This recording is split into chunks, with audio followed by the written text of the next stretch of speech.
And welcome, ladies and gentlemen, live from the Harrow Leisure Centre in Harrow, London. This is a new dawn in British boxing. This is the relaunch of the Box Academy.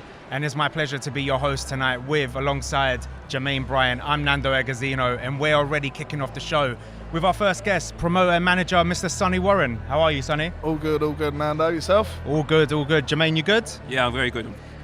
The Box Academy is back, Sonny, with a twist. Tell us the idea behind this and what can we expect? Well, Box Academy's sort of like the grassroots level. We've brought Box Nation back last year. We're pushing on strongly with Box Nation. We're getting bigger fights on there. We're getting more 50-50s. But like you have to in boxing, you need the grassroots to come through to make these big fights. So this is a chance for people that want run-outs. This is a chance for people that are looking to develop more before they get their 50-50 opportunities and title fights. And we're looking to do these shows this year and hopefully get a few going like we did last year with Box Nation, and then the year after we'll be looking to put more and more on. But it's here, it's for fighters to get the exposure and to boost them up, and it's the first string in the ladder. The next string's Box Nation, and then you're on to the big promoters from there. Brilliant, we can't wait for that. And we know that it's not just WBM that brings this, we know it's Premier Promotions Management and Trinity Entertainment Boxing, right? Yeah, so we've all come together under this new YouTube channel that we've got. It's a sister company of Box Nation, and we're coming in a bit raw. These are the fighters that are going to be hopefully the future stars that are going to be on the big promotions that you'll probably see out in Saudi or anything else. This will be the first step for them. So we're here today and we're looking at an amazing card. We can't believe how big the card is now, but it's going to be a cracking show. I can't wait for it. Yeah, we look forward to it. Jermaine, for so many years, me and you have gone to small hall shows. We've come away from those shows on the way home, and we've always said certain fights deserve to be on a platform like this. How great is it that we finally get a platform for those type of fights to be on there? Yeah, it's huge. I mean, we spoke about it loads of times where we've gone to shows together, that some shows are not being televised on TV, and it's sometimes a bit of a shame because some fighters don't get to showcase their skill set to a bigger audience, and this gives every fighter coming through a platform to showcase their skill set, and to, like Sonny said, give them the chance to fight on bigger stages and bigger platforms.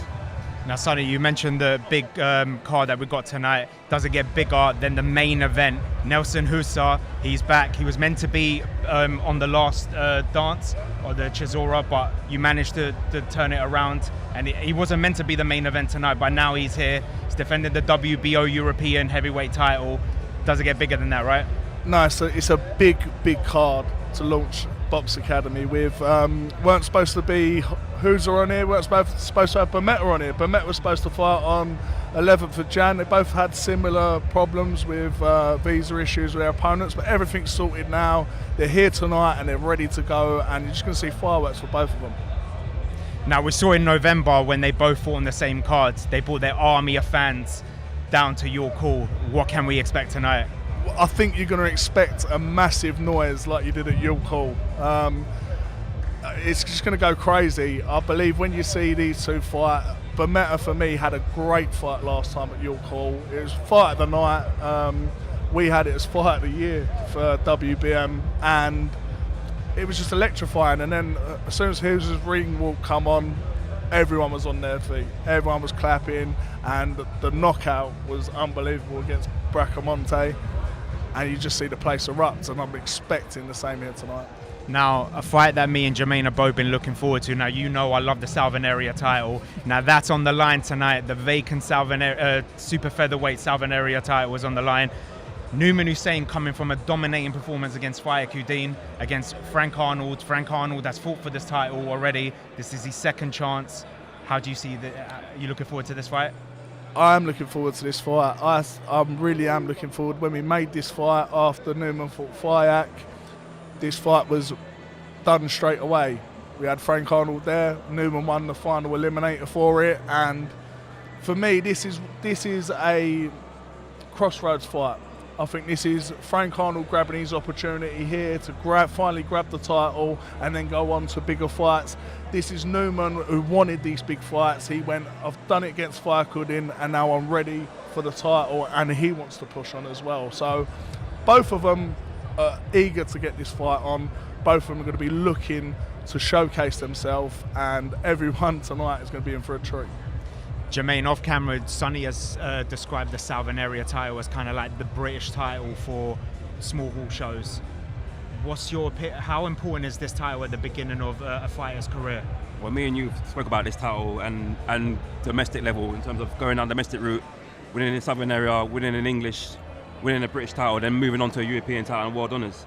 So this is the platform for any fighter coming through young who wants to go and have a great career to start off at these titles first and then make their way through the ranks. So yeah, it's a massive platform, a massive opportunity for both fighters tonight to put a knee out there for everyone watching tonight. Yeah, but Newman Hussein versus Frank Arnold was the original main event. Yeah. This is what these shows are down for. We're looking for Southern Area champions to come on these shows to main event, and that brings them up to the next level. And then, I mean, fortunately for the fans, they've got a treat tonight. They've got 3 title fights, great 50-50s, and it's just going to be explosive. 100%. It's not just this card that the fans can look forward to. There's another card on the 7th of March. The real steal, Sean Noakes defended his English title. He's headlining, isn't he? Sean Noakes is headlining, yeah. And he brings an army of fans as well, so you can expect a big following there from Sean Noakes. Ezra Taylor's on the card.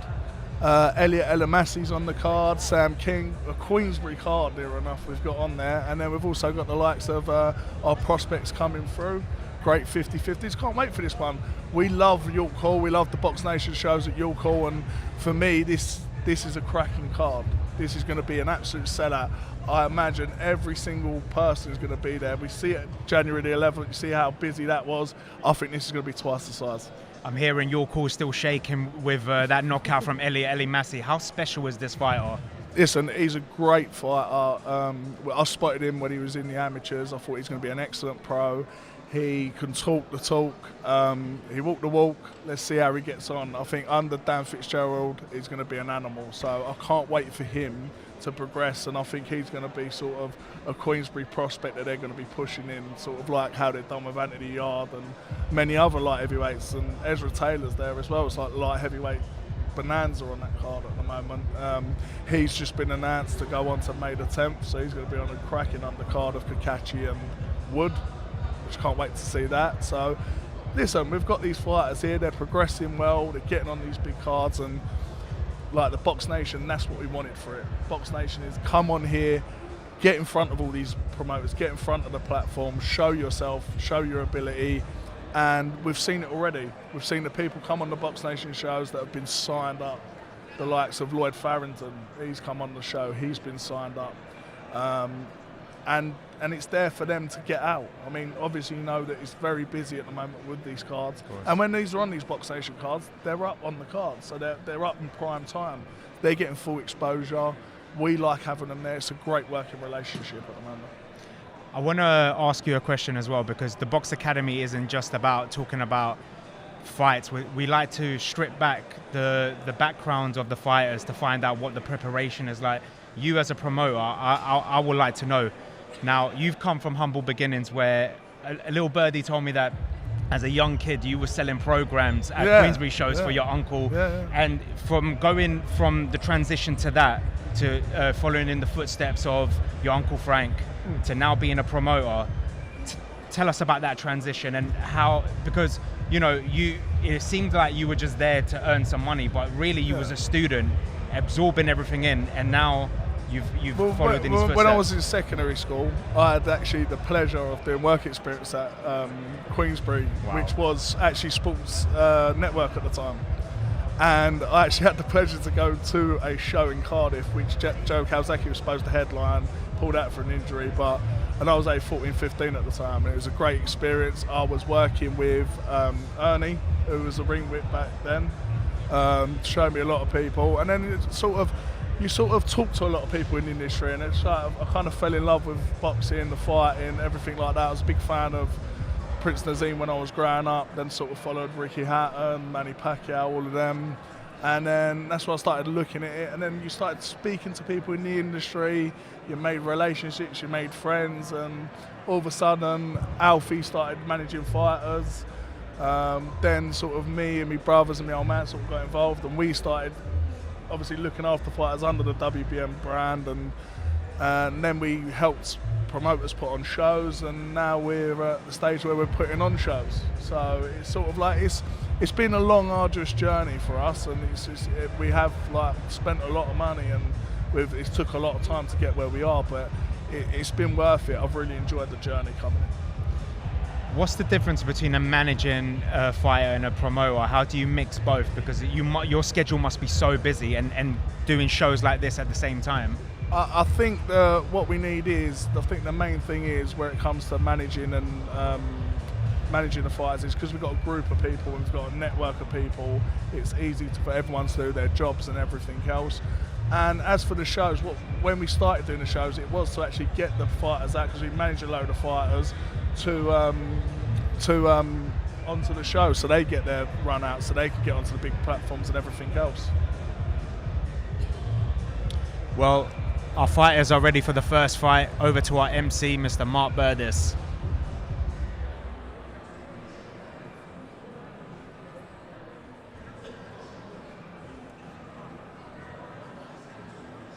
Welcome to the viewers of watching on YouTube, the launch of Box Academy. Please welcome into the ring from Buenos Aires, Argentina, Alberto Batista.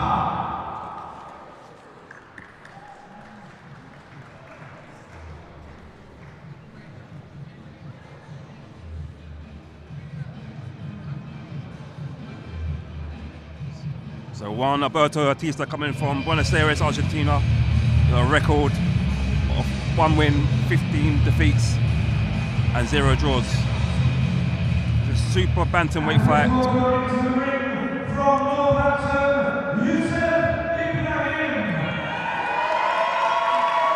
The opponent, YOUSUF Ibrahim, 6-0. It's 6 rounds, 3-minute rounds, super bantamweight. YOUSUF managed by Simon Legg. We're actually looking really forward to this fight. He's actually spoke a lot about him, so he's a really, really good kid, excellent boxer. And like you said, this is the first step for him tonight.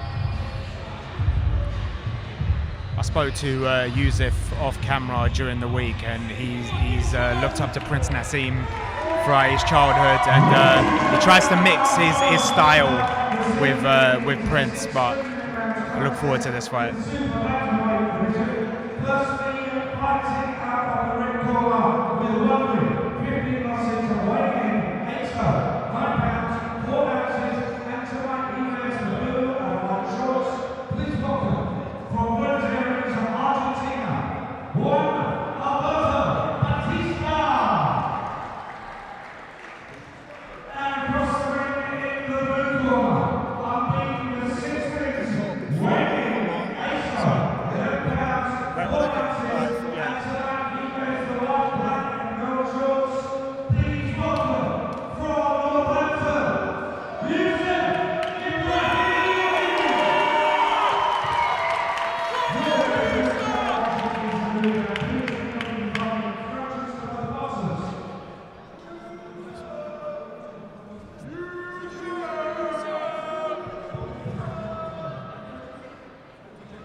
Ready to kick off the show with our first fight.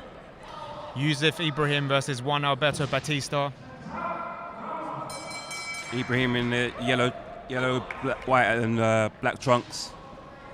And Juan Alberto Batista in blue and white trunks. He's doing well, he's establishing his jab straight away.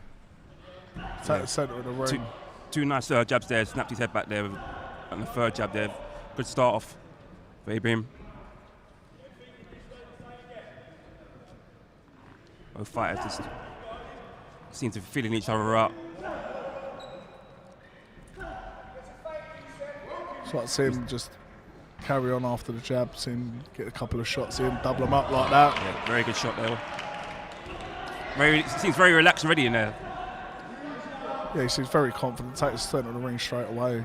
and just working well, straight behind his jab, just probably not keep his hand that low, but don't see any immediate danger so far. Really feeling him out with that jab, snapping it back a bit. And lovely left hand there. He's taking authority in his face, just hunting him down, walking him down in this fight. Just like to see him just 2s and 3s now. He's established his jab, start moving in more now. Can't be behind it, use his backhand. Yeah, just getting behind a jab yet again. Nice shot there. Really sense he can get some joy from it if he closes him down and lets his hands go a bit more. Well, YOUSUF is like 6-0 now, so he's sort of at that stage where next couple of fights he could be headlining one of these shows. He could be fighting for a title. So this is, like I said, this is a great prong for the ladder for Box Academy. So far he's looking good. Not much coming back from Batista, but hopefully he can 2s and 3s. That's much better for him now. The lovely right hand there.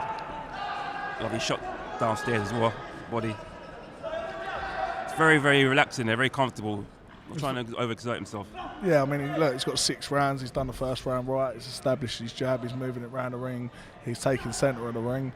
Just want to see him. Just want to see him use his backhand. That's it right there. That's the shot for me. And he's caught him twice now. He just needs to. I think he needs to just put more into the fight. But look, it's only the first round of the fight. I think I think if he can probably double up the shots, he can probably get Batista out there early. Definitely seems relaxing there. Like you said, I think later on down the rounds, you'll start letting his hands go a bit more. But yeah, good first round so far. He's working a jab again there. Like you said, I'd like to see a bit more coming back from Batista as well. Just feeling him out, trying to survive the round pretty much. That's much better, much better. That's what we're going to see from Ibrahim. Yeah, that's letting his hands go. The left hook. Lovely, great work. It's an end to the first round. There's a good end to the first round there, Ibrahim. Yeah, established his jab that first round, and then he come back into it, and he let his hands go, which he should be at this stage. Is what he should be doing. I mean, if he could do that going into this next round, I think this referee might stop it. Yeah, what do you make of that, Nando? That first I think round? it was a good round. He used the jab really well, and right at the end, I think Batista got saved by the bell because that left hook hurt him, and he literally jumped.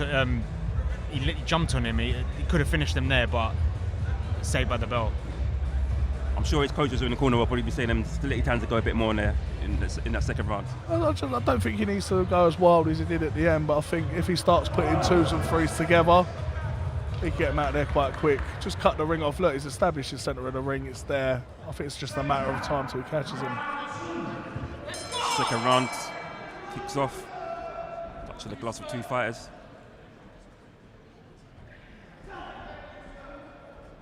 And Ibrahim just getting behind a jab once again. Yeah, it's there. He's got it. He's controlling the fight well. Just needs to see a little tiny bit more. Very good jab. I just want to see him come forward a bit more. Like you said, 2s and 3s. Just let give him something to think about. Yeah.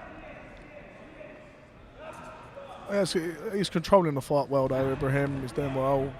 Just got to watch out if Batista replies with a right hook, because his lead hand is low.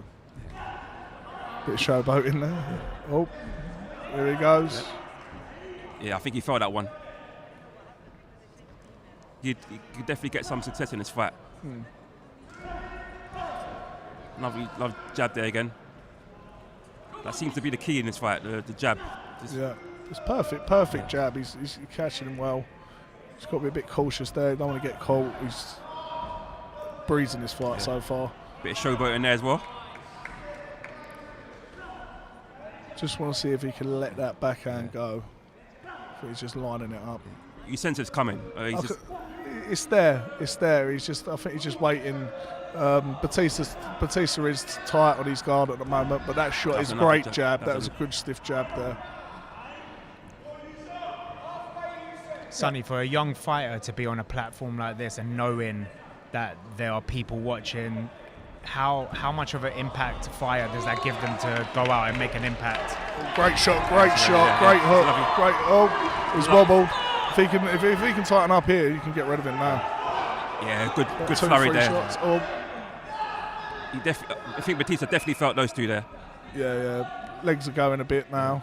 If he can sense it, I think he just needs to unload now. Yeah. Bit of reddening on the nose as well from Batista as well. Yeah, no, I think it's actually very important. I mean, look, it might put an extra bit of pressure on you. You know it's going live, but it's good pressure. I think I've seen fighters before say it's excellent pressure. I like it when it's a live crowd, and to have it live adds a little bit of pressure, and sometimes that's when people are not that careless. And as you can see here, YOUSUF's really doing well. He's got a tight guard. His hands come up a bit now, and he's picking the shots well. Yeah, another left hand reaches comes through there from Ibrahim.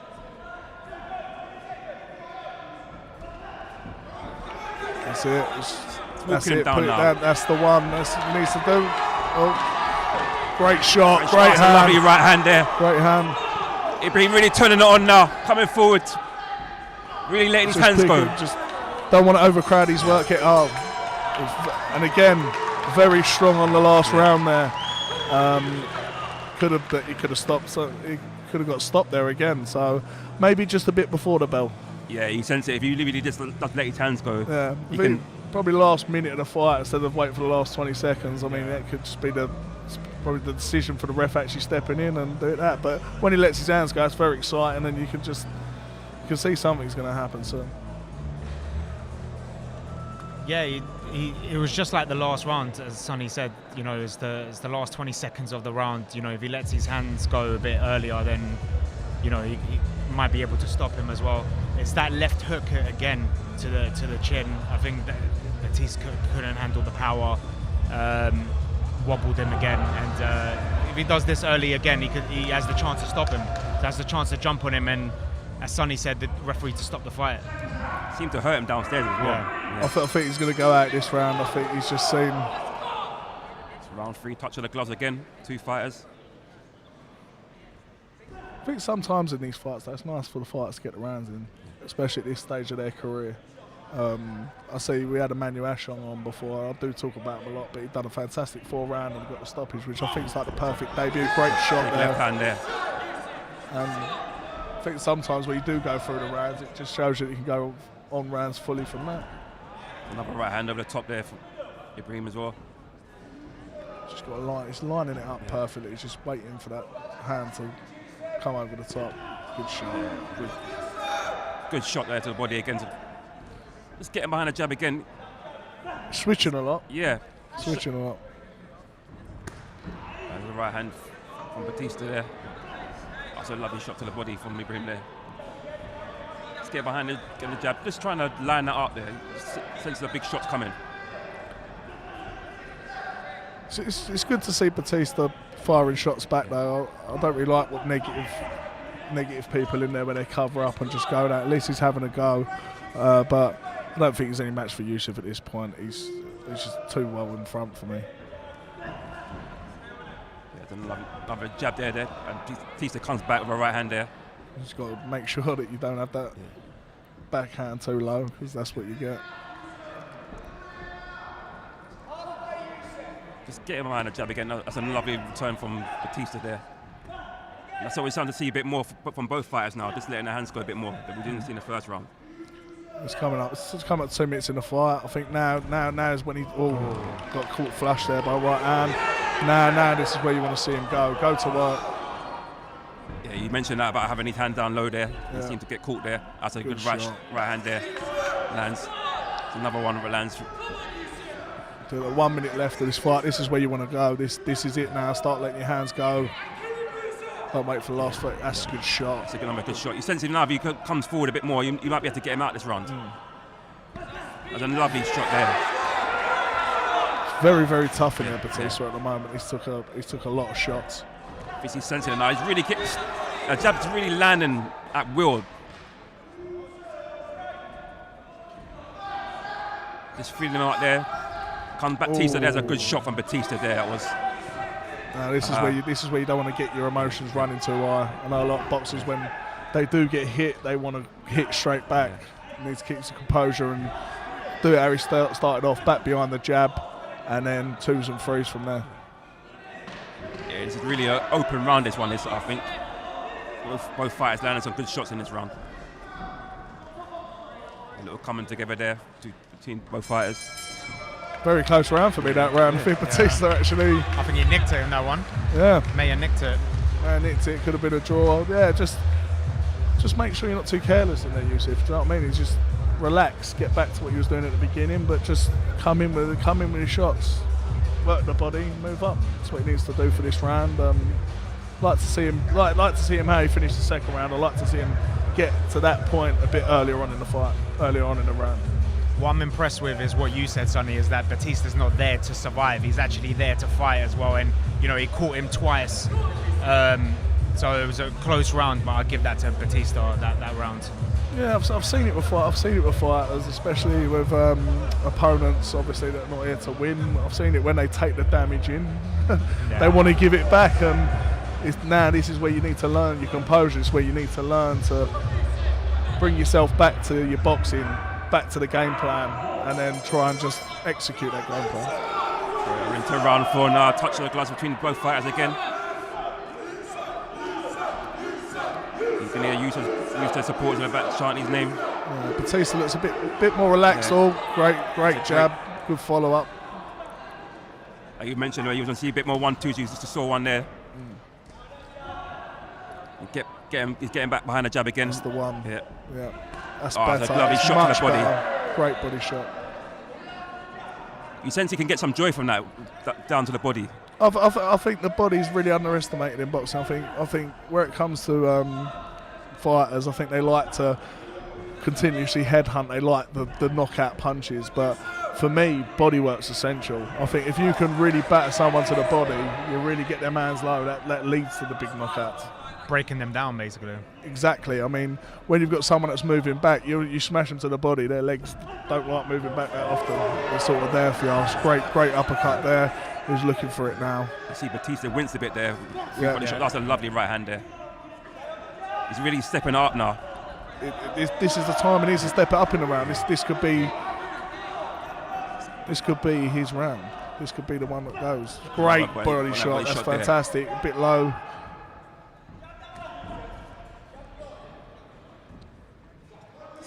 I do like how he's established, though, the centre of the ring. Oh, that's what I mean. He needs to be careful.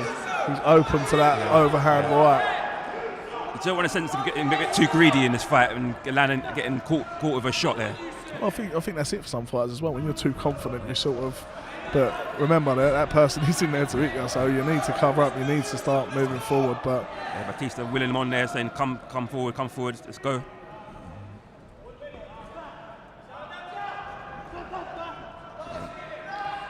Little flurry there from Ibrahim there. It's a bit better. That's what you would like to see. It's a great right shot. Hand to the top there. Now capitalise. Now go in. Smile from Batista there.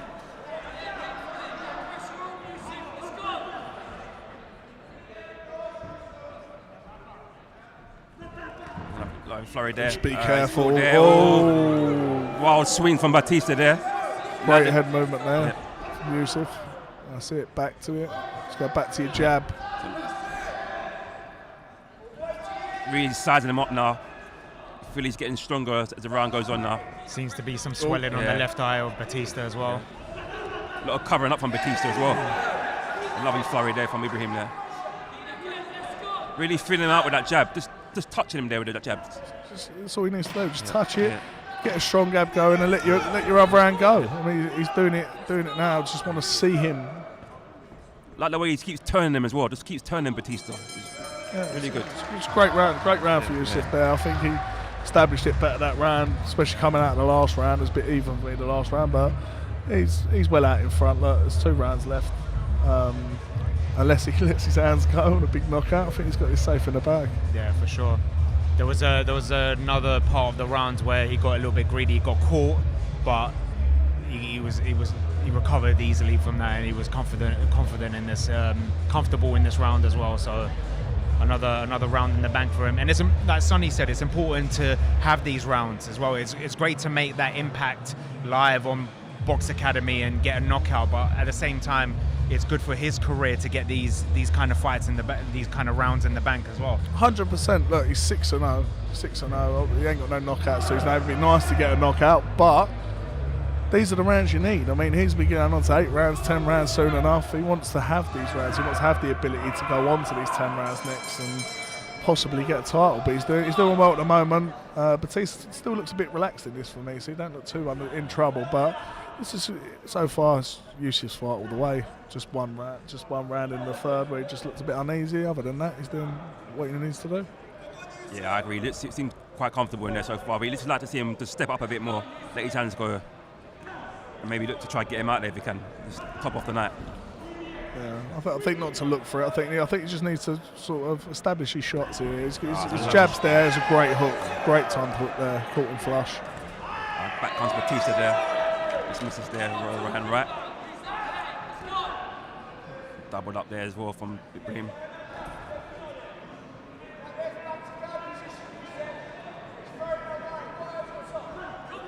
Jab comes with him. Just lining him up. Just be careful with that hand down. It's just open for me. He's been caught with it a couple of times. Don't want to get too sloppy, but he's doing well. Good. It's a great shot. Bit of a trip there, I think, for Batista on his feet, but great shot. Fans behind just eager in him, man. Just let his hands go. I think that's what we're going to see. A lovely flurry there. That was. He's really stepping it up now. Commanding now. Let these hands go. Oh, just be careful. Yeah. A little jab there, rocked his head back there. Walking him down now. Walking him down. Can hear YOUSUF's brother behind us cheering him on. YOUSUF during the week told me that he's been sparring his brother to get ready for this. His brother's a boxer as well, so he's been sparring his brother the whole time, 12 rounders to get ready for this fight. Yeah, I think that's the key as well. Sparring, you want to get the rounds in, get the rounds in the gym. Sparring, rounds in the ring are easy. Smile there. Batista the same, William Monk, come on, let's go. Yeah, Batista's like stepping forward a bit now. It looks like he's trying to command the centre of the ring. Can you see this where maybe right hand there? Yeah. Needs to don't keep his hand that low, because that's what happens. It's happened a few times in this fight at the moment. I just don't want to see an upset, and you could see it coming. Nice little flurry there again with him. He's got to be careful there. Right hand a bit lowered again. But I don't think he needs to stay in the pocket too long. But he's done his do your 2-3 shots, come back out, start again, because he's becoming more wild, Batista, and you don't want to get hit by one of them shots. Yeah. Great. That's a great right hand there.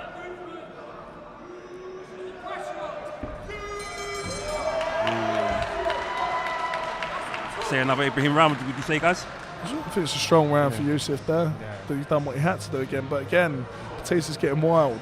YOUSUF's left hand's down. You can see something coming that's not meant to be coming, but I think he's got the command of the fight. He's done extremely well. He's made a good account of himself. Just finished the fight off now, did the last round. Do you think there's a risk if he carries on like this? It's the last round, he might be tired. It might give that opportunity to Batista to land another. Well, look, I mean, Batista's been in wars and wars. He can probably go on for another 4 rounds the way he's going. But yeah, just don't get too careless. I mean, I've seen it before. I've seen it in fights before where people get that careless that they end up losing the fight over one punch. So he just needs to be composed.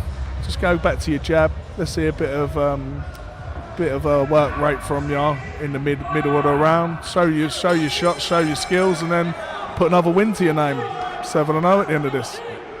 6th and final round now. Both fighters just touching the gloves again. YOUSUF coming forward, trying to take centre of the ring. Would you like to see a bit more from Batista in this final round? Would you like to see him maybe try and come forward a bit more, let his hands go a bit more? I think Batista's been more relaxed as he's gone through the fight, to be honest. I mean, if Batista's thing is, if he sees him going down, he might try like he did there and just try and capitalise. But Gumshield's just out. It's nice to see Poochie back in the ring. He was an excellent fighter. Went for his 100th thing. First time as a ref, I think, tonight. It's his first time? I think so. I don't know. I ain't seen him in the ring before, but... We'll have to look that one up. Yeah. I bet he must be loving it, not having his gloves on. That's right strange for him in that ring. Look, he just needs to get back to your jab, be composed. Look, they don't need to get into a war. A few wild swings from Batista. He probably knows he has to get a stoppage now, so he's just throwing that right hand a lot now. 100%. But look, he's here to have a fight as well. Obviously, loads of people, like I said to you before, are negative, but he's actually having a go, which is nice for the fans. And it's very good learning for YOUSUF as well. It's a lovely fan from YOUSUF again. Just needs to, that's it, better. It's much better. Just establish your jab again. That's better. That's what we wanted to see from him. 2s and 3s. If he can carry on, finish strong in his fight, he made a great account of himself. Lovely fiery there again from YOUSUF. Great shot. Really great shot there. Letting his hands go. Just putting the pressure on now. It's a lovely shot to the body. Oh, be careful, don't want to get caught there. Back of the head there. Back of the head. Sent round. Let's go. You don't want to be reckless at this stage.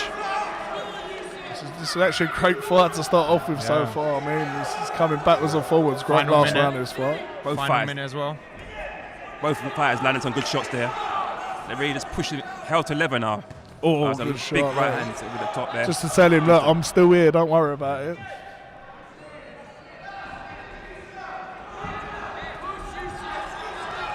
Lovely fighters, both just letting their hands go now. This is what we like to see. Oh, Big that's a shot from great YOUSUF. shot. Left hand. Caught him flush there. That's it, now just Batista seems to continue. be on wobbly legs now. Yeah, he's a bit unsteady in there now, Batista. Great shot. Great shot. Putting it on. He's really going forward now, putting pressure on Batista now. Just needs to keep composed. Don't spoil your shots. He's got him. He just needs to just find it. Oh, Oh, it's some lovely. great shots there. Batista just looking to survive now, trying to land a big right hander. Last 10 seconds. What a great round this is for YOUSUF. Really good round for YOUSUF here. Some good shots in there. Batista can fire back there. Overhand right, just misses. Oh, there's a Bit of a flamboyant shot there. Last 10 seconds. just trying to get a jab. You feel he's just trying to get a big shot now, just trying to turn his foul on his head. That was a lovely shot from YOUSUF. Back. Fantastic there. Fantastic Great fight. performance. Give it out to both boxers there. I mean, Batista stood in there with him through the shots. I think YOUSUF's going to learn a lot from that fight. Yeah, that was a really good fight. Like you said, got the rounds on in the bank. It's more important. I think it's more important getting the rounds in the bank than getting a knockout. I mean, look, the crowds love knockouts, but for me, that was a great fight. Batista, for me, made it a great fight. He could have stayed in there negative, but no, he come in and he had a go. But good credit to YOUSUF.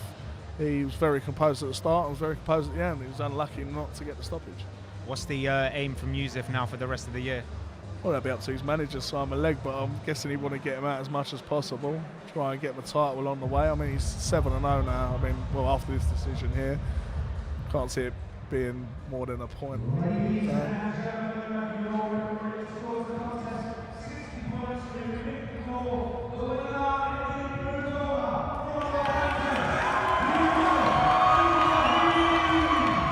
Yeah, clean sweep on points there for YOUSUF. He's done well. I think Batista should have got a draw on one round, but look, it was there for the judges. The referee judged it. Clean sweep. So great round for him.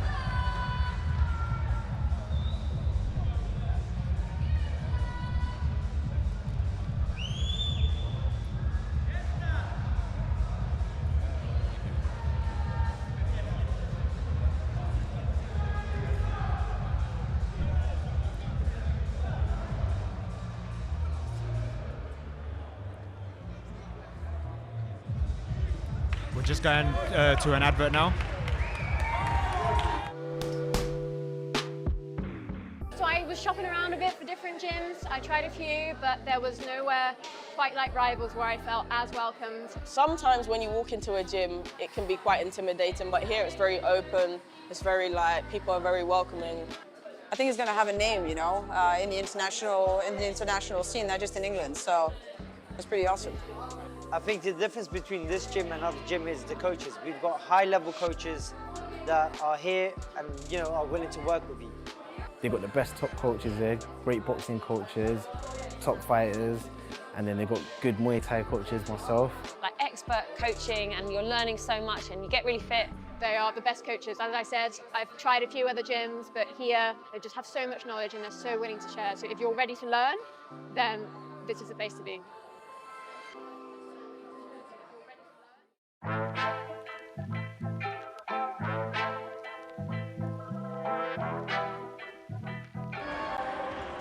Welcome back. Box Academy, Harrow Leisure Centre. Just seen Ryan Frost come out, record 2 wins, 5 defeats and 0 draws.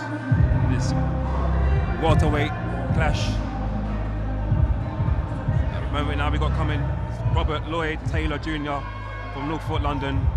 Record of 9 wins, 1 by knockout and 0 defeats.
Robert Lloyd-Taylor Jr. versus Ryan Frost in a welterweight contest, and we are joined by WBM's new signing, Mr. Zack Chelly. How are you, sir? Feeling great. I was meant to be fighting in this show, but unfortunately everyone kept pulling up. Is there any news on when you're next out?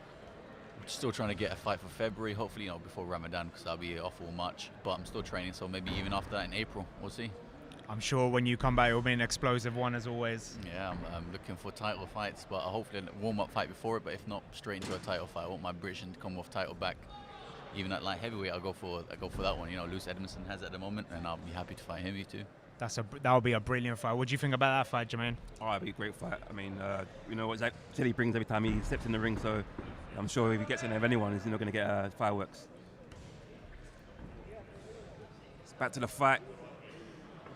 Robert Lloyd-Taylor just getting behind a jab there, just feeling his way out in this fight there.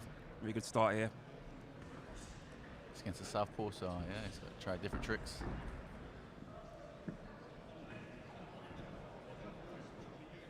What are you looking for, Jack, in this fight from the two fighters? What are you hoping to see? Well, obviously a knockout, you know. That's what everyone wants to see a knockout. But especially this weight class, I guess it's harder to do, isn't it? Usually see it's a heavier weight class. Oh, okay, someone's got caught a nice shot. Yeah, it seems to be a big shot there. See, the guy's name is Frost, though. He's got like a little snowflake on his shorts. He's an experienced fighter, Ryan Frost. He's fought the likes of Mikey Mickinson, Daniel Francis, and the returning Mitchell Smith that signed with WBM as well. Very experienced and a good test for Robert Lloyd-Taylor as well. Robert Lloyd-Taylor Jr., he's got a lot in common with yourself, Zach, both being trained by your fathers as well. How important is that to have such a big figure in your corner? Well, my dad used to be a pro boxer himself, so he knows how it is. And I guess with your dad being your trainer, he'll give it to you 100%, and he will always be honest with you. And he won't be in it for anything else other than to see you succeed and be a champion. So I guess you can trust that. I mean, sometimes it is tough because he's your dad and also your trainer. So he'll, you know, you're there with him 24/7. It's like living with your trainer 24/7. So you know, there's no snacking around or waking up late. You know, he's always waking up early and going to sleep early. So yeah, those are the challenges comes with. But then again, it makes you a champion. And yeah, so in the end, it will be worth it. For me, it's been worth it. I guess I've done the Southern Era title, done the English title, done the British title, Commonwealth title, WA Continental title. What's next is European and Worlds, God willing. We were discussing that with Sonny Warren as well, and with Jermaine regarding about the Southern area. How important is that at the beginning, at the start of, I say the start, but the first like 6-7 fights of a fighter's career to go for a title like that? I guess it's like your first 10-rounder, so your first time stepping into the the championship rounds, 10 rounds, 12 rounds, and you truly feel how it is after you go past 6, 7, 8, and then 9 and 10. That's the one that really hit, and that's where you truly know what it is. So the Southern area title is critical, it's important, and that gives a stepping stone to the other titles. It makes you mandatory for an English title, and then once you win that, you get in a position for a British. Slowly work your way up. Brilliant. First round finish. What do you think of that, Jermaine? Yeah, it's a good first round. I think Taylor Jr. nicked that one. It's got behind a jab a bit more, walking him down a bit more in that round. Probably like to see a bit more from both fighters in the second round. Really try and let their hands go in the second round. But yeah, so far so good. Zach, what's your opinion? Well, yeah, both feeling each other out. He probably will step it up because it's only 6 rounds, so he's just feeling out for the first couple of rounds, and then I think he will step up round 3 or 4. Obviously, Zach, your dad's training Junior, Taylor Jr. What have you seen of him in training and sparring in the gym? How good is this kid? Yeah, he's pretty. Where else is he training at the moment? I think he was trained by your father. No, he's trained by Lloyd's father. Lloyd-TAYLOR is trained by his father. So I was asking Chelly, Zach, if because obviously they have a lot in common. They're both being trained by their fathers. Some of that he's disciplined, he's strict. I'm sure he doesn't munch around. He hangs out with the right crowd. So I'm sure his father's always watching him. Yeah, and give him his honest opinion on everything that he does. We've seen it in a big right hand there, from Taylor Jr. We've seen it in the past that the clashes can happen when that happens, like with the likes of Eubank Jr. for example. How do you and your father have a great relationship to keep it professional when it comes to the boxing? I think it's because the son always wants to do what he wants to, like me. I want to do my own path, my own way, but I guess his dad knows best because his dad's been through it. So in that case with Eubank and Eubank Senior, I think he should listen to his father because his father's done it to the top. But he's doing his good own path at the moment. He's doing pretty well. We've got the Conor Ben and Eubank coming up, and just like their father's done it. So yeah, that'll be an interesting one. But I guess it's a bit of both. You've got to listen, but also take your own path. Yeah, a really good start to the second round here. Taylor Jr. just landed a good right hand earlier. Is that his father in the corner right now? Yep. Yeah, that's Lloyd-TAYLOR Senior right there. Keeping a watchful eye on his son. So. Would you like to see a bit more from Ryan Frost in this fight? I want to see him push on, because I know if he does push on, he'll probably get caught with one. But journeymen, they know what they're doing. I've fought a few journeymen myself. They'll tuck in and try and make you tire yourself out. That's why he's staying in the center ring. He's always pushing forward. He's trying to get Lloyd-TAYLOR to tire out. But Lloyd-TAYLOR's he's being smart, just moving out of the way. And he'll probably step up later on. They caught him with a nice right hand, so I'd like to see him do another right hand as well, especially because he's a southpaw, so the right should be coming through quite easy. Speaking to Lloyd-TAYLOR Jr. during the week, he sparred the likes of Zac Chelly and Harlem Eubank. How important is that so early in your career to spar the likes of those fighters? Oh yeah, before I turned pro, I was sparring Chris Eubank Jr. I sparred with James DeGill, and I sparred with George Groves. These all before I turned pro, and then you kind of get a feeling of the pro game and your level. I think my first ever pro sparring was against Darryl Williams. You remember him? He was the English super middleweight champion, and I battered him by saying sparring on the 6 rounds we did. So I was like, you know what, let me turn pro. And yeah, then ever since then I've done pretty well. So it's good. I know he's been sparring with high-level pros. That's the best you can do. And if you hold your own against them, it shows you what you're capable of doing in the future.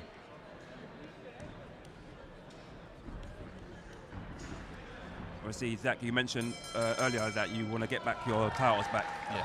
Obviously, we've seen recently you had a fight with Callum Simpson. Yeah. Great fight that was.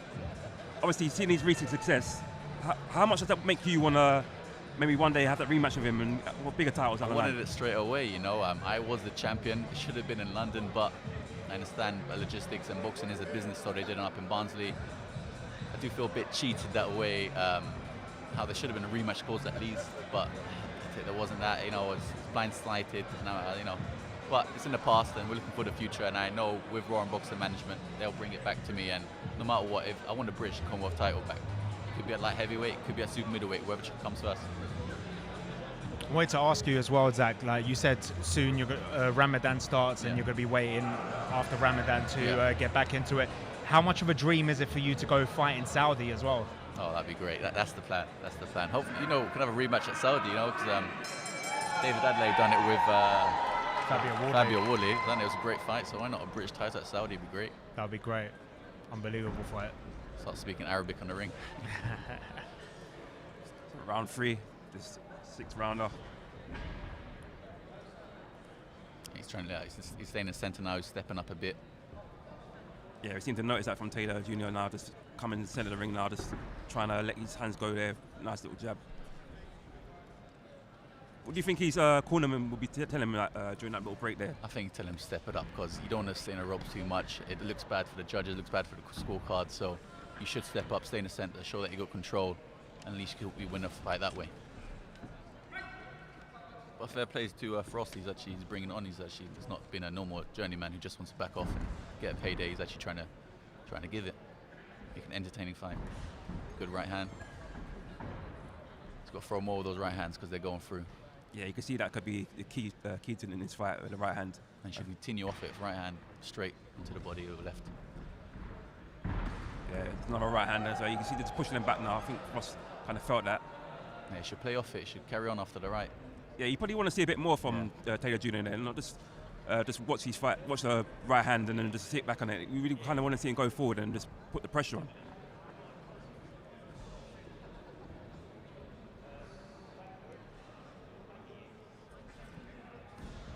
Frost just seems to be waiting to land a big one. Yeah.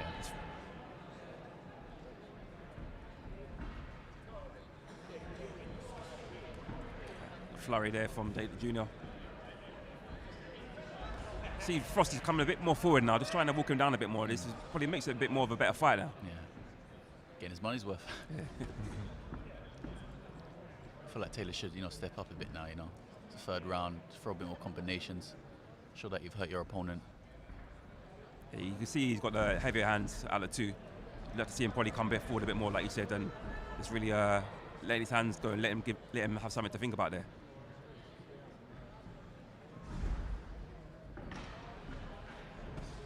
Nice to the body there. Really let his hands go now. Back comes Frost.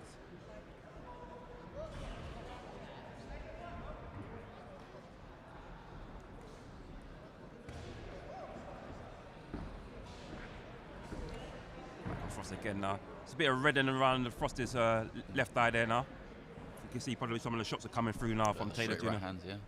Straight right hands, tangent in his eyes.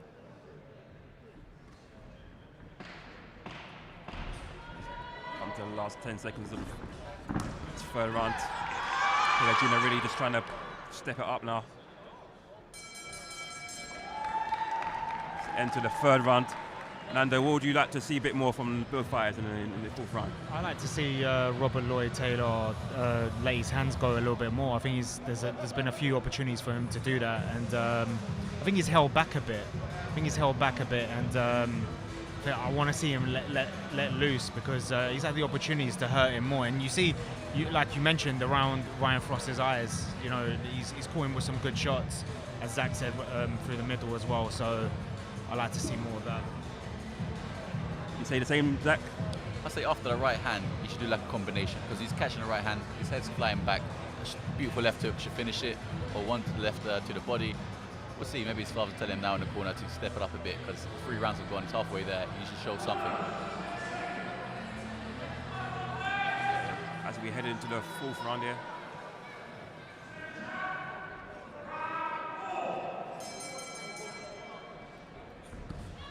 Those fighters just coming and trying to mark their authority in this fight now. It's a good left hand there from Taylor Jr. Zach, I want to ask you, how important is it, like a platform like this, to give opportunities for two fighters like Lloyd-Taylor Jr. and even earlier YOUSUF, Ibrahim, the chance to showcase their skills in front of the nation who can tune in as well?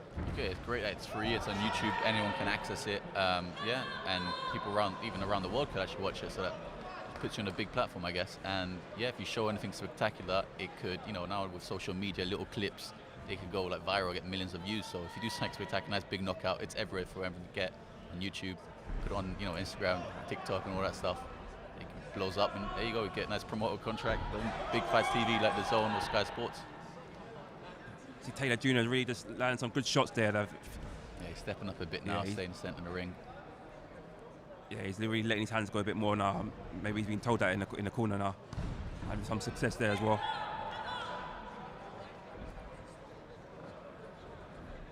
You see Frost really covering up a bit more now than he has been in the last couple of rounds.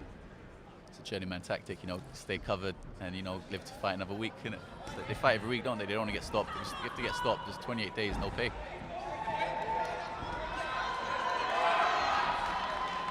I guess that's why I was meant to fight today, but unfortunately, like I think 3 or like 4 people pulled out because they said they don't want to get stopped. Because obviously, it's no pay for 28 days once you get stopped. That's the rules of the British Board Control. You mentioned that. How frustrating is it for you as a fighter when a fight gets pulled, and obviously you've been training, looking for an opponent, and then it gets pulled so close to the yeah, I was ready. I was ready to fight today. Like everything was set. They was telling me even until 9 o'clock this morning, don't worry, we'll find someone. Once it hit 9 a.m. and there was no one to fight, that was it. And I started eating some cake. So yeah, just make myself a bit happy. Is it more frustrating in the past when you've had to cut weight, and then when it comes to fight week, they pull out, where you've had to sacrifice? Yeah, it just makes me think, well, that was not worth it. But now that I kind of feel happy because I'm at a good weight at the moment. So if I just maintain it, I could be on championship weight by next week. So it's all good. But again, I guess at my level, it's hard to get warm-up fights or journeymans or stuff like that. So maybe I have to go straight into a title fight. And if that's the case, I'll be happy for that. And that could be a 168 or 175, is that correct? Preferably 168. I do want my British and Commonwealth Superweight titles back, but if the opportunity arises for a 175 title fight with Lewis Edmondson, British Commonwealth titles, you know, it sounds good, you know, 2-weight British champion stuff. Either way, the rematch, or even with Lewis Edmondson, that's a cracking fight, don't you think, Jermaine? 100%, 100%. You know what you're going to get from both these fighters. Lewis Edmondson coming off a good win recently against Dan Aziz as well. So yeah, that'd be a great fight. Especially with Lewis Edmondson, he's lost to a Chelly before. He's lost to my brother in the amateurs, so that could be the second Chelly to beat him. Bit of history there. Sort of history there, yeah. End of round 4 there. Yeah, I think Taylor Jr. getting nicked that round for me again.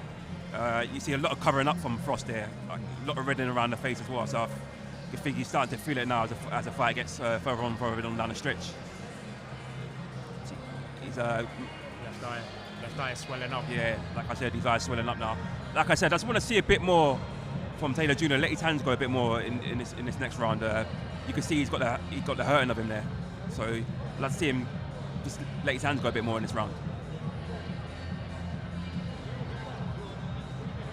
Zach, what would you be telling him if you was in his corner right now? So you've got 2 rounds left. Stick it on him. Do something amazing. You know, this is Box Academy. You're here to show your skills. Let's see something. Let's see what you got. Going to round 5 now. The 6th rounder. Harrow Leisure Centre.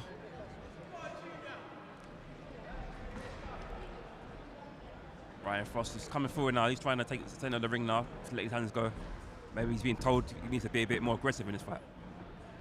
I guess, yeah, the more aggressive the journeyman is, the more the other boxer is going to be worried and probably take a step back so not gets hurt. The more confident you are, the less confident your opponent will be. So it's all about mind games in boxing as well. You sense Taylor Jr. there, that right hand, he's going to really do some damage now. Obviously, you don't want to get a bit too reckless with it, where he's swinging it, might walk onto something. Frost giving it back now as well. Yeah, Frost seems, like I said, I think he's been told to step up a bit more in this round. He seems to be coming forward a bit more.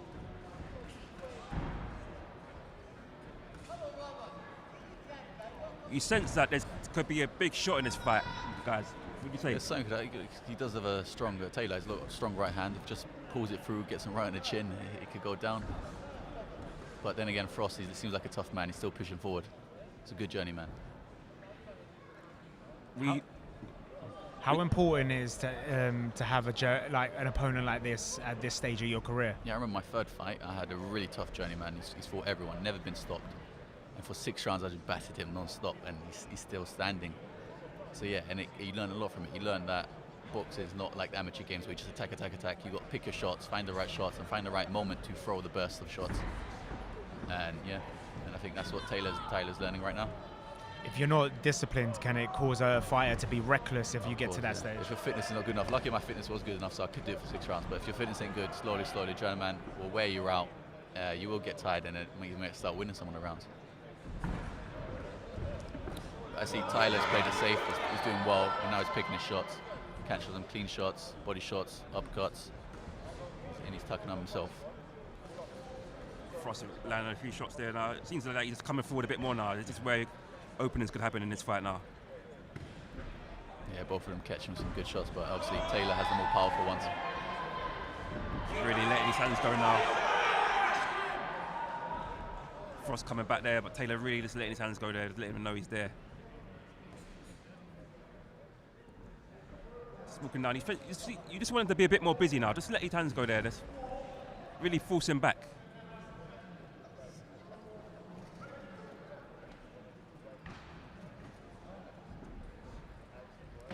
Reached the last 10 seconds of the 5th round here. Both fighters still feeling each other right there. You just sense there could be something that happen late in this fight as we end the 5th round, the 6th rounder. Nando, what do you make of that round?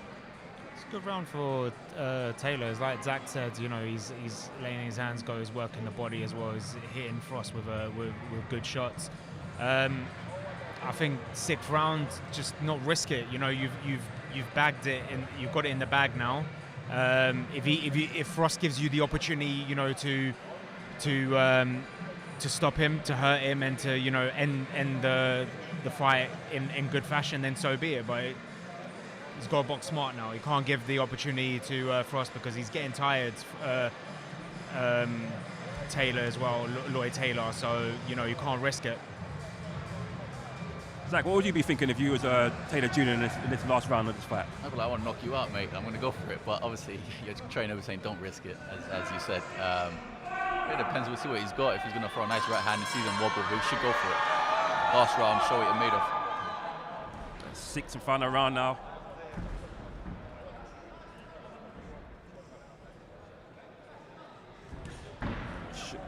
Shot downstairs from Taylor there. Both fighters are just really trying to let their hands go now and get behind the jab there. You still sense there could be a big shot to end this 6th round. Both just letting their hands go a bit more now. This is what we like to see. This is what everyone paid to come and watch and see. As Taylor Jr. lands a few shots downstairs to the body. Frost is coming back again.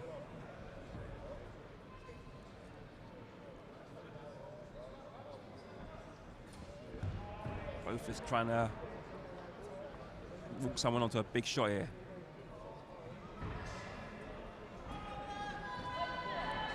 Double up the jab and throw a straight right. Not much jab work going on though. I mean, I'm sure that you would say the jab is key to this fight. Would that create openings if you yeah. fire? Sometimes you can use it to pull a guard down and throw your right hand over it. So.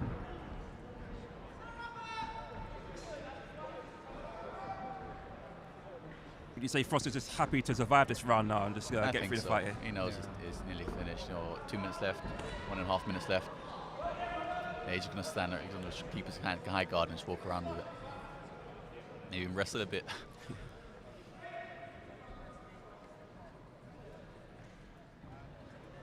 But this is a great learning fight, great learning experience. I think Tyler is only 22 years old. Yeah, and 6 rounds in the bag now, so that's very good.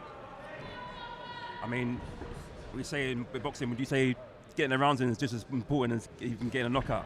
It's in terms of learning. For me, I get the rounds in sparring. When you want to fight, you want a knockout. That will push you up forward. But yeah, then again, if you do get a tough opponent and you do all the rounds with him, you do end up learning a lot. Like I said, I did I think a 6-rounder with a journeyman in my 3rd fight, and I attacked non-stop, and I learned a lot from that fight. I learned how to be patient, how to pick your shots, and from then on, it's got better and better. So he will learn from this fight. Really, both fighters just letting the hands going on there. 23 seconds of this 6th and final round. Another right hand and a good shot downstairs from Taylor Jr. as well. And usually when you hit the last 10-second bell, you start to try to give everything now. We'll see if he does that. Here we go, 10 seconds now. There you go, that's it. There we go, both fighters really just trying to see out this fight now. Both hands guys are good.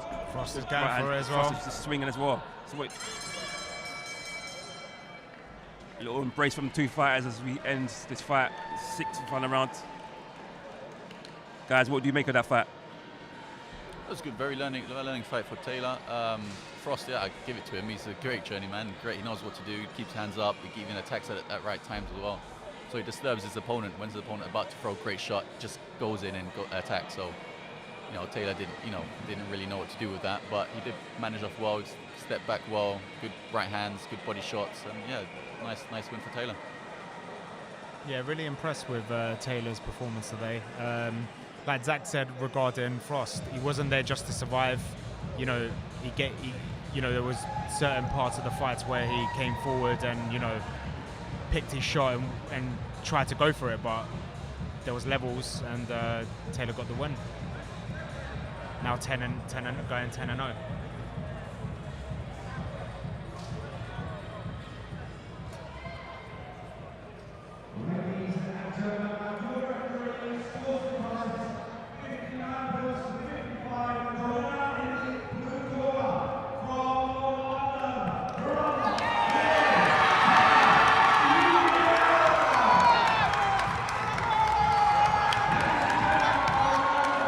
As expected, a comfortable win for Robert Taylor Jr. Guys, never looked in doubt really, did it? Not at all, not at all. 10-0 now.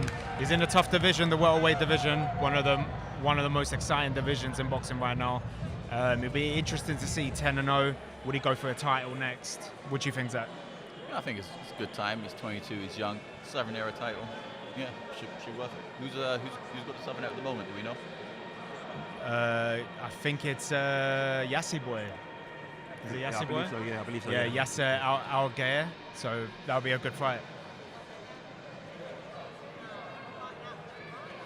Stay tuned. We're going to go to an ad break now.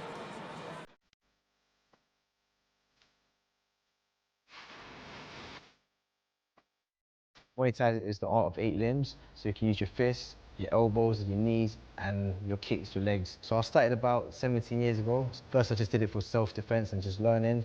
And then when I started training, I thought I wanted to learn and try to test the skills in a competitive way. Been at Rival for 8 weeks now, and it's a nice community vibe. I feel like the level here is really high boxing, and then I'm here to start a Muay Thai team at Rival, and they give me a great opportunity to do it here. Everyone's got to start somewhere, and then once you jump in, you just enjoy it. Nobody's watching you, nobody's judging. Just come in and it's just a fun vibe. The classes are for all types of level, beginners, intermediate, and advanced. If you want to get fit, if you want to lose weight, if you want to fight, it caters to all levels. They've got the best top coaches there, great boxing coaches, top fighters, and then they've got good Muay Thai coaches, myself. The energy, you can't match it. This is the heart of Caledonian Road as well, so like, you can't beat it. You go to any other gym, it ain't the same. Yeah, just come in and smash some pads, and then you feel great after.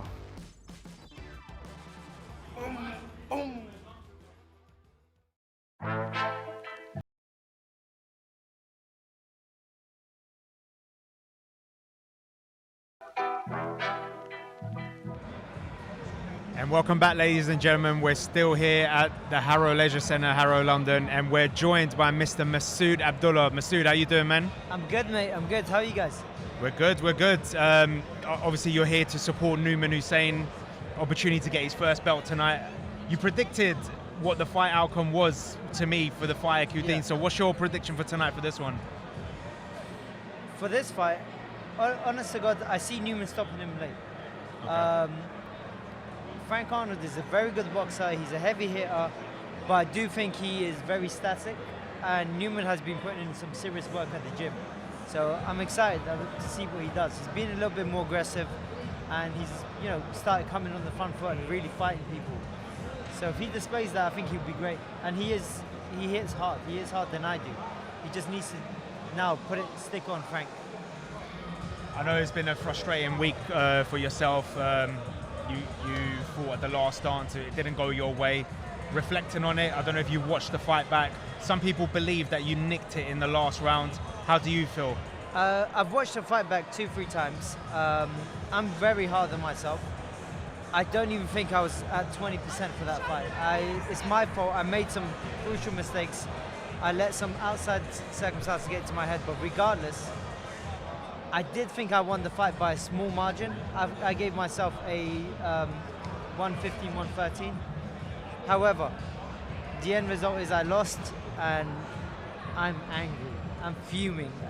Not at the result, because if it's that close, whoever can go. But I called my managers up the next day. I was like, listen, I'm not happy with that. That's a terrible performance by myself, and I really want to fight. I'm eager. They've given me my new date. Hopefully it'll be in a few months. And yeah, I'm just keen to go back out and fight. We'll get back to that as well. So we're going to go to the ring to our MC as the fighters are ready.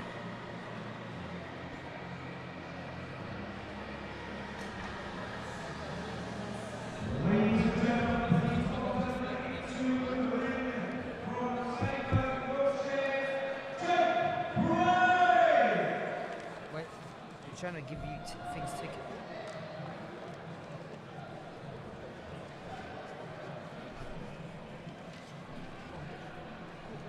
It's in my coat pocket. Oh yeah. My coat's next to Steve. And we have a super middleweight contest here. Jake Bray. They've had over 30 fights. And he's fighting John Harden Jr. Yeah, it's the return of John Harden Jr. It's the last roll of the dice for him, 38 years old. He's back, and speaking to him off camera, he said he's here to make an impact. Yeah, it's John Harden Jr. makes his walk to the ring.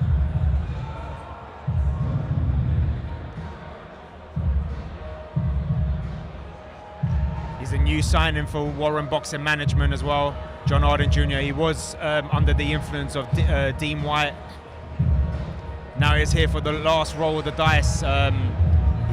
He said to me, I want to win a title.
So just about to kick off this super middleweight contest.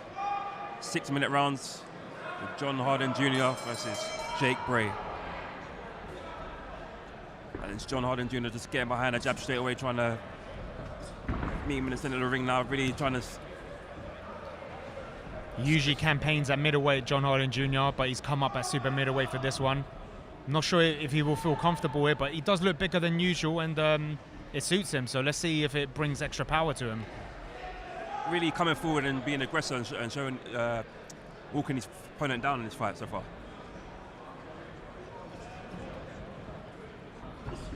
Getting behind a jab, really trying to work the body there. He does need to be careful. He's falling a little bit short on the jab. but good work on the inside. Once he gets in, he really does put in the work.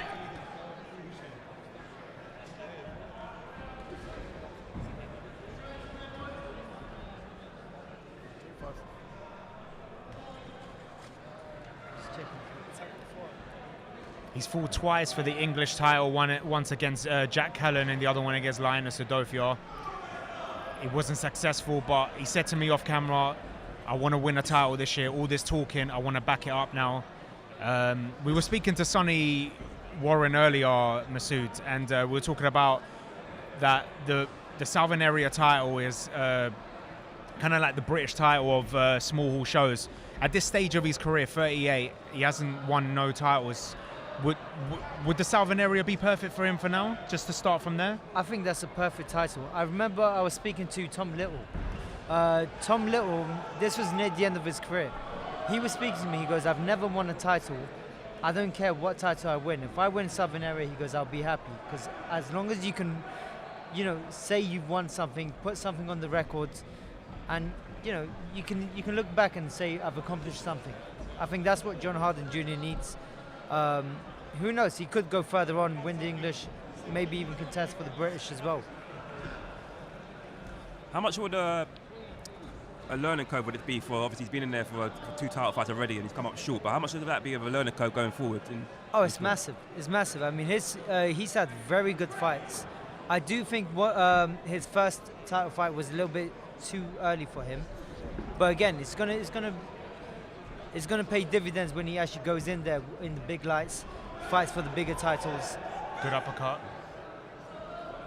Yeah, it really seems to be trying to make a statement there, letting his hands go. Then just break from the clinch there, fighters. Seems very relaxed in there, Nando, we think, with John Harden Jr. Yeah, he's really relaxed at the moment. He told me off camera that he's suffered with injuries coming into this camp, and it's a good round for him. Really good round. He came in aggressive, which you normally don't see with John Harden Jr.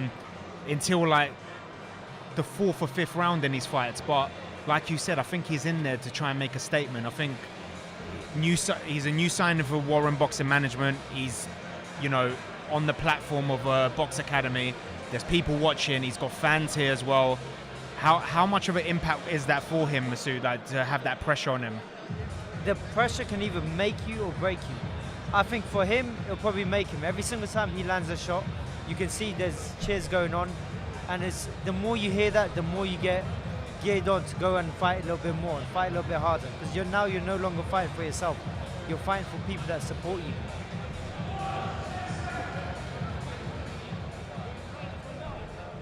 Start second round. Very relaxed in the corner. Adam Martin didn't have to say much. What would you like to see from both fighters in this round, Masood? I did. So John Harden Jr. is putting the jab downstairs, I would like for him to now mix it up. He's hitting to the body, now go head, body. Body, head, body. Just change levels and just start letting your hands go a little bit more. His opponent is very tricky. He's smothering his work. But you can tell he's trying to line something up. He's taking his time, very calculated. This is where he needs to let go. In a sense, he's just waiting, just biding his time there.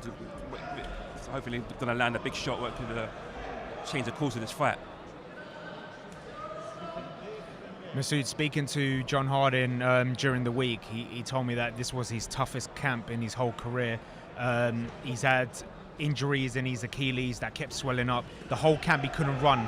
How much of an impact would that have on his stamina during this? It will have a major impact.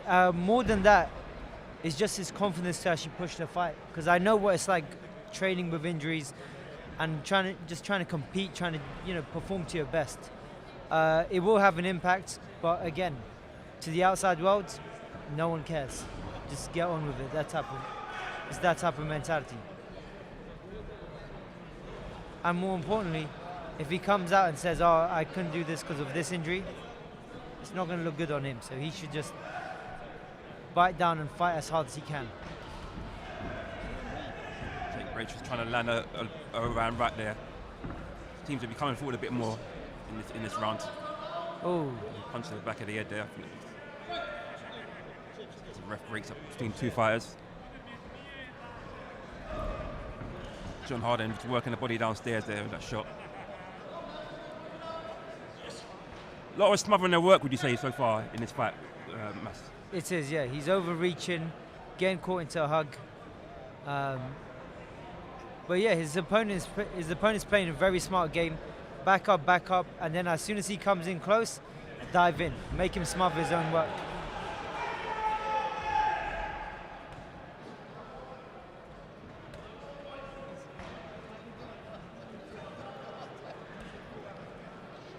Jonathan even told me that he was inspired, that's how he got into boxing, by the Rocky movies, and wanted to have a Rocky fairy tale in his career. And that's what he wants to do in 2025, a win tonight and go for a title. He got into boxing to give up smoking, and he just fell in love with the sport. Well, that's a real inspiration, really, to give up smoking and then to want to box. Yeah, I mean, that's not quite unheard of, really. Yeah, I quite like that. What do you guys make of that round there? It was another round won by John Harden Jr. I think it was a frustrating round for him, as Mas said before. Like his opponent, as soon as John Harden goes for it, he went for kept hugging him and kept grabbing him. So he couldn't really land the shots that he wanted, the 1-2s he wanted. At the end, he was working the body, but I think it was a frustrating round for John Harden Jr. But obviously, I give that round to him. Yeah, it seemed to be a lot of clinching in that round. A lot of smothering the work, really, which could be frustrating on the eye. But hopefully, we could probably, like you said, in the next round, you get to see a bit more of his work, getting behind the jab a bit more, and landing some good shots to the body downstairs. So we head into round 3.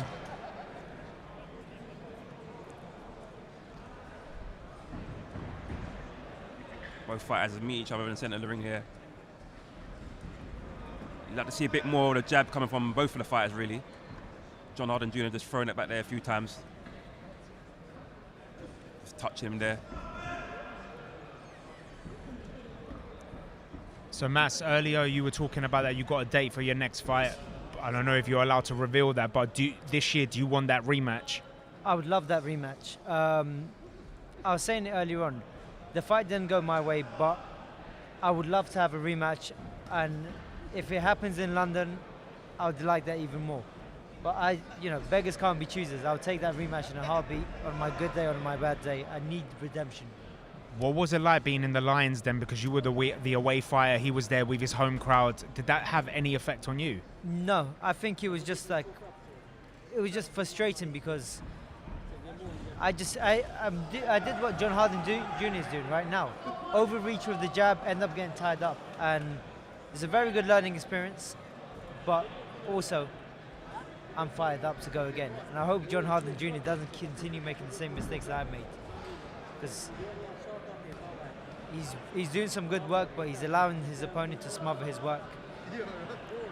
Yeah, I agree. That would probably be the most frustrating thing so far of the fight. That he's doing some good work, but he's allowing his opponent back into the fight by smothering his work and a lot of clinching and stuff like that.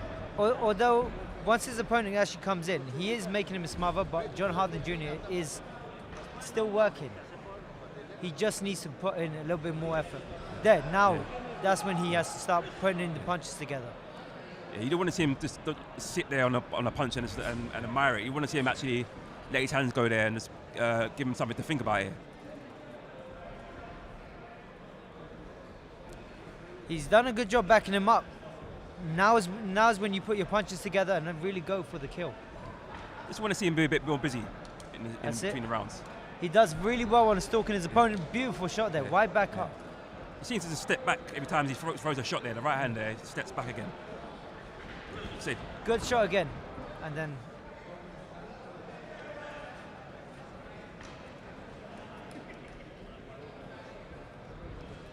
or do you want to see a bit more from Jake Bray in this fight as well?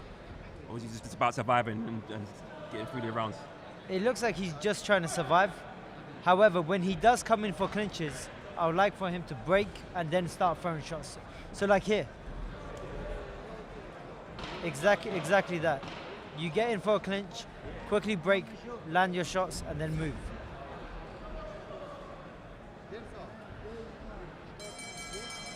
Very good round by both contenders. That was a good round there. Both fighters really coming forward and let their hands go a bit more. Like that's what we want to see. That's what we're hoping to see in the next couple of rounds in this fight. Nando, your thoughts so far? Yeah, it's like you said. He seems like to step back whenever he hits a 1-2 on his opponent, and it's as if he's worried that he's going to get caught.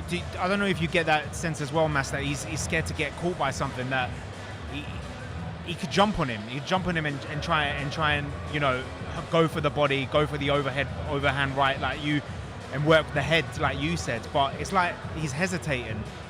Yeah, he has been out of the ring for a little while. I think he's just trying to warm into it.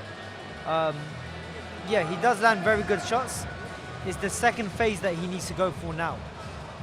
Could it be what I said earlier? Could it be the stamina, the not be able to run in training? Could be an impact. It doesn't look like he's breathing heavy. But again, we're looking at it from the outside. And we don't know what he's feeling in his Achilles as well. We don't know how severe that injury still is. That's correct, yeah. We don't know how much he can push through the gas tank and really turn his hip and turn his foot into shots. We'll start off in the fourth round here. Clinched again.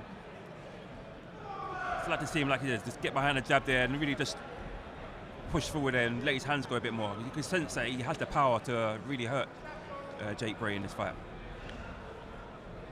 Good level changes, and then you sense every time he lands a shot, Bray just comes in and with a clinch there and ties him up. Yeah, you can see Braden's very experienced with that. He knows how to ruin your work, or at least stop you from advancing. As you see there, he's tied him up again there. He's really just trying to nullify his work here in this fight. Yeah. Outside of boxing, he's a personal trainer, John Harding Jr. Recently, last year, he graduated in University of Science as well. So he said he wants to think of after boxing as well, which is a good thing to think about when you get this stage of your career, 38 years old.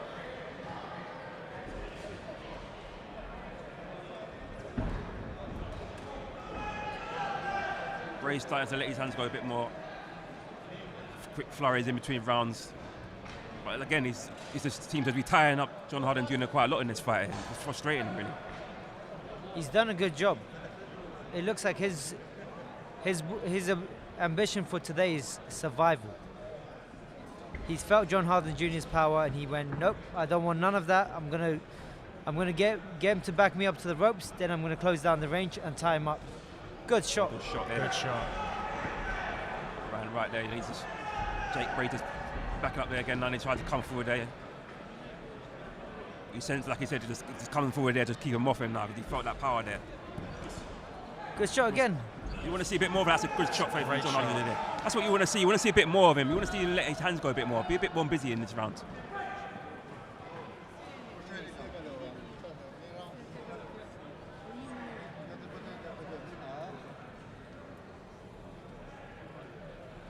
You see, he's getting more joy, but he's not probably fighting on the inside, John Harding Jr.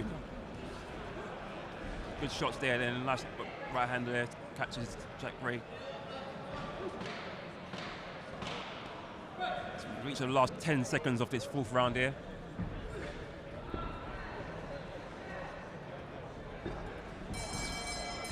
Good round that. That round Really was round. it was a confusing round in terms of what John Harding Jr. was doing. He didn't have to do much to back his opponent up. However, once he's got him there, he's over smothers his work. It looks like he's kind of forcing a knockout. And unfortunately, whenever you try and force something, you end up falling short. So would you say just to be patient in this round, next round? Just basically fill him up, and hopefully he'll come and walk him onto something. That's it, and just filling the space with your feet. So he's going from out of range to diving well into range. into close range, and that's why he keeps getting tied up. He needs a step in between, so he needs to add an extra punch rather than dive in, an extra step. So if he's going jab cross, maybe go jab, jab, step in, then throw the right hand. And that'll probably fill in that gap, fill in the space, and he can get a better right hand. I'm only saying this because this is the exact same mistake I made in my fight. Round 5 just commences now. I'm sure re-watching this fight and he hears this commentary, he will take your advice on board, Mas. As I said, he said he wants to win a title. You're a guy who won titles, so you know any advice coming from someone like you, I think he'll appreciate that.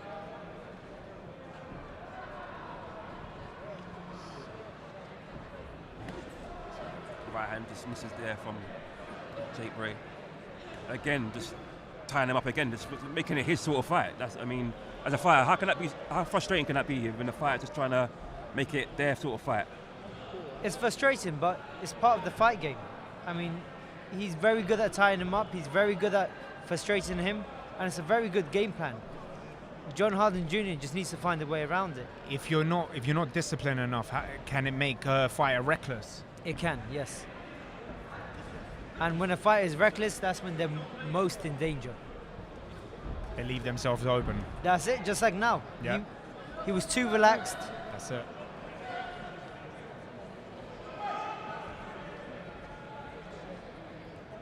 I'd like to see John Harden be a bit busy. Well, look, broke off from the clinch there. Just to be a bit busy there. Not allow him time to just get back into his rhythm, relax again. Just really put a bit of pressure on him. Again, just smothering his work again. He's really just making it his sort of fight, really. I'd like to see him go to the body more. He's barely gone there in this fight. I think there was one round where he did, and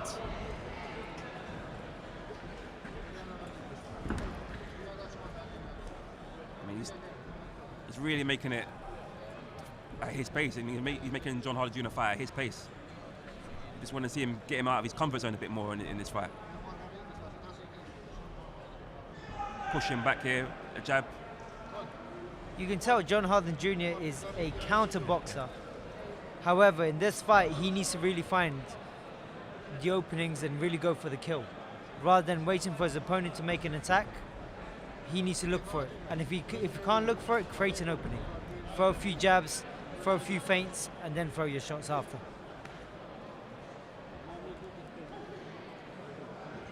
You think, obviously, for John Harden Jr. for being out of the ring so long now, as these rounds go on, you feel he's getting tired and tired now, obviously being out of the ring so long. It will mean a lot.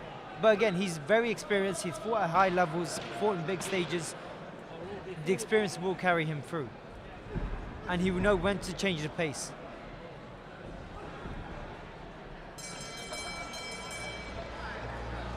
As we come to the end of round 5, Nando, what's your thoughts on it? Frustrating round for John Harden Jr. It's like you said, his opponent's making it at his pace, not at John's pace. So he's barely landing anything. He's getting smothered as well. So it's a very he nicked the round, of course, but it's very, very frustrating for him. And I want to ask Mas, you've gone from featherweight to super bantamweight before, up and down.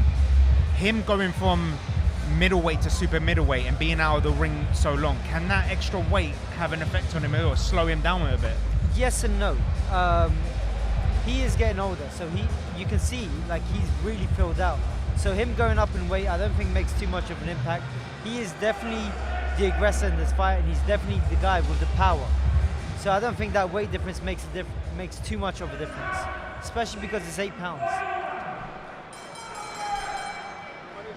We reached the 6th and final round of this super middleweight contest. Personally speaking, I think when you go up in weight, you can really feel your power going up as well.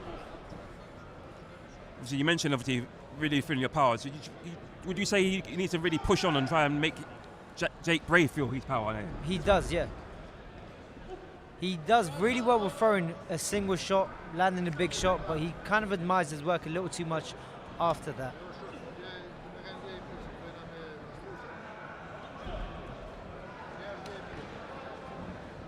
Again, Jake Bray just really slowing the pace down on his fight, making it to his comfort zone. You just want to see John Harden, that shots there, really just let his hands go. He's tied up again. He's cutting a frustrated figure so far in this fight. No.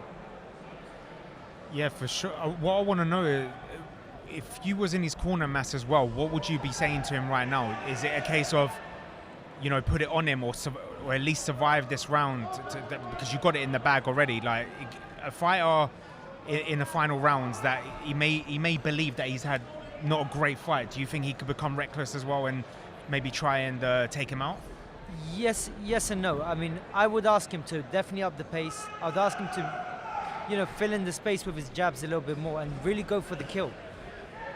Because he's definitely the aggressor. He's definitely the guy with the power. Why not display that? Why not get another stoppage on your record? Make a statement. That's what I'd be asking for. Just over a minute left of the 6th round. You see John Harden Jr. is just really trying to step up a bit more, and he's been not allowed to in this fight. Clinch there.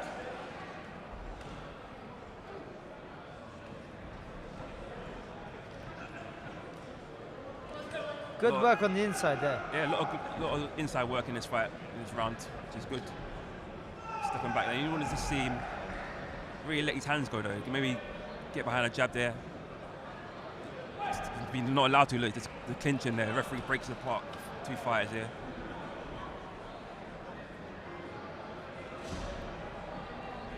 Really nullifying his work in this fight. Good work there. Good work Now there, up the pace on that. Yeah, you really want to see him get busy now here. In the last, couple of seconds now.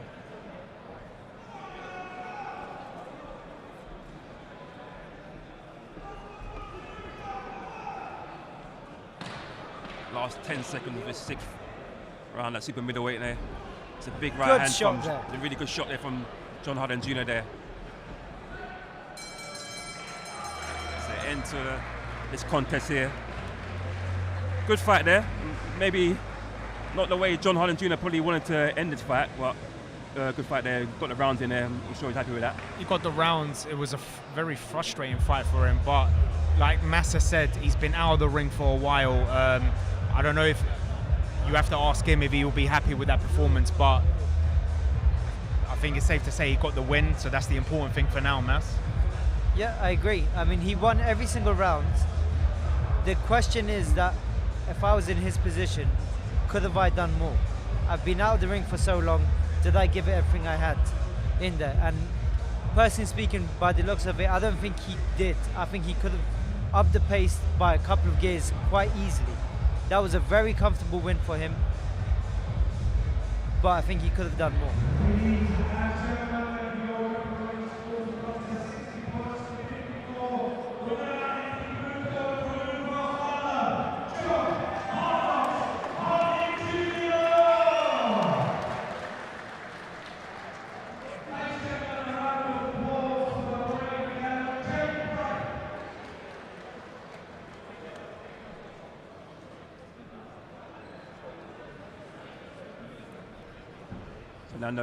Another win for John Harden Jr. there. What do you make of that performance? Very frustrating for him, but like I said, he got the win, and that's the important thing. And he was out of the ring for a long time. Now he has to stay active. He has to sort out the injury that he's got, and then get back into camp, do the running that he missed out, do the cardio, and do the proper camp. And then he has to decide as well. Am I staying at super middleweight? Am I going down back to middleweight? Depends where he feels more comfortable. It depends where his body feels comfortable as well. So that's the important thing. Yeah, you see he carries power there at middleweight. You probably see he could probably still campaign at middleweight, but he just probably needs to let his hands go a bit more and be a bit more aggressive and come forward in terms of in that fight. You believe he could probably have got his opponent out there.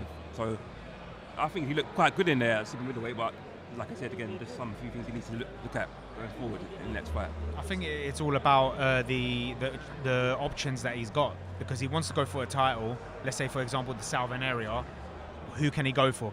Is it easier to get a shot at the Southern area middleweight or the super middleweight? It all depends on the options there he has to sit down with his team and decide what he wants to do next. What are the options?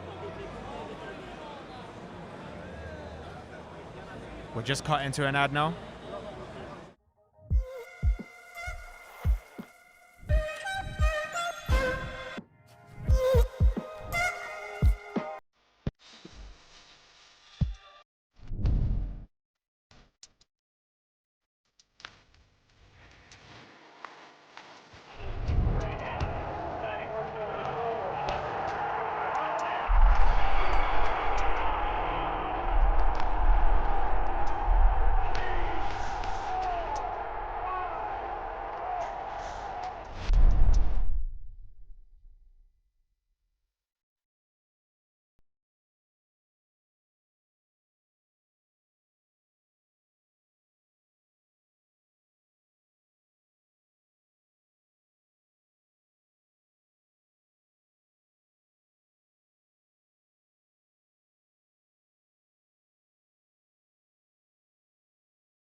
Welcome back, ladies and gentlemen, and we are joined by the Southern Area Heavyweight Champions, Mr. Nick Webb. Nick, how are you, sir? I'm very, very good. I'm happy to be here. I'm supporting my mate Tommy today, so I'm looking forward to it. He's been out of the ring for a year. How good is it for him to be back and on a platform like this, the Box Academy? It's wicked for him. You know, he's an explosive heavyweight. It's going to be exciting to watch him right now. I think everyone in the crowd's going to be buzzing watching him. Now, you made your return as well, and what a win that was last year against Courtney Bennett. You won the Southern Area title. Tell us the feeling that night, and tell us about your performance as well. Man, the feeling, you know, coming back in this is like my twilight era now, so it's my last sort of hurrah. And getting back after 3 years was a great feeling. I just had my son, so it was like I've got a lot more to fight for now. So getting in there, and every time I sat down, I'm like, right, you got to get back up for your boy. So it was a great feeling, getting that win, getting the stoppage. You know, it was a great feeling to be back and show everyone I'm back with a bang. Jermaine, I know you were very impressed with Nick's performance. He coming back after a while out of the ring and performing like that and beating a prospect like Courtney Bennett as well, and in fashion. Yeah, you roll back the years that night. That's what I got to roll back the years, you know. Yeah, no, I was sitting next to Tommy Welch that night, and obviously your stable mate, good friend of yours, cheering you on. Do you think your experience showed in that fight? That was a key in your fight that night? I think that was one of my keys. Yeah, I think even though you say, you know, my years of experience being around the sport and in it, but I've not actually done that many rounds before. That was my first time doing 8 rounds. Before that, I've done 6 rounds. So it was a new experience for me as well. And to know that I could do that gave me a big boost of what I can do in the sport. And I think, you know, everyone will notice that I'm not just a 3-round fighter that bangs people out, that I can actually box and go the distance too. Yeah, you seem to get stronger as the fight went on in that fight. And is that something you worked on? And obviously, yeah, I think that's something that's come with my experience now. I've been doing it in the gym, in sparring, and now I'm showing everyone that I can do it in the fight. So. Now we got Saudi coming up as well. Big event, Dubois versus Parker. What's your, as you're in the heavyweight division, I have to bring this fight up. Yeah. British fighter on the card as well. So how do you see this fight going? You know, I'm a fan of both of them. I've done many rounds with Dubois. You know, a guy can punch. But Parker is just a lovable guy, and you know, he's been a world champion. He's got the experience. And I think, you know, if he can get Dubois into the distance, he can beat him. Now, I'm not one to ever stir things up, Nick. I'm not like this. But on the 5th of April, heavy hitters, we got David Adelaide defending the English title against Jamie TKV. Yeah. Have you got your eye on the winner? Well, you know, that British heavyweight, I want that belt before I retire. That's the belt that's coming home with me, no matter what, when I fight for it. So. Yeah, if one of them have got it, then I'm gonna have to fight him. My man TKV, he's my friend, he's my sparring partner. We've done lots of rounds together. But if you're winning, which I want you to win, because you're my boy, and but obviously, hopefully they pay us a lot when we do it. So in other words, Jamie is just business. Business, but good friends make a lot of money together. That's all I'm gonna say. Jermaine, how excited are you for that fight? Oh, not this fight for the whole card, but yeah, man. I mean, that's obviously you've seen the way David Adelaide's come back after his defeat against Fabio Wardley, until his last performance against Sol Dakers, and in this fight, Jamie TKV as well. Last fight, he got the win. This is going to be a really good fight. I mean, I think and for both fighters, even if for instance if one loses, they can still come back again because it's so early in their career. So, but yeah, I think this is a big fight, and I'm looking forward to the card as well, not just that fight. Nick, tonight we got a Southern Area title on the line, and 2 fighters start their careers, you know, they're young. How important is that to win that title, to transition then into the English Commonwealth and so on, the traditional route as we call it? Yeah, in my career I sort of bypassed that title, and I sort of wish I always fought for it. So I sort of taken 3 years and coming back, and I got challenged to fight for it, and I thought, yeah, you know what, I've missed that title, I want to get it. I think it's a great platform to get that Southern Area title, and that leads you on to the next one, you know, to the English and the British. I think being British, being English, that you should definitely fight for your area titles, move up and up and up, because if you bypass them, you could end your career not even winning a title. And it's very important to get them titles, to look back on your career and think, I've been a champion. Now we've got your mate Tommy Welch on next. We've seen friends in the past. Linus Udofia, he vacated the British title for Brad Pauls. Eventually, would you vacate that belt for Tommy Welch? 100% I would. He's like a little brother to me, and I just want him to win and do good. And yeah, he's a very fast, explosive heavyweight.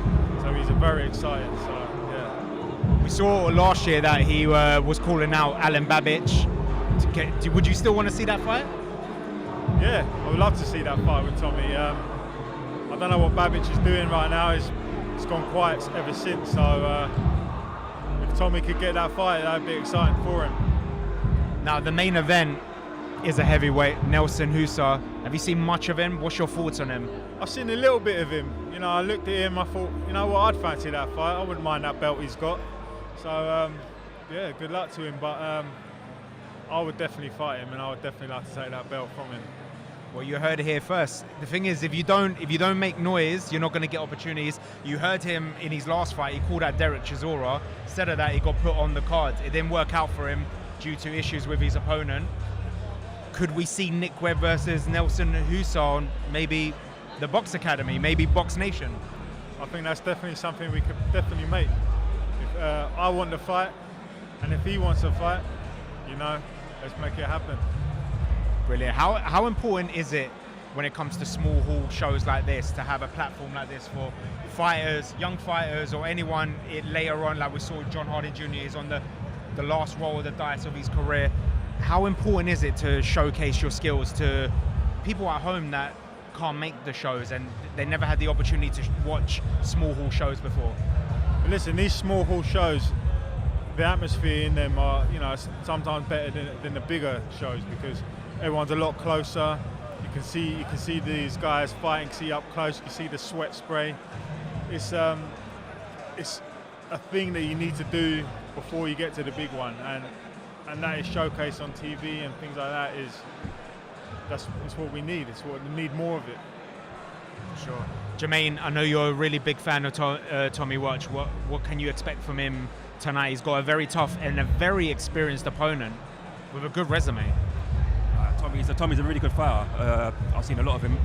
Good hand speed, good punching power. I could see an explosive performance tonight. I really can. I spoke to him before the fight. I saw him at Nick's last fight as well. He's in good shape. Looked like he's ready. He's eager to get out there. Eager to get in the ring tonight. He's looking real good, isn't he? So he's looking lean. I'm expecting fireworks tonight, man. Yeah. Really.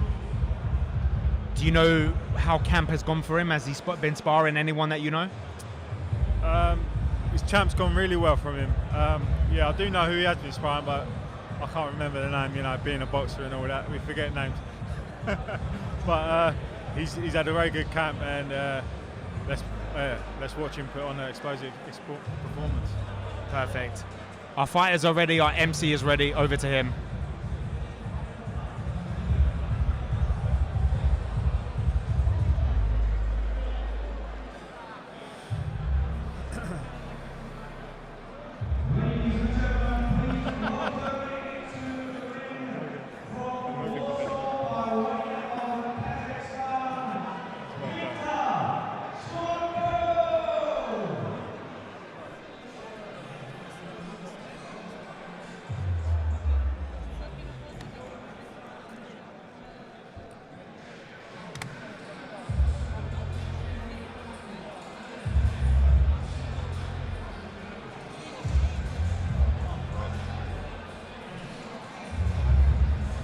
Cvetkov, Warsaw.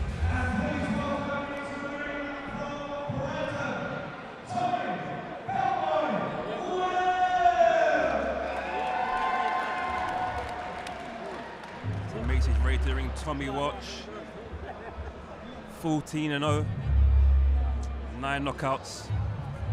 Really good talent, really good puncher, punching power. Should be a good one, Nando. What do you think? For sure, very experienced opponent. Normally fights at cruiserweight, but he's got Nelson Hysa on his record, and Nelson couldn't stop him. So maybe Tommy will get one over him. What do you think, Nick? I think if anyone can do it, Tommy can do it, and I think that will put him out there. Because if Hysa can do it and Tommy can, it's good for Tommy.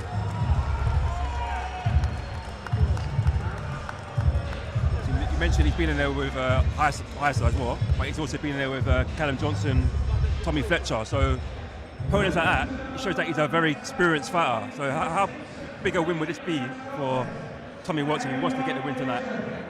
Well, it puts everyone on notice, doesn't it? Puts all the heavyweights on notice.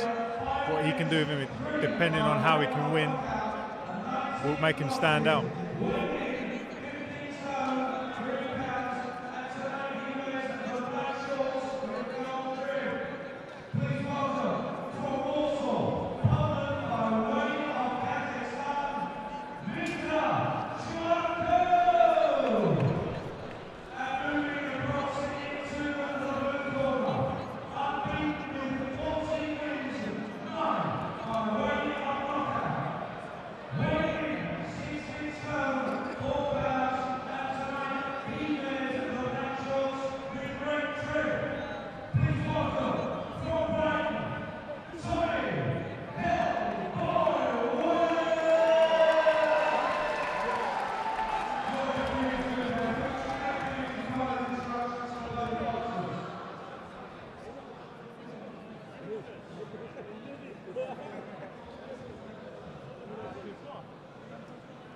Death stare, that's it. The death stare. So here we are. About to kick off here. Oh, let's go, Tommy. We're looking intent in both fighters' eyes there as we head off the first round. That's a big shot already from Tommy. Straight in. Lands, oh, he's not messing about here. He's really letting his hands go here. Oh, he's lighting really him up. backing him up here now. Great start from Tommy Watch. He means business, don't he, Nick, so far? He ain't messing about, I'm telling you that. He's letting them hands go. Real fast pace to this fight. A big right hand again from Tommy Watts. Yeah, he's really some good shot selection there as well. It's a really. Look at that. He's got his head in there. He's using his experience, using what his dad showed him. Real good start. As you mentioned, his father, Scott Welch, who famously knocked out Julian Francis for the Southern Area title as well. Tommy coming from a fighting family. How important is that for him? Like he's coming from a fighting family. Does that play advantage for him as well? Yeah, I think it does. I think it plays advantage. You know, he's grown up around it. He's always been around it. He's comes from good stock. But also, it could put a lot of weight on his shoulder. You know, he's got a lot to look out for. Everyone looks to him. I think, is he like his dad or is he like himself? How important is it for him to make a name for himself, and obviously having that famous dad? Yeah, it's very important to him. And you know, he's a different kind of fighter. But it's also very, you know, look at his dad. He's there. He's supporting him every part of it, and they got a great relationship.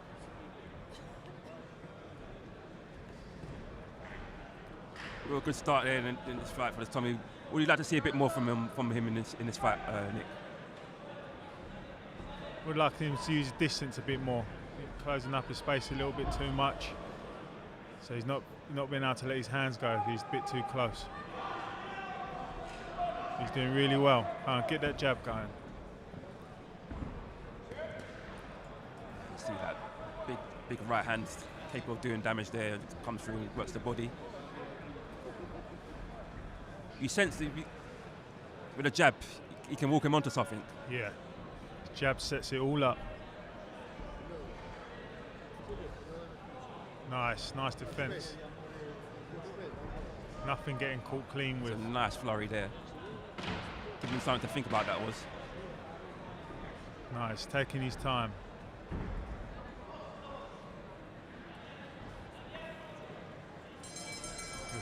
Good. Good opening round, you would say, Nick. Very good. Really good round.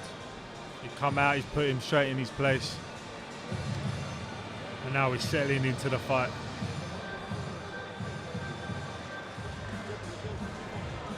What do you think his dad will be saying in the corner there? Obviously, he's done most of my corners, and I can tell you something, I don't remember anything. But he'd be telling him, it'd be the same stuff that they've been doing in the gym. Be telling him to relax, and he'd be concentrating on one shot that they've been working on, and he'd be telling him to relax, get the jab going, and let it all come off that. Nando, how have you seen the fight so far, the first round there? No, it's a good round for Tommy. He put it on him straight away, you know, let him know what he's about, but then he took his time with it. I like to see him work the body a little bit more. I think he can break him down a bit, and then it will set him up for something bigger for him to land. Nice. He comes out, another big He's right hand with as well. a right hand there. See him wobble. Yeah, that's key, that right hand there, you could tell in this fight. Patiently waiting, really.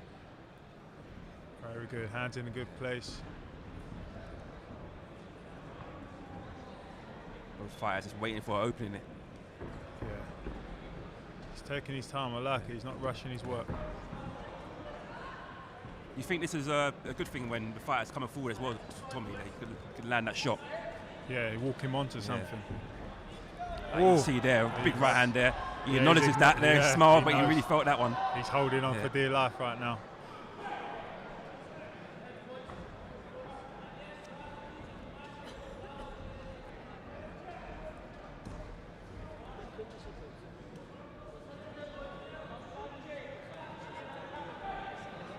Nice.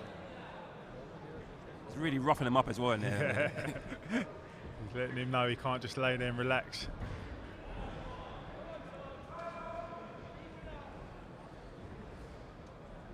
Oh, got caught with a little jab there.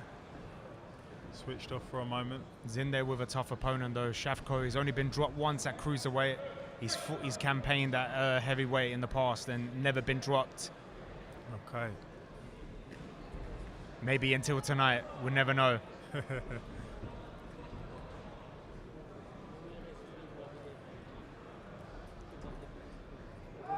see the opponent coming forward a bit more in this round. That's what we want to see, really. Opponent that's coming, whose game wants to fight, doesn't just want to sit on the back foot. Yeah, not there covering up, trying to survive. Tommy waiting a bit too long. He needs to get his jab going. Don't wait. Quick flurry, this misses there from opponent. Let's see it. Yeah, Get the jab going. There you go.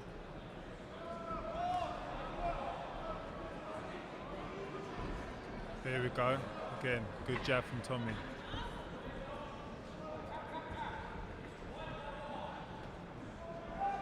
Essentially, you just want to see him come forward a bit more. Don't really allow him to get backed up in this round there. Another big shot there. Go. I think he's trying to walk him onto something, he's trying to counter him. Nice, got him against the ropes, lovely shots. The guy's very experienced holding on. He knows where to hold and grab to spoil Tommy's work. How frustrating could that be for a fighter, you know, just someone just coming in and just smother your work? Oh yeah, it can be very frustrating because you want to go and the guy's holding your arms each time, and very, very frustrating because it can also tire you out as well. What would you, if you were right there in his corner, what would you be telling him? I'd be telling him right now, Tommy, let your jab go. Let your jab, stay at distance, and then come in with some big shots. Jermaine, what's your take on the last round? Yeah, I mean, fast start in the first round for Tommy. Real reserved second round there. Didn't look really much danger really in that second round there. It looked very comfortable in there. I feel he can probably, as the rounds get later on in this fight, he can really come forward and let his hands go and really push his opponent back there. But so far so good, very comfortable. Yeah, so very far. good. I think where he's been out the ring for a year, I think right now is all about shaking the ring rust off and getting experience back. As we approach round 3 now, this weight fight. Good jab there, that's a good jab there from Tommy Watch there. Starting this round, fast pace. Yeah, positive. Which is good to see. There you go again, with the tying up again. You can sense every time that he's hurt, he clinches to try and buy some time here. Exactly. That's a big right hand there from Tommy Watch there. Lovely right hand. And his opponent ties him up again there. You could I've definitely sense he felt that right hand there.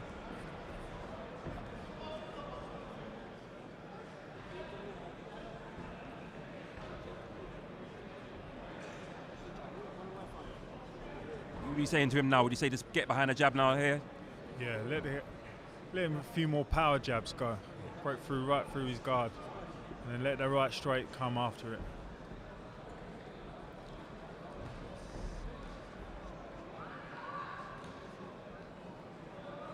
Yeah, a lot of clinching and fighting on the inside here. Yeah. He's trying to I think he's just trying to slow it down to his pace now. The thing is, me and Tommy in the gym, we practice rounds and rounds of inside clinching, so that would suit Tommy. It's no problem for him. As you see there, working the body. Nick, you've been around him a lot. You've obviously probably heard what his ambition is for 2025. What is the goal for him now? He's 14-0. If he wins this 15-0, where does he want to go for 2025?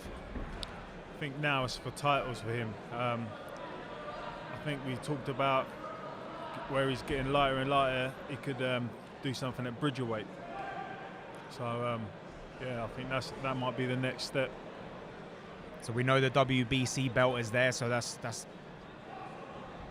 a good step for him. Unless they introduce more titles in that division. Listen, that WBC belt, that's one of the best belts. Oh, it's beautiful. If you can win that, legendary. Yeah, legendary.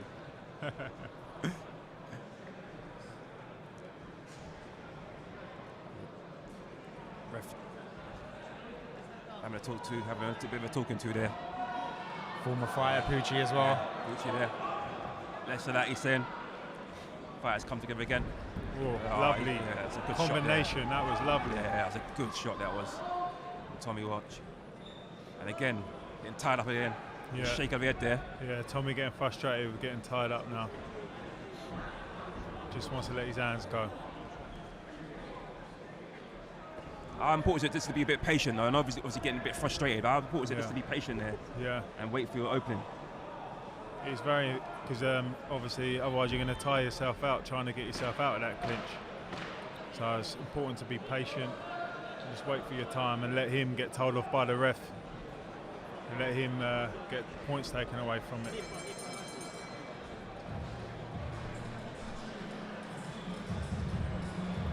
Mando, you think of that round? Frustrating round at the end for Tommy. Opponent keeps hanging on. It was similar to that John Harden Jr. fight. He needs to be patient. Needs to use the jab. Yeah, I think he knows what he's doing. I'm sure, Nick, you will agree. His dad is going to tell him. He's going to tell him exactly what to do. But you saw in the round there was a lovely combination from Tommy. Looked like he hurt him, and obviously that's why the guy. He knows that Tommy's got the power and he's felt it, and that's why he's hanging on and not letting Tommy throw.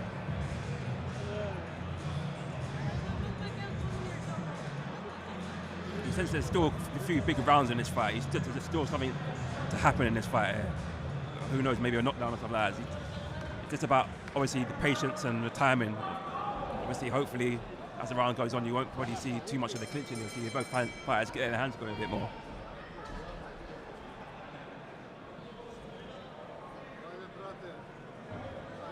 Nice shot there on the inside there from Tommy Watch as well. Right hand.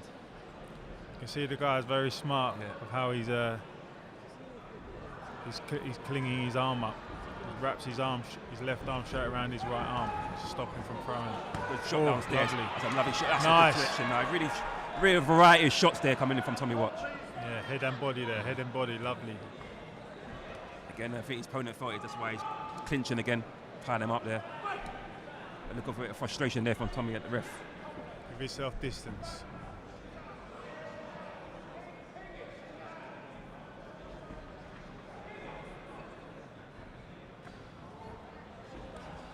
Nick, can it be frustrating for you, apart from watching a friend, he's in the same division as you, and you know you're eager to get in there as well? How frustrating can that be for you?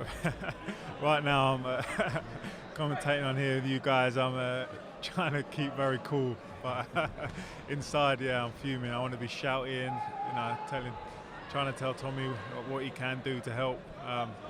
Yeah, my sweaty palms.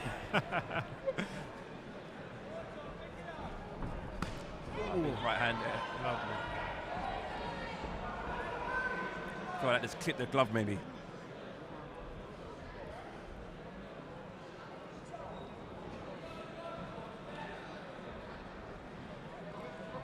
Would you be saying to Tommy now, just maybe let his hands go a bit more? Yeah, I think don't wait, throw.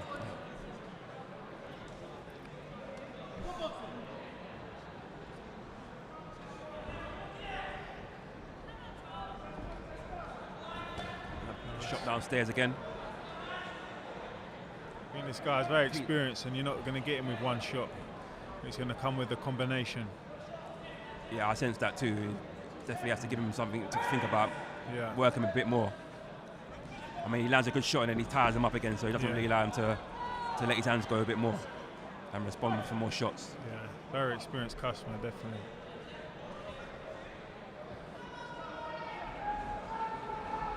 Good shot downstairs. A little wink there from Tommy. What do you be saying here now as he's got him up against the ropes? Step back, give yourself a little bit of distance, hold him there with the left arm, and let that right hand go.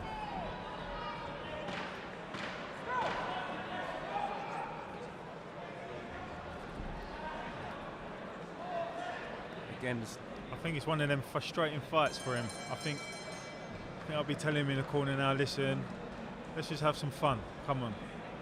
Just think about a bit of fun. We do this in the gym day in, day out.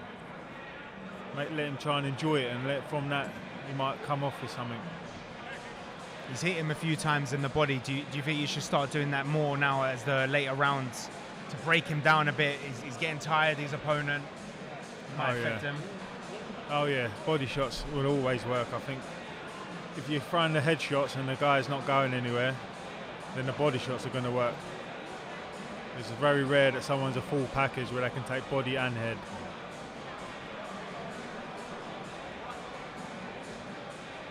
Unless you're Golovkin, right? Like I said, very rare.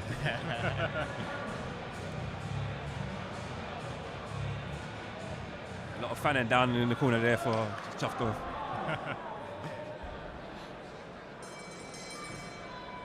We start the 5th round. It's a heavyweight contest.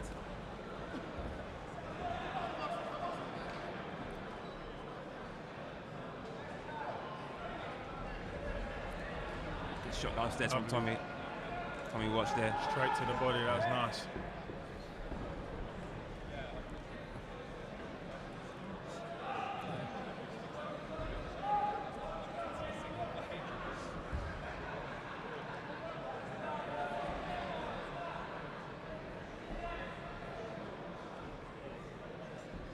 So you just wanted to see him. Yeah, that's a good right hand there. Whip that shot in there. Nice. He senses he's hurting. Sensing hurting. I think he's doing. Again, ties him up there. Yeah, that's a great uppercut there. Lovely uppercut. It's a great shot there from Tommy Watch again. Lovely uppercut there. It comes through. Oh, gets caught there.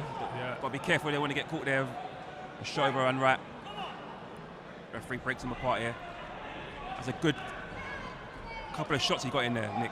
Yeah, lovely. There's an uppercut that landed a few times. The guy is definitely durable though. He's taking them, isn't he?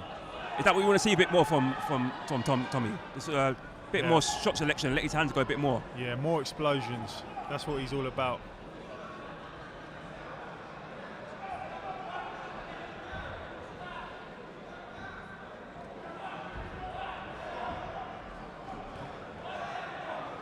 Oh, the guy fancies it now. He's having a go.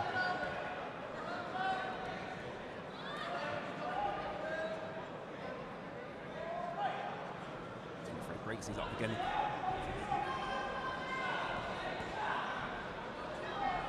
You still sense this fight is surely going to come alive in this next round. There's been nice explosive bits. It's been exciting, but yeah, some parts. Nice. Would you say with the shots that he's landed, this might be his best round so far for Tommy? Yeah, definitely. I think with that uppercut, it's been the most exciting. Yeah. I think it's been the closest to the guy going as well. Yeah. You sense he hurt him in there. You did sense he hurt him in there. You have to quickly just tie him up. Yeah.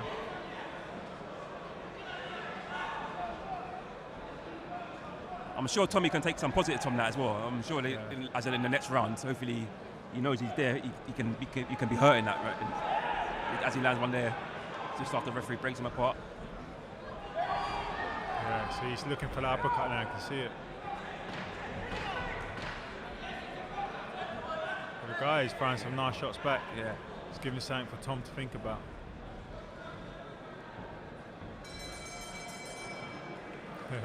I mean, nice fair play to the guy. He's not a pushover, is he? No, he's not. He's really not. He's trying to give back. So it's nice. Tommy's got his work cut out, and it's good. But he lit him up that round, though. What a nice uppercut. That was a lovely uppercut. He whipped it in as well. That was. Nando, what do you think of that round? Yeah, like I said to Nick, I think that's his best round so far. What I want to know, Nick, with now him going to the last round, he might want to take this guy out. But how important is it that he's been out of the ring for a year, getting these rounds in? Is that as important than getting the knockout? I'll tell you what, it's very valuable. Me, myself, personally, like, I think I went my first sort of 5-6 fights, I think I got all first round knockouts. So even though I had the fights, I didn't get the experience. So getting this experience after being a year out for him is so valuable. 6th round. It's a good shot there from Tommy. Yeah. Tommy watch another cut, whipped it in as well. Come out a bit fast in this round here. Yeah, that's a lovely alive. guy. Yeah. You sense he's been told this is it now. Yeah. It's time now. It's time.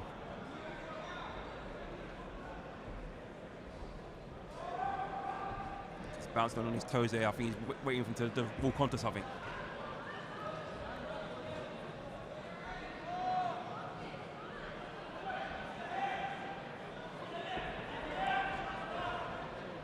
How important is it for him to stay disciplined, not to be too reckless in this final round, Nick? Oh, it's so important. This heavyweight division, like we know, it takes one shot. So if you switch off for a minute, that could be you switched off for the rest of the night.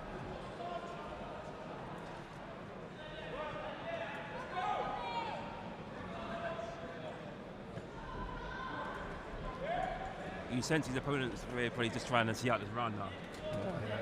Yeah, you know, he's trying to survive. Yeah.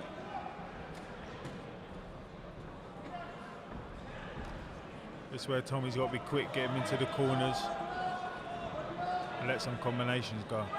Yeah, you just want to see him be busy in this round. He came out fast in this round. You just want to see him be just a little bit more busy. Yeah. Oh, look at him, look, he's having fun, you can see it. You know, as a fighter, it's also important to know that you can take a shot. Yeah. He's going to be testing all this in this fight, his first one back. Opponent ties him up again.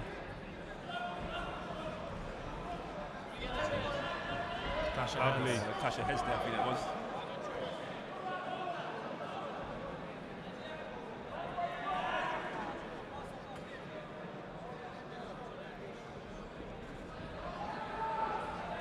Reached the last 50 seconds of this fight now. Good shot downstairs again from Tommy. Nice. He's got him on the back foot the whole time. He's pushing the fight. It's good. Would you like to have seen maybe a flurry there, just to let his hands go there as he had them against the ropes? Yeah, he can flurry at any time. That's what we want to see him do. Just get him there, keep him there on the ropes, and let his hands go. A good shot Nice. there. Nice one there. Nice left hand, counter. yeah. Come off that counter with another shot.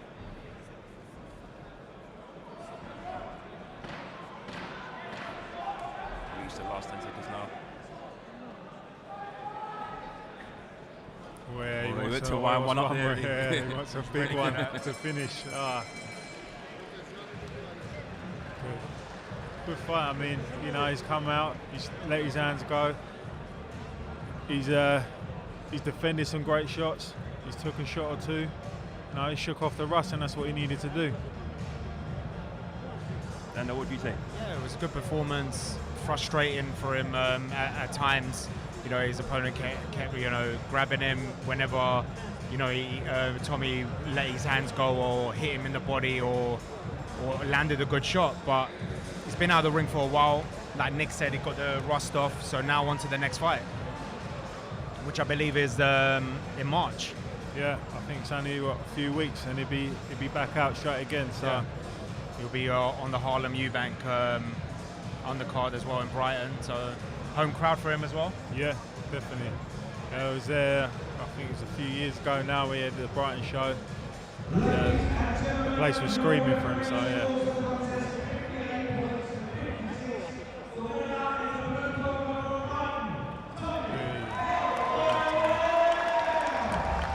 Never in doubt, really, Nick, was it? It was never a doubt. It was never ever a doubt. It was comfortable in there. He had a good time. Like we said, he shook off that rust. Well done to him. That's my boy. He done it. How important now is it for him now just to get more fights under his belt now and be active going forward now? He's fighting soon. Well, like we said, that's what he's doing. He's out again, I think, in 2 weeks on a Brighton show, on a home show. So he's going to be very active this year and yeah, make a statement.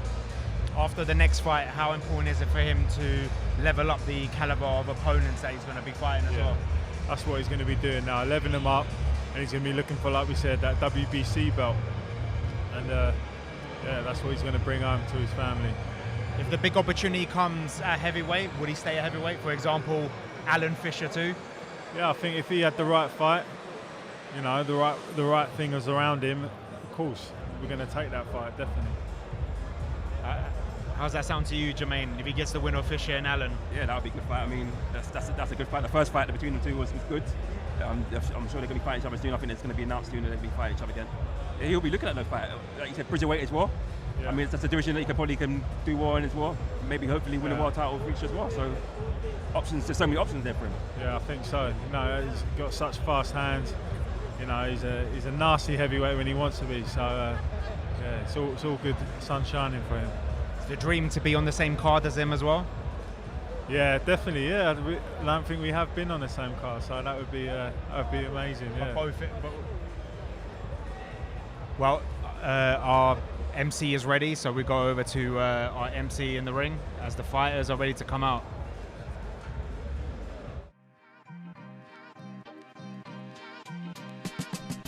Today we had a women's sparring event. It's our second one that we've had so far. We had pros doing sparring, which was amazing, and then we have some people who only really the first time that they've sparred. There's always like lots of people for men to spar, so sometimes it's nice for women to come together and have other women that spar. We had a mobility expert today. She was really working on different things to like improve the injuries that women tend to get in sport. What we're trying to do is, one, get loads of people to come together so that there's like a depth of sparring, and then also kind of like support women in a sport that's like predominantly men. I feel like the reason that I opened this gym is that I just want somewhere that's like a home for everybody. All of our instructors are like either professional boxing coaches or whatever, if they do Muay Thai or whatever they do. The people that we have here is what makes it special.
Welcome back, ladies and gentlemen. We are delighted to be joined by one of WBM's longest serving fighters, is Mr. Casey Kadini.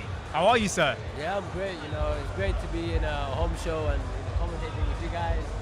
You guys are legends, you know. Thank you. We appreciate it. It's good to see you as well. I know you're here to. I know you're here to support Newman as well. Like, are you looking forward to this fight? Yeah, I mean, like I know Newman and I know Frank. When I was professional, me and Frank started together under John Eames. So I know both of them very well, and you know, it's gonna be a great fight, a great matchup, a great fight, and this is what WBM does: put a great fight. And people don't know how great this fight is, honestly, for Southern Area title. So I'm just excited to see as a fan. They're fighting for their first ever title. You fought for your first ever title just over 5 years ago. How, thinking back at that, the emotions going into the camp and going into the fight, how will they be feeling right now? I mean, they're excited, nervous, scared, all kind of sort of emotions are going through their mind. This is like their biggest, today, this is the biggest fight of their life.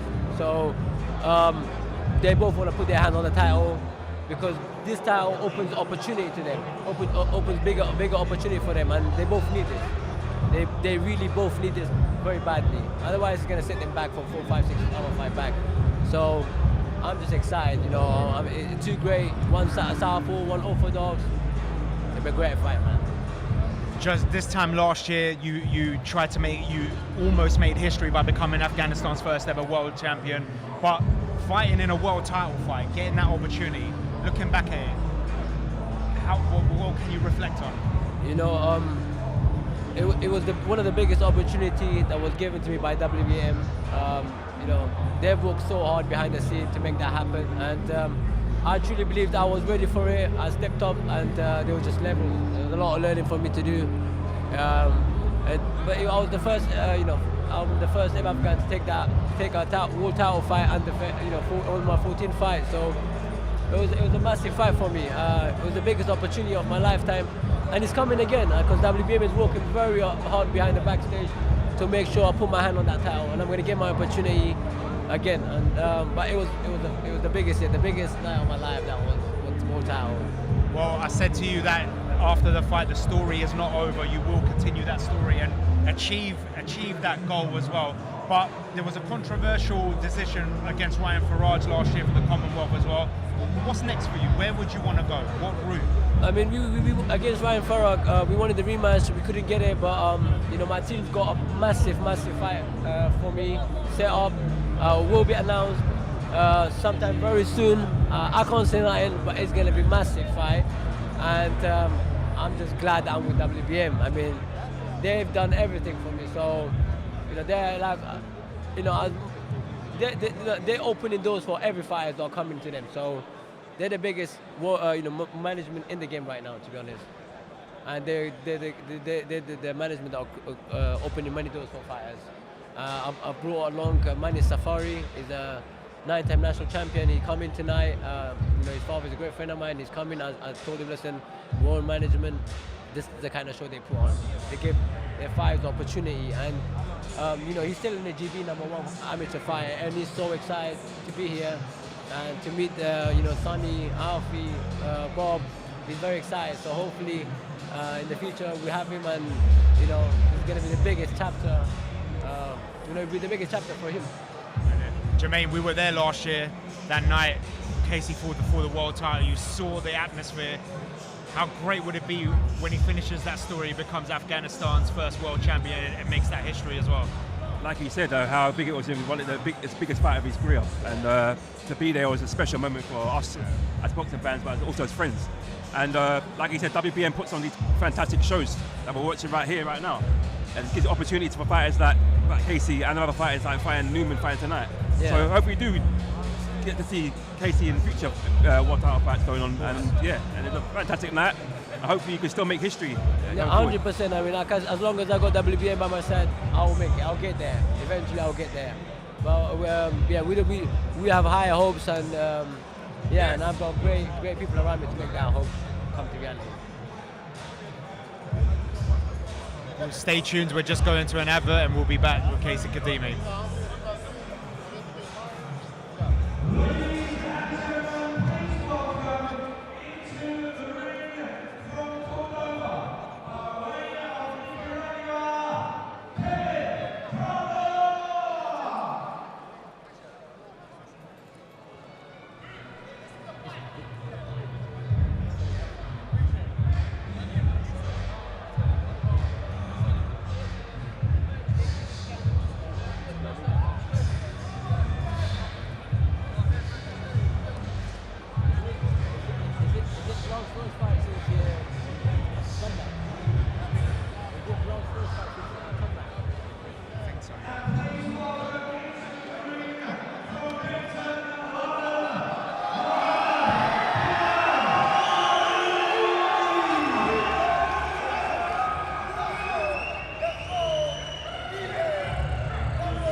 Here, making his walk to the ring here. Seems like he's got a big following, big crowd tonight, Nando. And that is very important. Casey, how important is that to have a support like this when you come for a fight? I mean, you need them to give you that extra energy, that extra momentum to go and take over the ring.